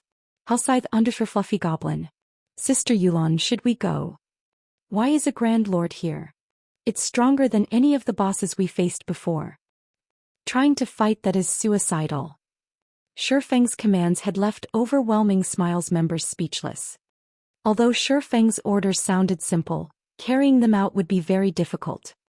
Monsters surrounded the temple. There were at least over 400 Steel Watchers. Moreover, there were as many as 6 Steel Guardians. Any 20-man elite team would struggle against a Lord-ranked monster. Just luring a fraction of the Steel Watchers would be a challenge. These monsters stood too close to each other. If they attacked one of these monsters, they would alarm them all. Over 400 Watchers would chase them down. Everyone get ready. Yulan understood exactly what Shifeng was trying to do. However, while realizing this plan was difficult, she had committed to Shifeng's leadership. Since he had not voiced any concerns with his plan, they had to believe in him. A short moment later, everyone fell into formation and prepared. Now they only had to wait for the Ranger White Knight to lure the monsters. White Knight did not rush in luring the elite monsters. Rather, he stood to one side and waited patiently for the patrolling Steel Watchers to move past before he attacked. However, White Knight did not attack the elite monsters directly. Instead, he set up a trap along the Steel Watchers' path. Rangers were not just adept at ranged attacks. The class was also capable of setting various kinds of traps. White Knight had set a poison trap. When a monster stumbled into it, it would suffer a poison debuff and lose some HP every 3 seconds for 15 seconds. Traps were not limited by range but by time. Even if a player were 100 yards away from their trap, it would still trigger. After setting up a series of traps, White Knight distanced himself from the temple and waited for the patrol of Steel Watchers to return. After another few minutes, the Steel Watchers came back along their previous path.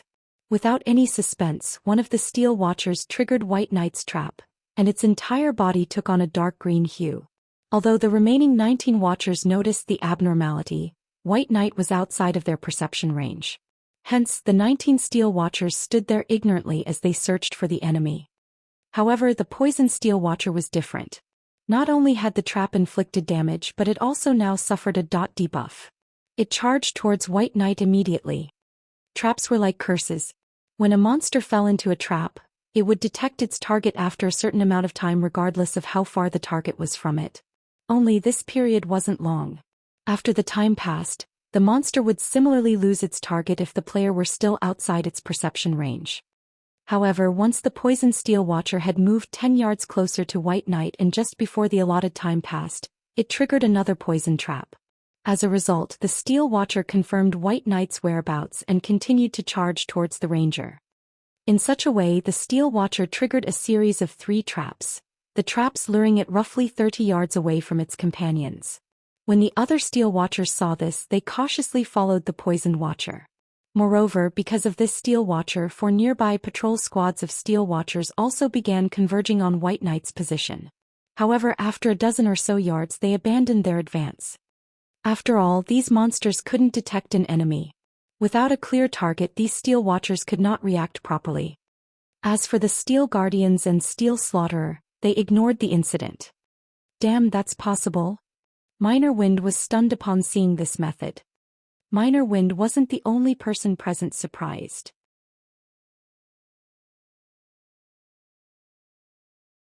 Yulan and the others also wore shocked expressions.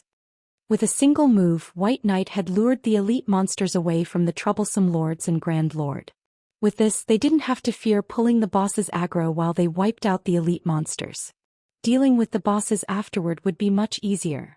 After moving into the Watcher's perception range, White Knight knocked his arrows and fired 3 frost arrows at the poisoned Steel Watcher. The 3 arrows sped through the air and struck the poisoned elite. -6,618. -6,627. -13,216. Not only did the poisoned Steel Watcher instantly lose a large portion of its HP, but its movement speed and attack speed had also been reduced. Just before the poisoned Steel Watcher reached White Knight, the Ranger had depleted its 120,000 HP, and its heavy body fell to the ground with a loud boom. As for the Steel Watchers following closely behind at Shifeng's command, the team's ranged classes bombarded the monsters with AoE attack and control skills. After a moment, every Steel Watcher died without any need for an MT, granting everyone EXP. After dealing with the first wave of Steel Watchers, the following waves became much easier. Once the team had cleared over half of the Steel Watchers around the temple, the Steel Slaughterer and Guardians could no longer remain idle as they charged towards the team. Unlike the low-intelligence Steel Watchers, however, The Grand Lord and Lords immediately targeted the healers. Kola, intercept the Grand Lord. Other MTs, lead the Guardians away. Shifeng hurriedly shouted. Kola, who resembled a grizzly bear, raised his dragon scale shield and charged at the Grand Lord. The steel slaughterer towered like a mountain. In front of its gigantic stature, Kola was an insignificant ant. Moreover, no player could stand against the power of a Grand Lord's charge. They had to dodge it if they wanted to survive. Contrary to expectations, however, Kola moved straight towards the steel slaughterer's feet, raising his shield and bellowing a war cry. Tier 1 skill Justice Bash. Immediately, Kola's body released a golden glow as he doubled in size. He then crashed into the slaughterer's calf. Boom. The powerful impact generated a strong wind that swept over the other players. Kola had only managed to stabilize his body after taking 3 steps back, a damage of more than -6,000 points appearing above his head. To Kola, who had 22,400 HP, the damage was acceptable. After the healer sent him a few heals, Kola's HP instantly recovered to full. As for the steel slaughterer, its charge had been abruptly halted and it trembled slightly. The watching team members were stupefied. He blocked it, just like that. Yulan's mind froze. No MT could even stand against a level 40 Great Lord's strength. They needed at least 3 to 5 MTs blocking to stop one of its attacks. But this was a Grand Lord, and even sending 5 MTs would be tantamount to suicide. Yet Kola had stopped the steel slaughterer's charge without any help. It was unbelievable. So, Zero Wing has such a powerful MT. I see why Yi Feng said that one person would be enough. White Knight, Bloodsucker and the others were similarly shocked. Although they had not tested the steel slaughterer's strength personally, they could make an educated guess. Most likely, no other MT on their team could replicate Kola's feat of tanking a Grand Lord by himself. This epic shield is the best. Kola was ecstatic as he looked at the shield in his hand. Initially, he had been prepared to be thrown when he charged at the steel slaughterer. In the end, however, he was only forced back by 3 steps. However, Kola quickly regained his focus and proceeded to use Shield of Vengeance against the steel slaughterer's calf, causing -3,475 damage. Shield of Vengeance came with a shock effect. Although its damage was not particularly high, the skill felt powerful to others and would draw a monster's attention to the skill's user. In the blink of an eye, the steel slaughterer switched focus to Kola.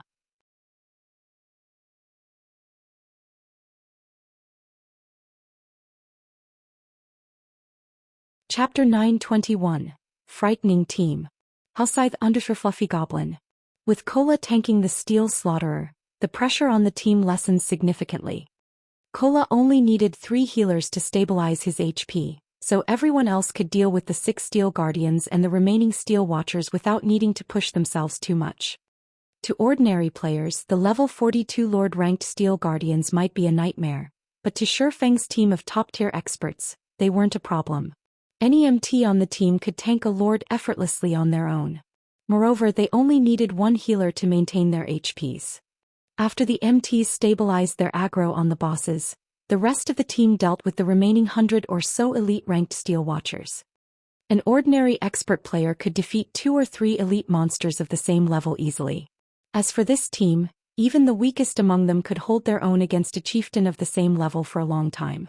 Some were even capable of killing chieftains or resisting a lord of the same level by themselves.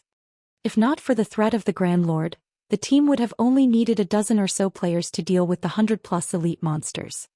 At this moment, Yulan finally experienced what it felt like to have a powerful MT on the team.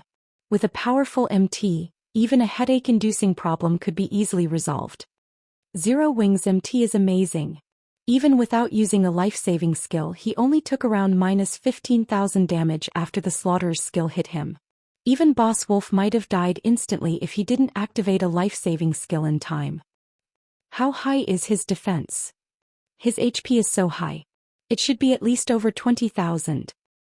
Many of Overwhelming Smile's members were stunned by Kola's performance.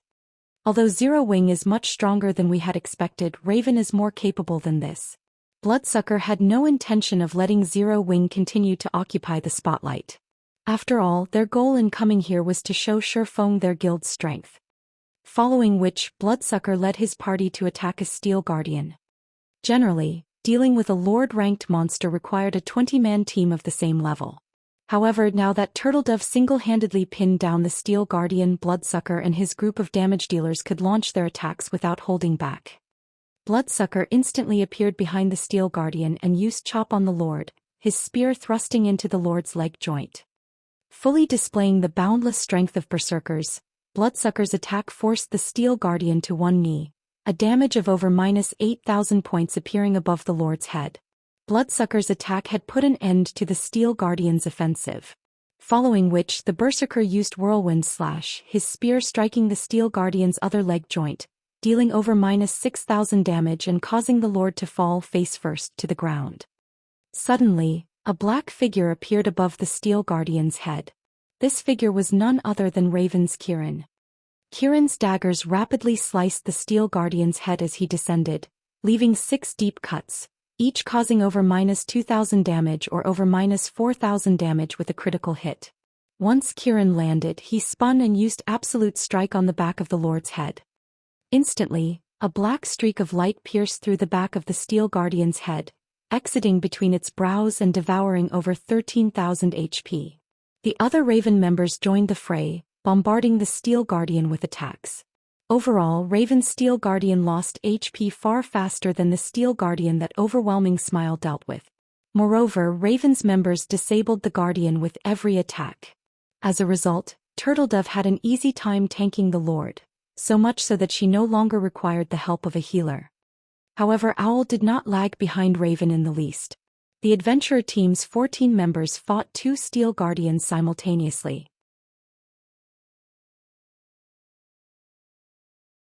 White Knight's Steel Guardian in particular, lost HP faster than Raven's target. White Knight's normal arrow attacks could deal over -3,000 damage to the Steel Guardian. When he used skills such as Burst Arrow, his attacks easily dealt over -10,000 damage, over -20,000 damage if it were a critical hit. Moreover, his attack speed was on par with an assassin's.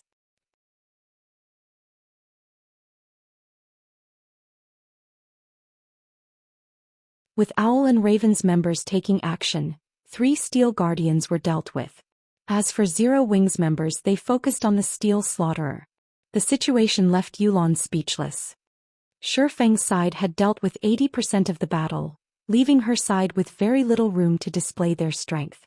Her side only needed to deal with 3 Steel Guardians and the remaining Watchers. Yulon even began to suspect that even if her team of 50 stood idle, Shifeng's side could finish the battle by themselves.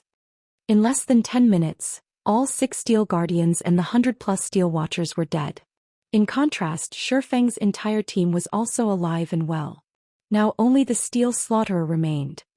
As the team began to think that they would easily pass this stage, the Steel Slaughterer stomped its feet. With a loud boom, the ground shattered. The following impact sent everyone flying. Although the players only received between -1,000 and -4,000 damage, they were all thrown 50 yards away from the Grand Lord. The Steel Slaughterer then raised its hands. A gigantic blue magic array formed in the sky, countless arcs of lightning gathering at the Slaughterer's hands. Anything these blue arcs touched instantly turned into ash. As if Armageddon had arrived, the team could feel a deathly aura loom over them. The boss is going to activate a team wipe skill. All MTs stand at the forefront and activate your life-saving skills. Everyone else stand behind the MTs. Drink a magic resistance potion. Guardian Knights, activate your magic resistance aura. Shifeng ordered, showing no signs of panic. After the monsters around the Steel Slaughterer died, the Grand Lord would activate a powerful AoE skill called Thunder Destruction. The skill's range covered the temple and its grounds, so it was impossible to dodge. Their only option was to survive it. On the other hand, if a team focused on the Steel Slaughterer without finishing off the other monsters, when the Grand Lord's HP fell below 70%, it would still use this move. After receiving this skill, the team would either be dead or crippled. Facing the Lords and Elites after that would only end with their deaths. Hearing Shifeng's command, everyone flew into action. All 10 MTs stood in front of the team and activated either Shield Wall or Protection Blessing. As for the clerics and oracles standing at the rear, They cast their respective shields on the MTs. Simultaneously, everyone drank a basic magic resistance potion. Although the potion did not provide much magic resistance, it was better than none at all. Suddenly, the steel slaughters' fists hammered the ground. Immediately, blue ripples spread out from the Grand Lord. The collision from a single blue ripple forced the MTs back by 5 or 6 steps, shattering the support barriers around them and dealing around -8,000 damage to each. As for the others, the attack sent them flying. However, they received much less damage, only around -4,000. Quickly, heal everyone, Shifeng shouted. The steel slaughterer's attack would only happen once but multiple times. As soon as the healers finished casting the first wave of heals, the second shockwave struck, followed by the third, fourth, fifth, and sixth. Only after the sixth shockwave did the slaughterer's attack end. However, because of this shockwave attack, nearly half of the team members had died. As for the MTs standing on the front line, only 5 of the 10 were still alive. At this moment, everyone finally realized that they had greatly underestimated Grand Lords. A Grand Lord's OE skills were far more powerful than an ordinary Great Lord. If not for Shifeng's quick thinking, they might have team-wiped. Suddenly, the steel slaughterer split into 2, transforming into a silvery white and a pitch-black steel slaughterer. The team was flabbergasted.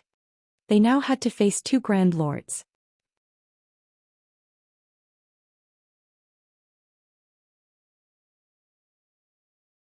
Chapter 922, Splendid Cooperation.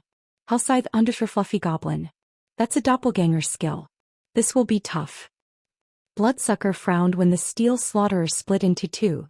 He had a bad feeling about this. One of the worst kinds of skills players could come across when fighting bosses were doppelganger skills, particularly doppelgangers like this that did not have weakened attributes. The only saving grace was that such doppelgangers usually shared HP. Overall, however, the boss would be far more difficult to deal with than if it simply gone berserk and gained a huge boost to its attributes. Now that nearly half of their team was dead, their likelihood of defeating the 2 Grand Lords was very low. First of all, they only had half of their MTs. Secondly, the Grand Lord's overall combat power had not simply doubled. If the 2 Grand Lords superimposed their attacks, they would deal double the damage. Against such a powerful attack, even an MT like Kola would die without every healer focused on him. If these Grand Lords use that shockwave move again, we might as well give up. Yulan frowned, her willowy brows meeting as she looked at the 2 steel slaughterers. She had never imagined that this Grand Lord would be so difficult to deal with. Guild leader, what should we do? Should we activate our berserk skills? Aqua Rose sent Shifeng a whisper. Kola, tank the white one. Turtledove, you'll assist him. The other 3 MTs will be responsible for pinning down the black one. Keep them 50 yards away from each other. All healers, stand in a triangular position to the 2 bosses and stand as far away as you can to heal the MTs, Shifeng commanded calmly. The Steel Slaughterer was an important stage boss. The system would not allow players to clear the entrance trial so easily. Moreover, as Yulan had guessed, when the Steel Slaughterer's HP fell below 30%, both Grand Lords would still use Thunder Destruction again. The skill wouldn't be any weaker than the previous attack either. In the past, before players had discovered an appropriate countermeasure, many expert teams had fallen to this move. Although nobody knew the reason behind Shifeng's command, they moved according to his orders without hesitation. After all, it was only thanks to Shifeng's guidance that they had come this far. Very quickly, everyone fell into position. Kola still had a relatively easy time dealing with the white steel slaughterer, receiving only 5,000 or 6,000 damage from each of the Grand Lord's normal attacks. Even when a skill struck him, he only lost around 15,000 HP. When he had the buffs from clerics and oracle's shields, when he received an attack, he received even less damage. On the black steel slaughter side, however, Moonlight Knight, the lead MT for that doppelganger, teetered between life and death. Moonlight Knight lost over 8,000 HP due to a normal attack. Unfortunately, the Guardian Knight only had slightly over 19,000 HP, that was close to 3,000 points less than Kola. If he received one of the Grand Lord's skills without any buffs, he would die instantly. Although Moonlight Knight relied on his techniques and positioning to evade the Black Steel Slaughterer's attacks, the Grand Lord's speed and strength was overwhelming. Moreover, the boss's attacks covered a wide area. It was very difficult to bridge the gap with techniques and positioning alone. After all, the Guardian Knight class did not boast high agility. It was mainly a meat shield.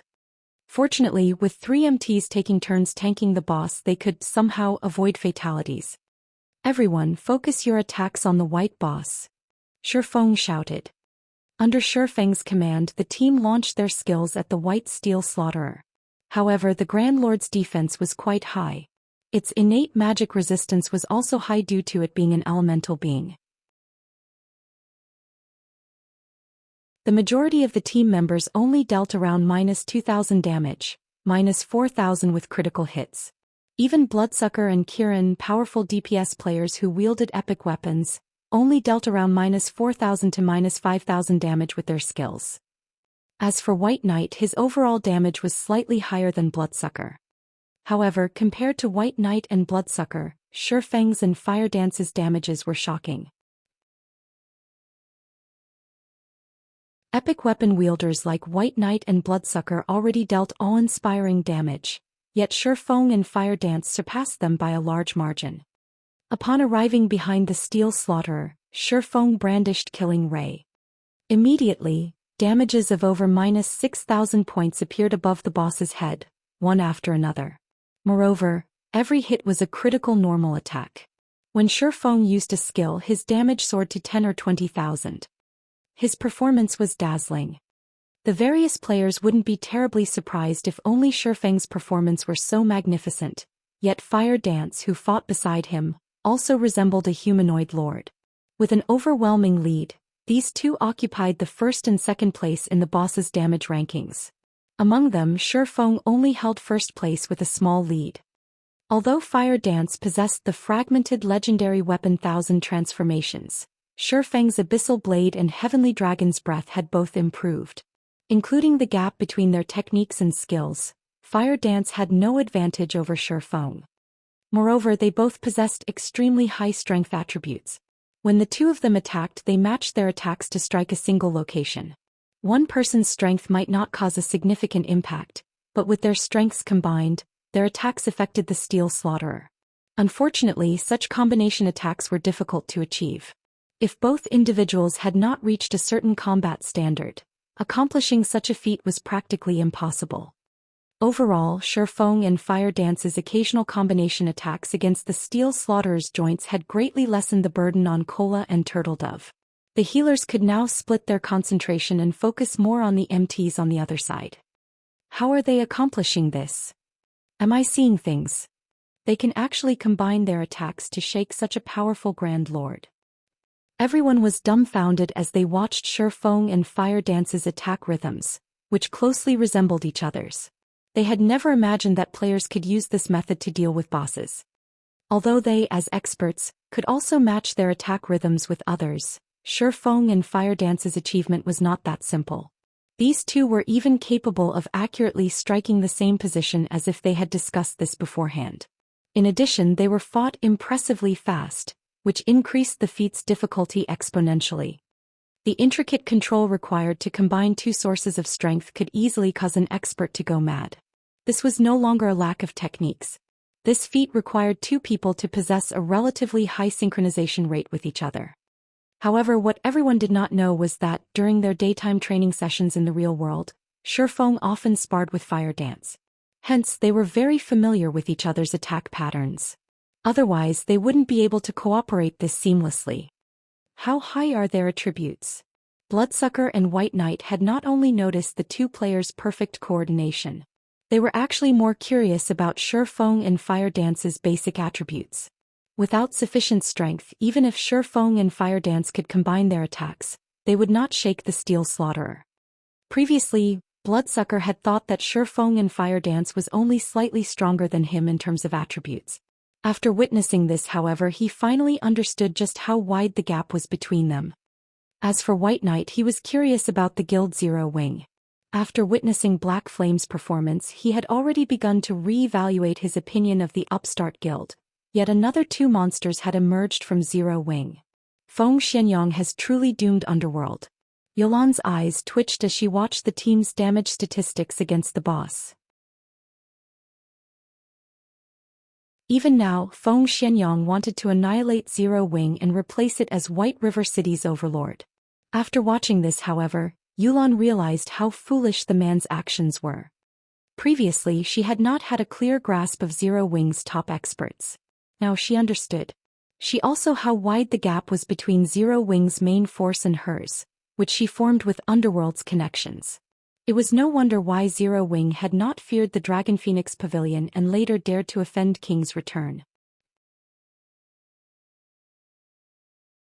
Now it seemed that Zero Wing's main force was no weaker than the main force of God's domain's major powers. One would even be hard-pressed to find frightening damage dealers such as Shifeng and Fire Dance on those teams, not to mention a powerful MT like Kola. With such a composition, they could collect top-tier equipment as fast as those major powers. Following which, the Steel Slaughterer's HP decreased at a rate visible to the naked eye.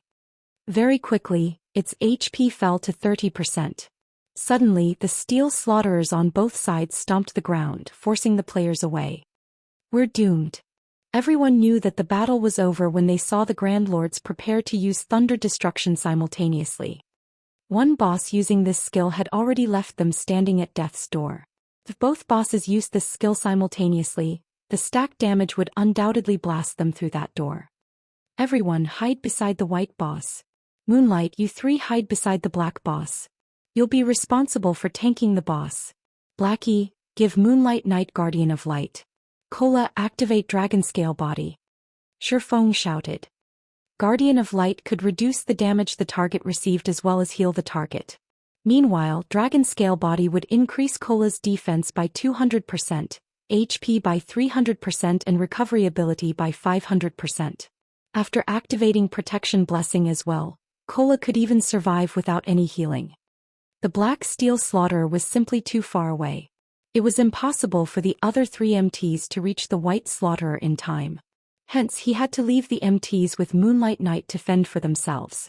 Fortunately, they had a skill like Guardian of Light so they could save at least one of them. Otherwise, without anybody tanking the Black Steel Slaughterer, the two Grand Lords would obliterate the team. After Shifeng issued his orders, everyone burst into action. Shortly after, both Steel Slaughterers activated Thunder Destruction. The power their skills contained was no weaker than the last time. The only difference was that each Steel Slaughterer only launched 3 shockwave attacks instead of 6. What's going on? Everyone was confused when they noticed that no one had died. They should have received 6 damages. This time, however, they had only suffered 3. Moreover, none of the Black Slaughterer's shockwaves had hit them. As for Moonlight Knight's side, all 3 MTs had survived. Did the shockwaves offset each other? Yulan suddenly thought of their positions. They just so happened to be standing in line with the 2 Steel Slaughterers. With this, the shockwaves the Black Slaughterer had released had been offset by the White Slaughterers before any had reached them. They hadn't suffered any damage from the Black Slaughterer's attacks. Yulan wasn't the only one who had realized what had just happened. Bloodsucker and White Knight had reached the same conclusion. They all turned to Shifeng, who was reorganizing the team's formations, every one of them wondering just how smart Shifeng was to think of such a solution so quickly. If they had been in charge, they would have only been able to wait for their deaths. After the Steel Slaughterer's attacks, the 2 Grand Lords did not use any powerful AoE skills. In less than 10 minutes, both bosses died by Shifeng's hands, granting everyone an abundance of EXP. Even after they shared the EXP, several of Overwhelming Smile's level 38 members rose to level 39. Shifeng's experience bar had also risen by nearly 6%. Compared to killing an ordinary Grand Lord, the Steel Slaughterer provided far more EXP. Meanwhile, due to divine providence, the Steel Slaughterer dropped over a dozen items.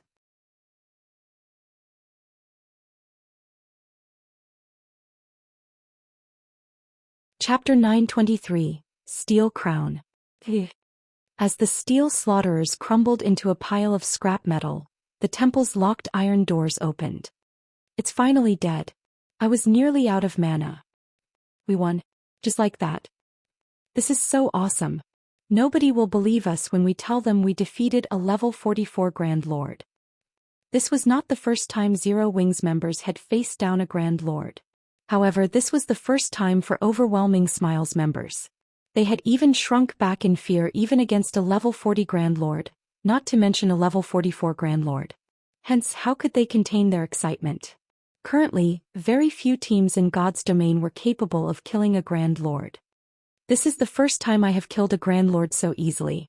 If we had to rely on Raven's main force, we would have lost at least 80% of the team. We might have even suffered multiple team wipes. Masked Angel sighed in amazement as he sat on the ground. Raven's other members nodded their agreement. Although they had killed Grand Lords before, they usually paid a high price to do so. Generally, they suffered multiple team wipes before finally succeeding.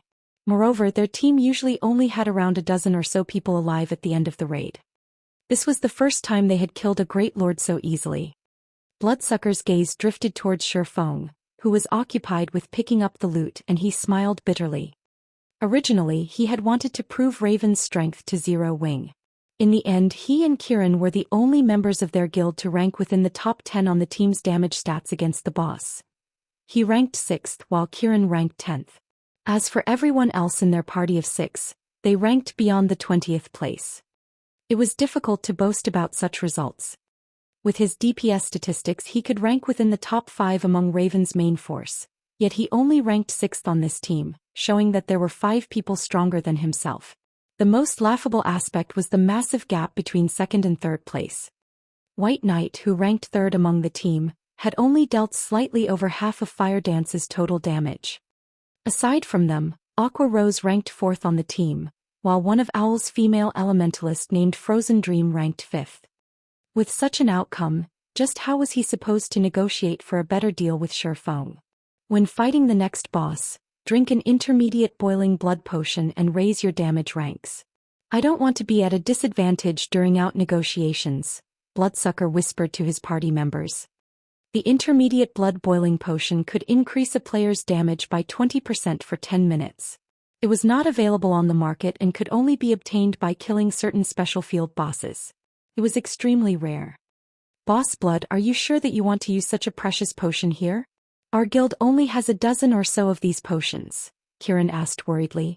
This time, as a precaution, the guild had given each of them a bottle. Even when the guild had raided Grand Lords, they had refused to use it. Do you think we can top the damage charts if we don't use this potion? Bloodsucker retorted, smiling bitterly. Truthfully, he did not want to use the potion either. He had thought that he and Kirin would rank among the top 5 players in terms of damage, while the rest of his party would rank within the top 20, yet they had not, and now their reputation was in ruins. As the healers revived the dead, Shifeng organized the loot he had collected. Leader, did they drop something good? Kola asked excitedly when he noticed Shifeng's smile. The other Zero Wing members turned to Shifeng as well. They all knew Shifeng's personality. Items that they considered top tier were ordinary in Shifeng's eyes. Items that could garner Shifeng's interest were precious first-class items. Not bad. The boss dropped a piece of growth-type equipment. Shifeng chuckled as he shared the equipment's attributes in the team chat. Steel crown, helmet, plate armor, bronze rank. Level 40, level 90. Defense plus 1374, level 40. Strength plus 31, endurance plus 30, agility plus 22. Additional passive skill 1 dash. Iron Wall. After receiving an attack, user has a 5% chance to trigger Iron Wall, having the next damage received. Additional passive skill 2 dash. King's Resolve. Halves mental suppression suffered by wielder and decrease all control effects by 1/3. Additional active skill dash. Steel Impact. Increases strength by 300%, speed by 100%, and causes a powerful impact to a maximum of 3 targets. Impact interrupts targets, knocks them back by 10 yards and places them in a fainted state for 3 seconds. Cooldown, 1 minute 30 seconds. This crown was crafted by Titan craftsman Phyros. However, the crown's power has been severely weakened due to evil power pollution. To purify this evil power, one needs a large number of magic crystals and EXP. Can be purified 5 times. First purification requires 100 magic crystals and 200 million EXP. Every member of the team unconsciously gasped when they saw the steel crown's attributes. The crown was a treasure for MTs. The item's 2 passive skills could significantly reduce the burden on MTs when facing bosses. As for the steel impact skill, it could be useful during crucial moments to prolong or interrupt a boss's channeling before it executed a powerful skill. With the 300% strength increase, an MT could easily take on a Grand Lord of the same level for a few moments. Furthermore, as the steel crown was growth-type equipment, both the crown's basic attributes and the skills would improve as the crown was purified. This helmet can practically rival epic equipment. Masked Angel drooled as he gazed at the steel crown. The steel crown did not have a class restriction. Any plate-wearing class could use it. However, it was most suited for an MT. This item was fully capable of raising an MT's standards to a whole new level. The team's 10 MTs stared at the steel crown in Shifeng's hands. However, Shifeng had already discussed the matter of the boss's loot. Among Zero Wing's side, Raven's members had opted out of the loot. As for Owl's members, as they were returning a favor, Shifeng would pay them with coins. Beyond that, Shifeng and Yulan had agreed to take turns choosing items from the loot. The team with the highest damage would choose first. Now that Zero Wing's group had an absolute lead in terms of damage, Shifeng got the first pick. Overwhelming Smile's members could only watch on with envy. However, Yulan did not find this outcome unfair. After all, they had relied on Zero Wing to kill the steel slaughterer. Among the loot, the steel crown was undoubtedly the most precious. However, there were many good items among the loot. 4 pieces of level 40 dark gold equipment had dropped. Currently, level 40 dark gold equipment was the best available outside of epic equipment. Tier 2 magic scrolls and rare potions also dropped. Even after splitting the loot, each side would reap a considerable harvest. Turtledove, wear this. Shifeng handed the steel crown to the female knight Turtledove. Me. Turtledove was somewhat hesitant. Among the guild's MTs, both Kola and Yi Wumian were stronger than her. Logically, one of them should have received the crown. She already wore a pair of epic-ranked boots. If she received another piece of growth-type equipment now, it would be somewhat unfair to Kola and Yi Wumian. Those two are using sets, so they can't wear the crown. Moreover, the steel crown is only bronze rank right now. Although your attributes will decrease slightly after equipping it, you will improve overall. You'll have an easier time dealing with the bosses later on, Shifeng said, chuckling. That's right. Turtledove, just take it. Both Kola and Yi Wumian nodded in agreement. In reality, Turtledove's techniques were already quite impressive. She was definitely the third-ranking MT in the guild. She just had slightly weaker equipment. If Turtledove improved her equipment, tanking bosses would become much easier. Alright then. After some thought, Turtledove accepted Shifeng's offer. She was moved as well, and she inwardly swore not to let anyone down.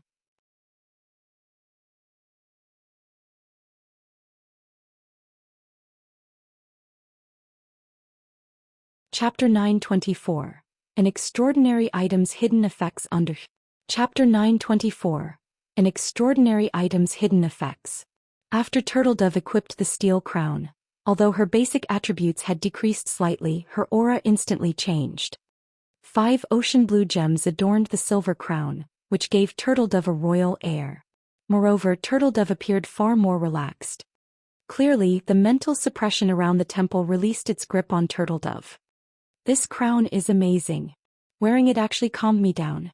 With this, I don't have to worry about mental suppression against a high-tiered boss anymore. After equipping the steel crown, Turtledove felt a pleasant sensation wash over her body, her mind becoming much clearer than before. However, the greatest change she sensed was her body's flexibility. Her previous helmet could not compare to the steel crown. Growth-type equipment is similar to an extraordinary item.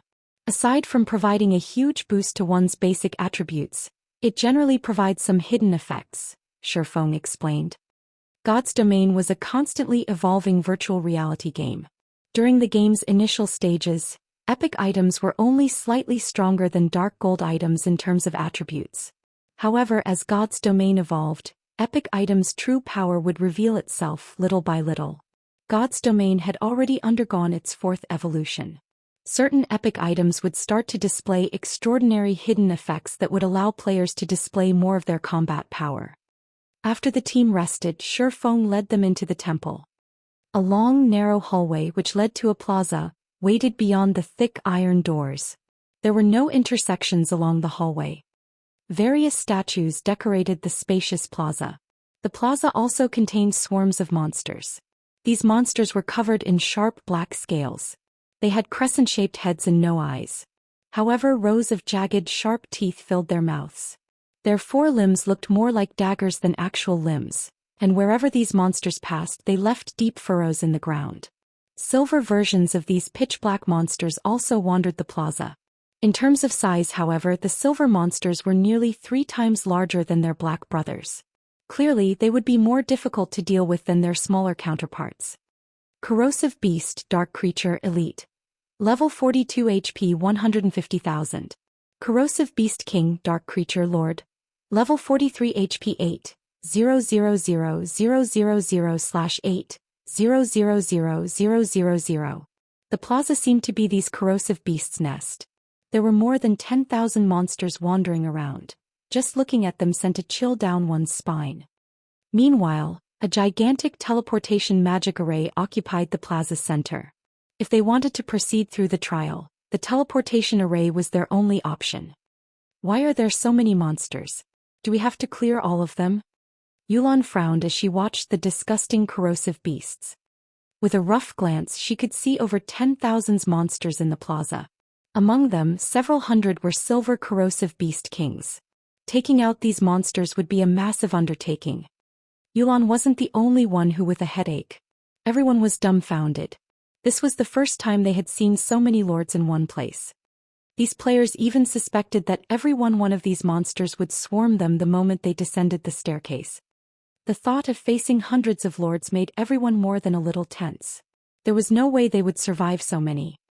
As their team stood there, shocked over the sight of so many powerful monsters, a pair of steel doors on the other end of the plaza opened, and a group of players emerged. "Why are there other people here?" Yulan muttered in surprise as she watched the players from across the plaza. "It seems you're not the only one who obtained a Titan City Pass. We need to move faster now." Although Shifeng found the situation strange, he was not particularly shocked. The Holy City of Titans entrance trial was not a dungeon. It was just an extremely dangerous special map. In addition, it was categorized by levels, with every 10 levels sharing one map. Players between level 36 and level 45 would share one map, and players between level 46 and level 55 would share a different map. Any player who obtained the pass could venture here. God's domain was massive, and with so many players, it'd be surprising if no other top-tier players managed to find their own pass.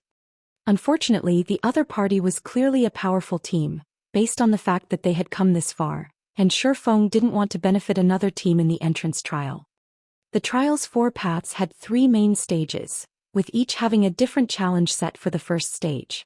However, all 4 paths would converge here for the second stage. The 4 paths also shared the same final challenge. The first team to clear the final stage would gain an additional benefit: reputation for the Holy City of Titan.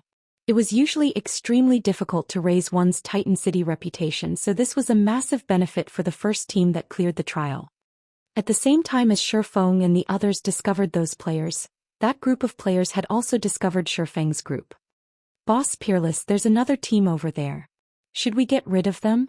A level 40, burly assassin suggested, making the gesture of slitting one's throat while he stared at Shifeng and his team. "Ignore them. We'll decide what to do after we pass through this area. It won't be too late to get rid of them if we meet them later," Peerless, the group's leader, said as he waved his hand at the assassin. "Get ready. We need to clear this area quickly." "Understood." As if this were not their first time here, the team burst into action. "Leader, the other team is making its move." Aqua Rose asked softly, "Should we watch them for a moment first?" Naturally, Shifeng understood Aqua Rose's concern. With their team strength, taking on 7 or 8 lords at once might be easy, but against several hundred lords, even Shifeng felt powerless. Hence, their best option was to observe the other group as they cleared this stage. This way they would increase their chances of clearing the stage as well. However, Shifeng had no intentions of letting the other side get ahead of him. Titan City's reputation was on the line and he must have it. Although there were a lot of monsters in the plaza, their numbers weren't the largest cause for his headache. The corrosive beasts had an extremely abominable ability which could rapidly deplete players' durability. With this ability, it was impossible to defeat them all before their equipment broke. MTs and plate armor classes gather around me, Shifeng said. He then revealed a large number of strengthening devices. Each of you take 2 of these strengthening devices. After using them, 30 of you will form a protective circle while the other melees will serve as replacements when needed. All ranged DPS and healers will stand in the middle. We'll charge for the teleportation array. As soon as Shifeng said so, everyone understood his plan. They didn't actually need to kill all of these monsters. Rather, they needed to reach the teleportation magic array. Unfortunately, while this task might be easy for MTs, it was very difficult for melee classes. There were also countless corrosive beasts. They were all bound to receive some damage. If the healers only had to focus on a few MTs, they could bear it. However, they had to keep as many as 30 people alive. There was also a fairly long distance between the staircase and the plaza center.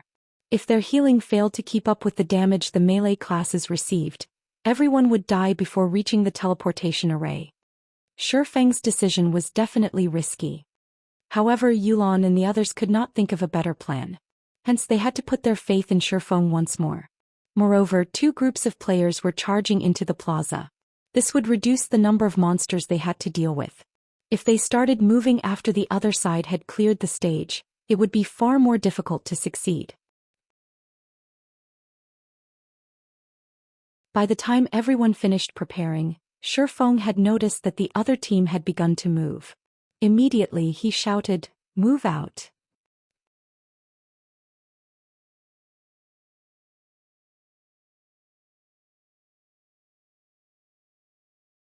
Chapter 925.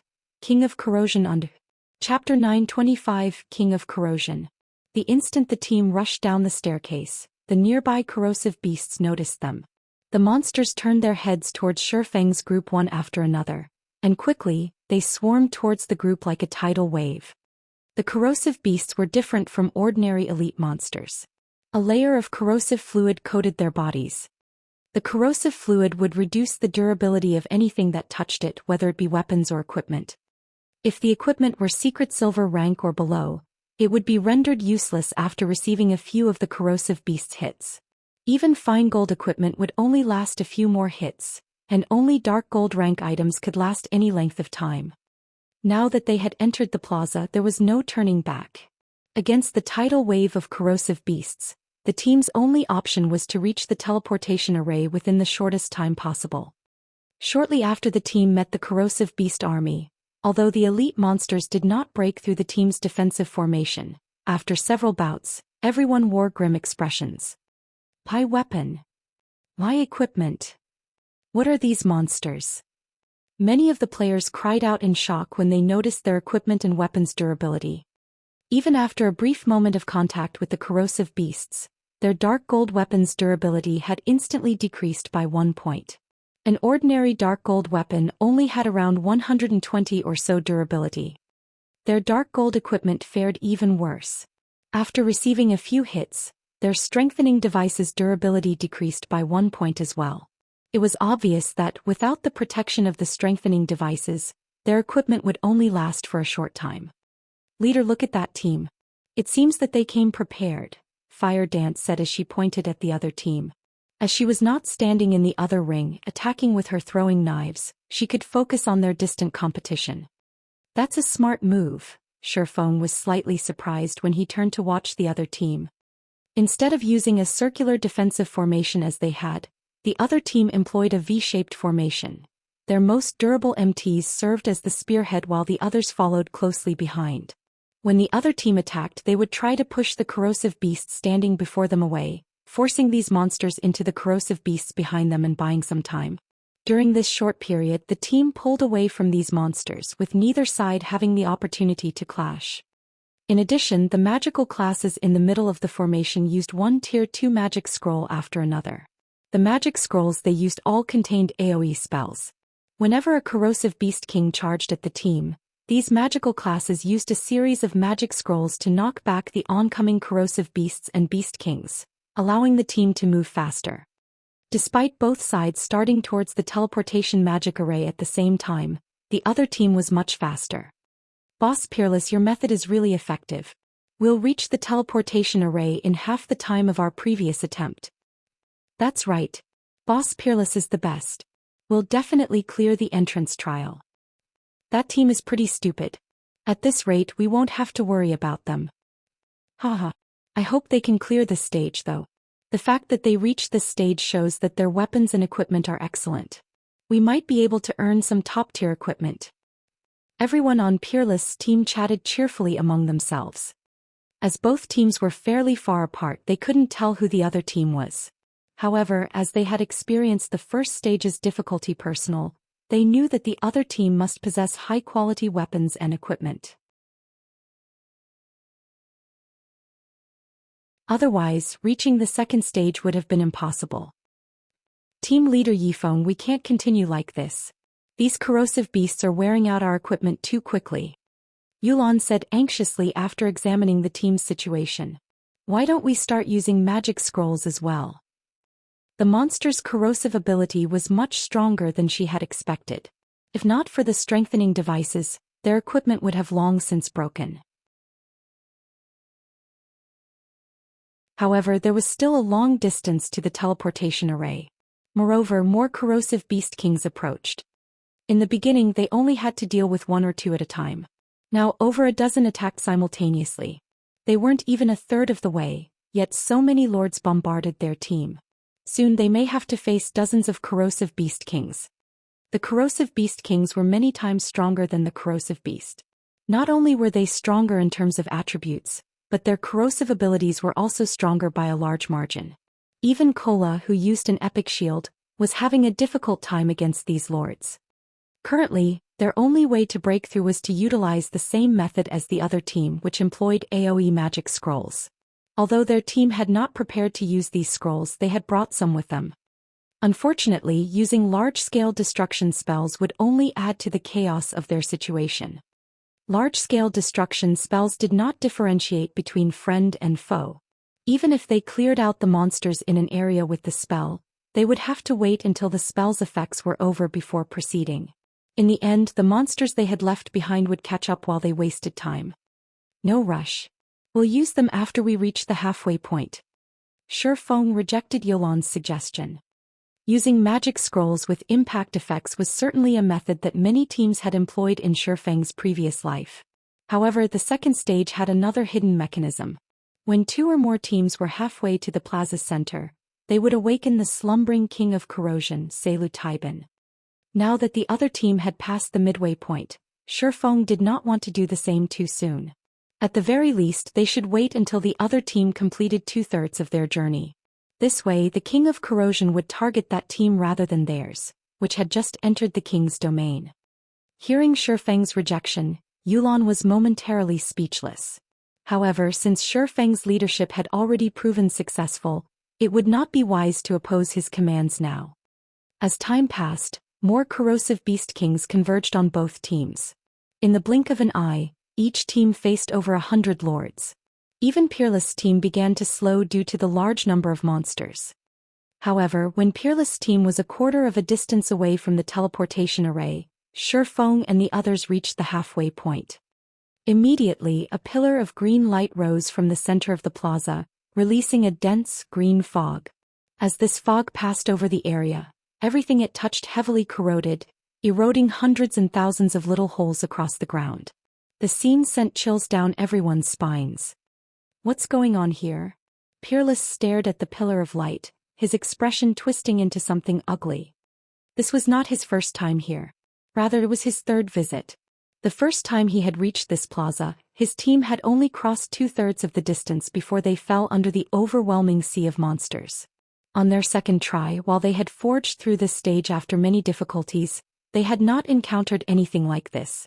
As he stared at the pillar of green light, he involuntarily shivered, his mind continuously warning him that it was extremely dangerous to continue forward.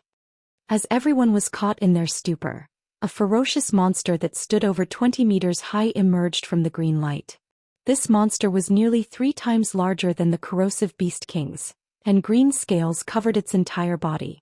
A green liquid seeped from the gaps between its scales. When the liquid touched the ground, it ate through the earth, creating a large hole. A green fog also circled the monster's humongous body. This was none other than the king of corrosion, Zhou Xian.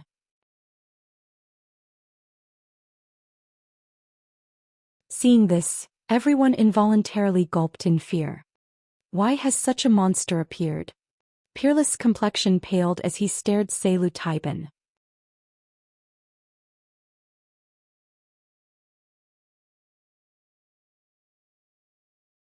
Chapter 926. Archaic Species Under. Chapter 926. Archaic Species. The King of Corrosion's sudden appearance cast a dark cloud over the two teams. Damn it! We must have triggered this monster because there are 2 teams here. Rage flared in Peerless' eyes as he turned to Zero Wing's team on the other side of the plaza, killing intent welling within him. However, it was too late to change anything. He had thought of taking care of Shifeng and his team after they had reached the 3rd stage, earning some weapons and equipment. However, he now regretted his decision to delay. The King of Corrosion did not give the players any time to consider their situation. After examining its surroundings, it charged towards Peerless' team like a Mack truck. The ground trembled with each of Zhou Xian's steps. As it moved, the corrosive fluid from its body ate large craters in the ground. Seeing these craters sent shivers down everyone's spines. Zhou Xian, King of Corrosion. Dark Creature, Grand Lord. Level 45 HP 80, 000, 000/80, 000/000. Zhou Xian's massive frame spoke of its immense power. However, after witnessing its exact strength, everyone was shocked. Zhou Xian's attributes were far higher than the 1st stage's boss. No matter how they looked at it, the King of Corrosion possessed higher attributes than what any level 45 Grand Lord should have. Leader, what should we do? Should we continue forward? Aqua Rose began to despair after seeing the massive King of Corrosion. Zhou Xian was just too strong. It was definitely the strongest boss within the level 40 range that she had ever seen. Is this a joke? Why does this stage have such a powerful boss? Bloodsucker's expression was particularly grim. Among the team, only White Knight and the other members of Owl remained relatively calm. After all, they had faced a dragon not long ago. The King of Corrosion was slightly weaker than the Tier 2 mutated dragon had been. However, they had only defeated the mutated dragon thanks to a monster like Black Flame. Without such a monster, defeating this boss was unlikely. At this time, Shifeng issued his commands in the team chat. Fire Dance, use the frost grenades to stop the corrosive beasts. Blackie, use Stars of Light to clear a path ahead. Everyone else, if you have AoE attack or control skills, now is the time to use them. While Zhou Xian might not be a dragon, it was an archaic species. To put it simply, it was the descendant of ferocious beasts. Ferocious beasts were from the same life order as dragons, capable of killing gods. Although the blood of ferocious beasts flowing through Zhou Xian's veins had been diluted over several generations, making the Grand Lord far weaker than a ferocious beast, ordinary monsters couldn't compete with its power. Tier 1 players could not take this boss down. At the very least, they needed Tier 2 players to have any chance against Zhou Xian. Fortunately, defeating Zhou Xian wasn't necessary to proceed to the next stage. Under Shifeng's command, the team began to move like a well-oiled machine. Fire Dance and the other melee classes who were not fighting in the defensive ring threw one intermediate grenade after another, freezing the distant lords and elites before them. Blackie then used Stars of Light while Shifeng used Firestorm. Yulan contributed as well as she used Thunder Beast's Descent.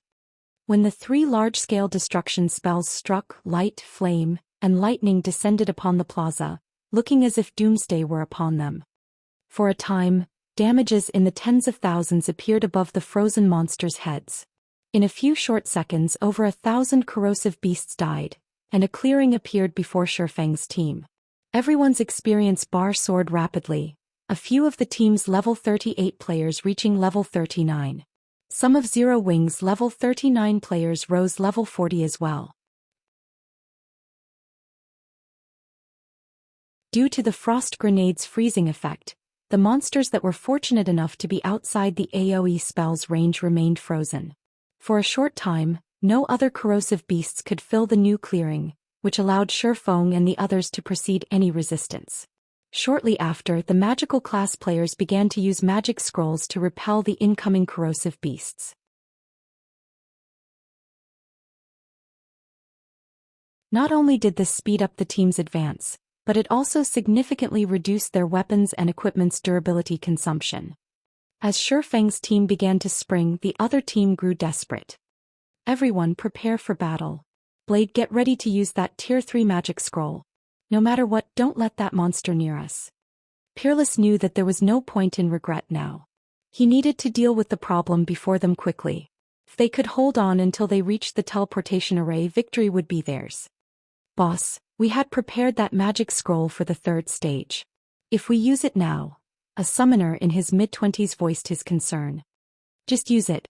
Fortunately, it isn't our only trump card for the 3rd stage, Peerless growled as he gnashed his teeth. He didn't want to use the tier 3 magic scroll either. Just before Salutiden reached their team, the summoner named Blade used the tier 3 magic scroll he held. Suddenly, a golden magic array appeared above them.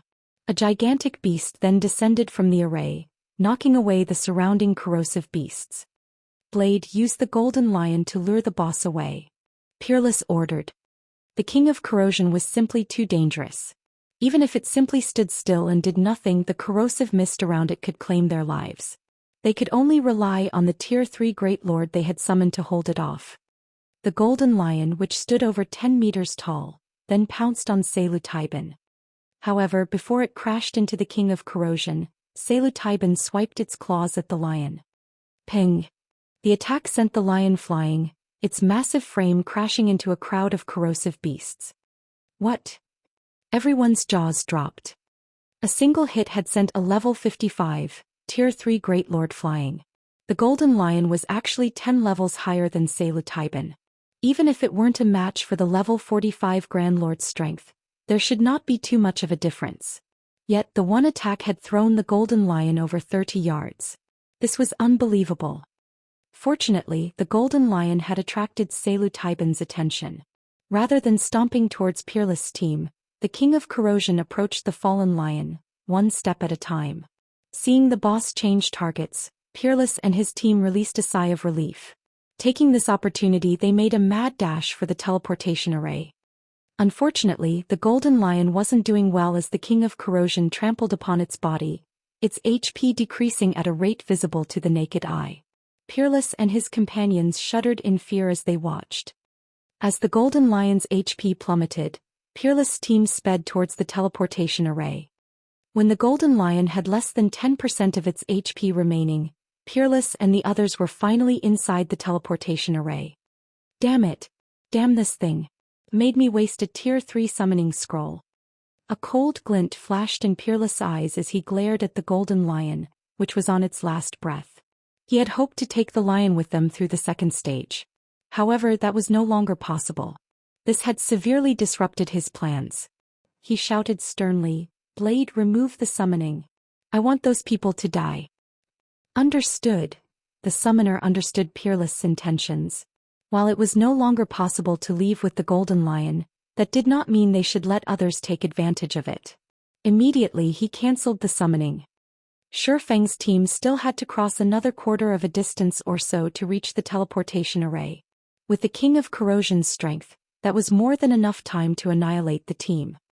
Sure enough, the moment the golden lion vanished, Salutiden's gaze shifted to Shifeng and his players.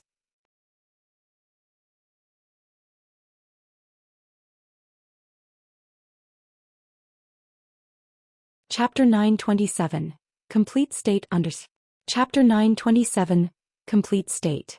We are letting them off too easy. Blade clicked his tongue as he watched Shifeng's team. Boss Peerless, should we activate the teleportation array now? Wait a moment. I want to watch the king of corrosion kill them. Peerless shook his head. The entrance trial's 3rd stage was not any easier than the 2nd. It would be far more difficult to proceed without the Tier 3 summoning scroll. He wanted to kill Shifeng and his companions himself. However, he was satisfied with the knowledge that the King of Corrosion would massacre them.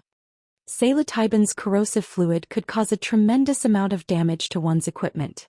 It might even destroy the other team's weapons and equipment. This was a better outcome than killing them and taking a single item from each. Hearing Peerless' words, his people turned to watch Shifeng's team with anticipation. Psilocybin's movement speed was very high. Before Shifeng and the others had crossed 100 yards, the King of Corrosion was less than 50 yards away from the team. They couldn't help their panic as the boss approached. The Grand Lord's pummeling of a level 55 Great Lord was still fresh in their minds. If even a Tier 3 Great Lord could not hold off this boss, players such as themselves had no hope. Even if all 10 of their MTs worked together, they couldn't defend against the King of Corrosion's attacks. "I'll deal with him. Everyone else, hurry." Shifeng's lips hooked up into a smile as he watched the incoming Psilocybin. Others might not know the King of Corrosion's power, but he did. Although Psilocybin was an archaic species, it had a fatal weakness. It couldn't respond to sudden changes very well. Even a slight turn required it to waste roughly 2 seconds. Expert players would have plenty of time to dodge its attacks. However, they first had to draw the King of Corrosion's aggro.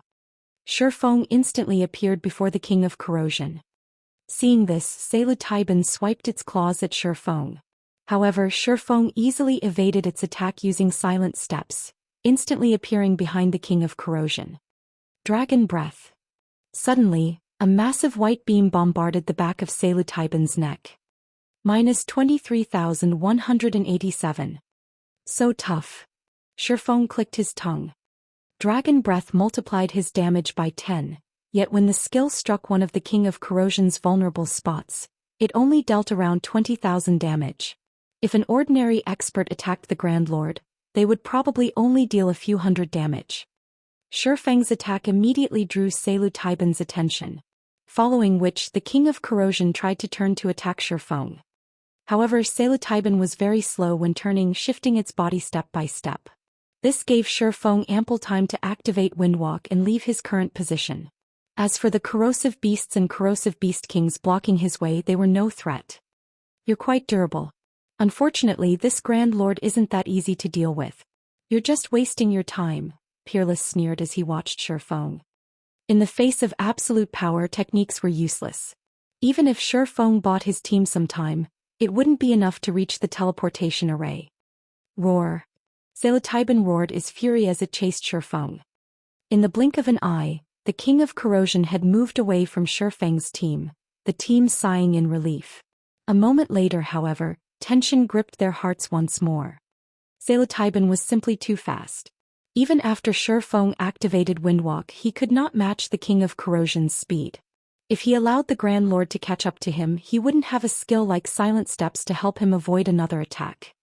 After Shifeng crossed about 20 yards, Psilocybin had caught up to him. Psilocybin's claws transformed into afterimages as it swiped at Shifeng, a sonic boom blasting through the air. Parry. Ping. Like a bullet, Shifeng was thrown over 30 yards, his body slamming into the ground. The impact even created a large crater around Shifeng's body. As expected of an archaic species. Although its strength is lower than the mutated dragons, it is still stronger than an ordinary Grand Lord.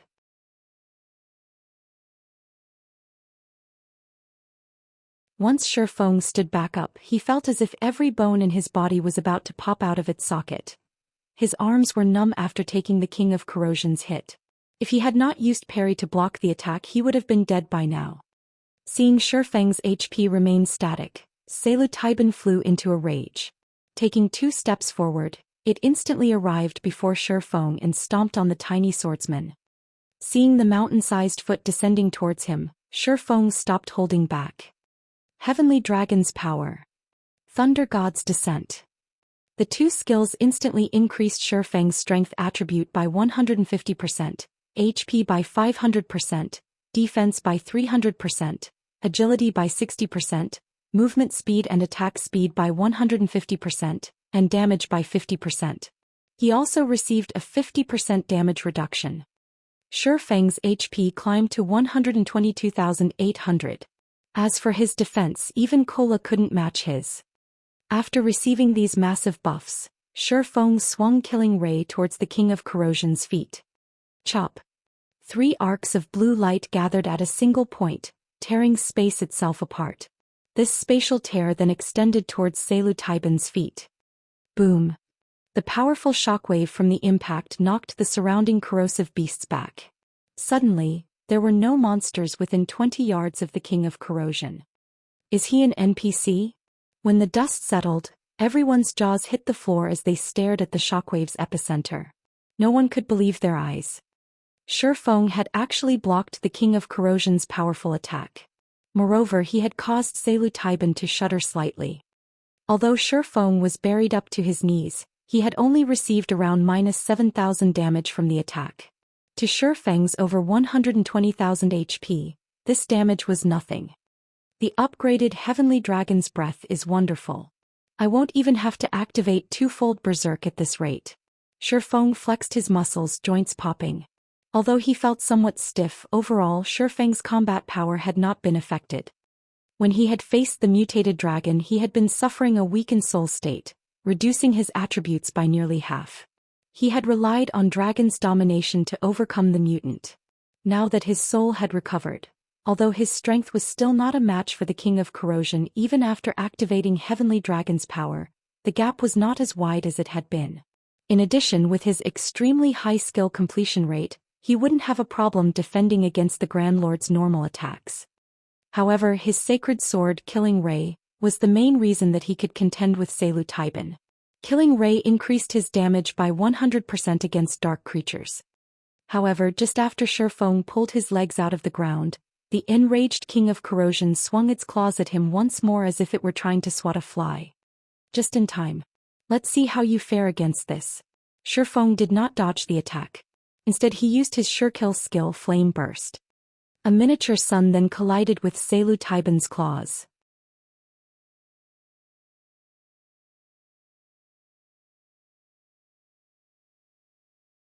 Chapter 928, Holy City's Treasure. Halscythe Underfer Fluffy Goblin. The instant Selu Taiban's claws met the scorching light, a tear appeared on its originally impenetrable green hand. The corrosive gas that surrounded its body also began to vanish. Boom. As an explosion shook the area, Selu Taiban's attack was repelled. In contrast, Shi Feng only took a step back, not receiving any damage. He blocked it. How is that possible? Neither Peerless Team nor Zero Wings Team could believe their eyes. The King of Corrosion was capable of overwhelming a level 55 Great Lord. Moreover, the last time Shi Feng had blocked the Grand Lord's attack, he had received quite a bit of damage. Now, however, he actually stood there unscathed. They felt as if they had just watched someone block an oncoming train with one hand. Boss Blood, I don't even think Guild Leader Bloodfang is a match for Yi Feng's strength, Kirin said in shock as he stared at Shi Feng. Indeed. Purely in terms of strength, he has surpassed our guild leader, Bloodsucker said with a serious glint in his gaze. The strength Zero Wing displayed before them had already surpassed the information they had on the guild. After Shi Feng successfully repelled one of Selu Taiban's attacks, the King of Corrosion launched a series of attacks. Shi Feng used Killing Ray once more to repel the Grand Lord's attacks. Boom, boom, boom. Shi Feng blocked every one of Selu Taiban's attacks. The combination of fire and the sacred sword is amazing. Shi Feng smiled. Aside from its slow-turning speed, Selu Taiban had another small weakness: fire. Fire attacks would deal double the damage against the Grand Lord. As a result, the combination of both bonuses allowed Shi Feng to match the King of Corrosion's strength. Unfortunately, Flame Burst's uses were limited. He could not stand against the King of Corrosion for long. However, Shi Feng had no intentions waiting for his death. He had deliberately caused the King of Corrosion to appear. If he had wanted to play it safe, he could have allowed Peerless Team to reach the third stage first. Selu Taiban was the only reason he had not. In the past, many teams had reached the entrance trial's second stage. Many teams often challenged the trial at the same time. Initially, when players encountered the King of Corrosion, they had treated it as if it were undefeatable. They only attempted to shake the boss off and proceed to the next stage. However, as players reached higher levels and obtained better equipment, they started to raid the King of Corrosion for its loot. In the end, when a team of players finally killed Taiban, the Grand Lord had dropped a treasure that nobody had expected. The Holy City's emblem. Every guild in God's domain had treasured this item. Even after 10 years, the Holy City of Titans passes were extremely rare. Countless guilds had sought the pass as players could not enter Titan City without it. However, the Holy City's emblem could also transfer players to Titan City. Unfortunately, it could only transfer 10 players. However, unlike the Titan City Pass, the Holy City's emblem was not a consumable. It could be used indefinitely. Moreover, the emblem could send players to the Holy City directly. They didn't need to challenge the entrance trial. Now that there were 2 teams in the second stage, Shifeng wouldn't pass up this opportunity. The King of Corrosion was not undefeatable. In the past, through countless teams' experimentation, players finally discovered an effective way to defeat Taiban. With his current team strength, if they used that method, they could do the same. Following which, Shifeng activated Wind Rider and flew towards the teleportation magic array. Realizing where Shifeng was flying to, Taiban also dashed towards the teleportation array. "Boss, that person's flying towards us. We need to leave. If that monster charges over here, it'll be difficult to escape," Blade hurriedly advised. Although corrosive beasts would not approach the teleportation array, there was no guarantee that the King of Corrosion would not. On the off chance that it entered the teleportation array, the consequences would be unimaginable. Peerless gnashed his teeth. However, he still gave the command to leave, saying, "Let's go."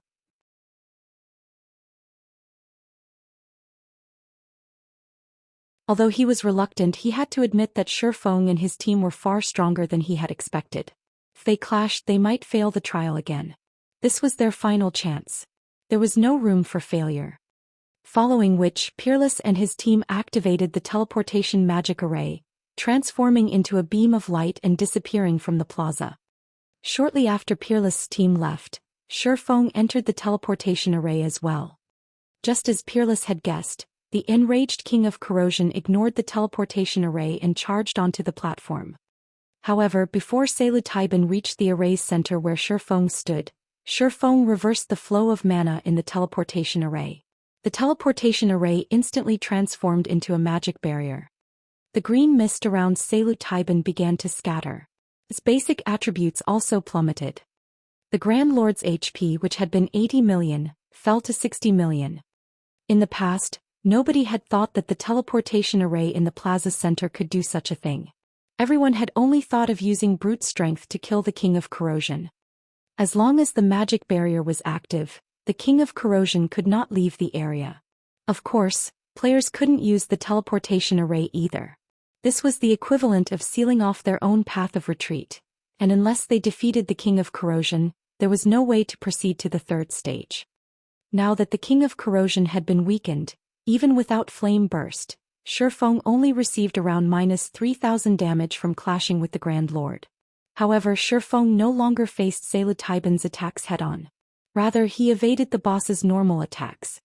After the Heavenly Dragon's power ended, Shifeng activated the Power of Darkness, increasing his attributes by 60%. He then used the Aura of Water's activatable skill Life Bloom. With the skill's powerful healing, he could last against the King of Corrosion until his entire team had entered the magic barrier. Kola, activate the Power of Darkness and tank it. Everyone else, add support from the sides. Once Kola's Berserk skill ends, Wumian, activate yours and replace Kola. Turtledove will be next. Shifeng issued his commands once his team had entered the barrier. Yuan, use your large-scale buff spell. Everyone else, watch the boss's tail. On Shifeng's command, before they could even catch a breather, they began to move once more. Kola immediately activated the Power of Darkness and used Justice Bash on the King of Corrosion's feet. He followed up with a Shield of Vengeance, drawing Taiban's aggro. Yuan also utilized her large-scale buff spell Angel's Blessing. Suddenly, a harp-wielding, golden angel appeared in the sky. As the angel began to sing, A golden barrier enveloped every member of the team. Not only did the golden barrier increase everyone's attributes by 20%, but it also gave them a divine shield buff, reducing the damage they took by 20%. Both buffs lasted for 30 minutes. Although everyone's attributes had risen significantly, their damage against the King of Corrosion was still quite low, with most attacks dealing around -1,000 or so damage. Only elementalists could deal almost -3,000 damage with fire-type spells. However, Psilocybin had 60 million HP. Its battle recovery alone healed it for 600,000 HP every 5 seconds. Raiding the King of Corrosion was far more difficult than they had imagined. The team members finally realized just how terrifying Shi Feng was to hold off the Grand Lord for as long as he had.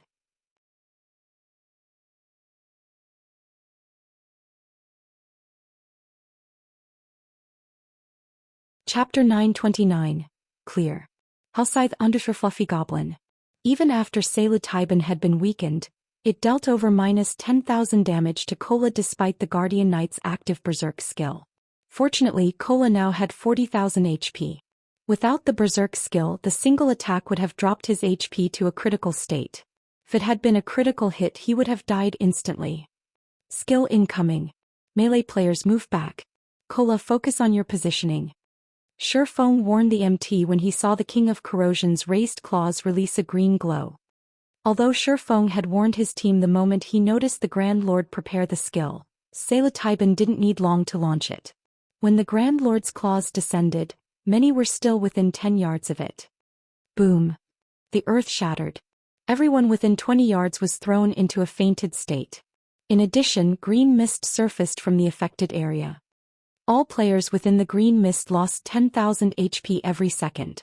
Although some players had dispelled their fainted debuff immediately, they had failed to escape the area in time. In the blink of an eye, the mist claimed 3 lives. What a powerful skill. Although 5 healers focused on him, Kola only had around 14,000 HP by the time he broke through the green mist. Even the healers couldn't keep up with his diminishing HP. Meanwhile, his strengthening device's durability had fallen by 20 points. The mist's corrosive power was staggering. After Psilocybin finished executing its skill, it searched for a new target. Its eyes then fell upon one of the healers standing in the rear.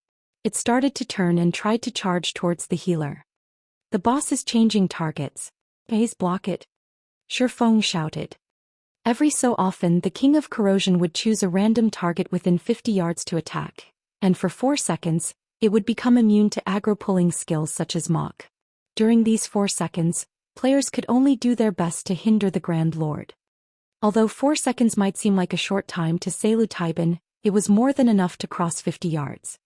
After Shi Feng issued his orders, Turtledove executed Steel Impact and smashed her shield into the King of Corrosion. Ping!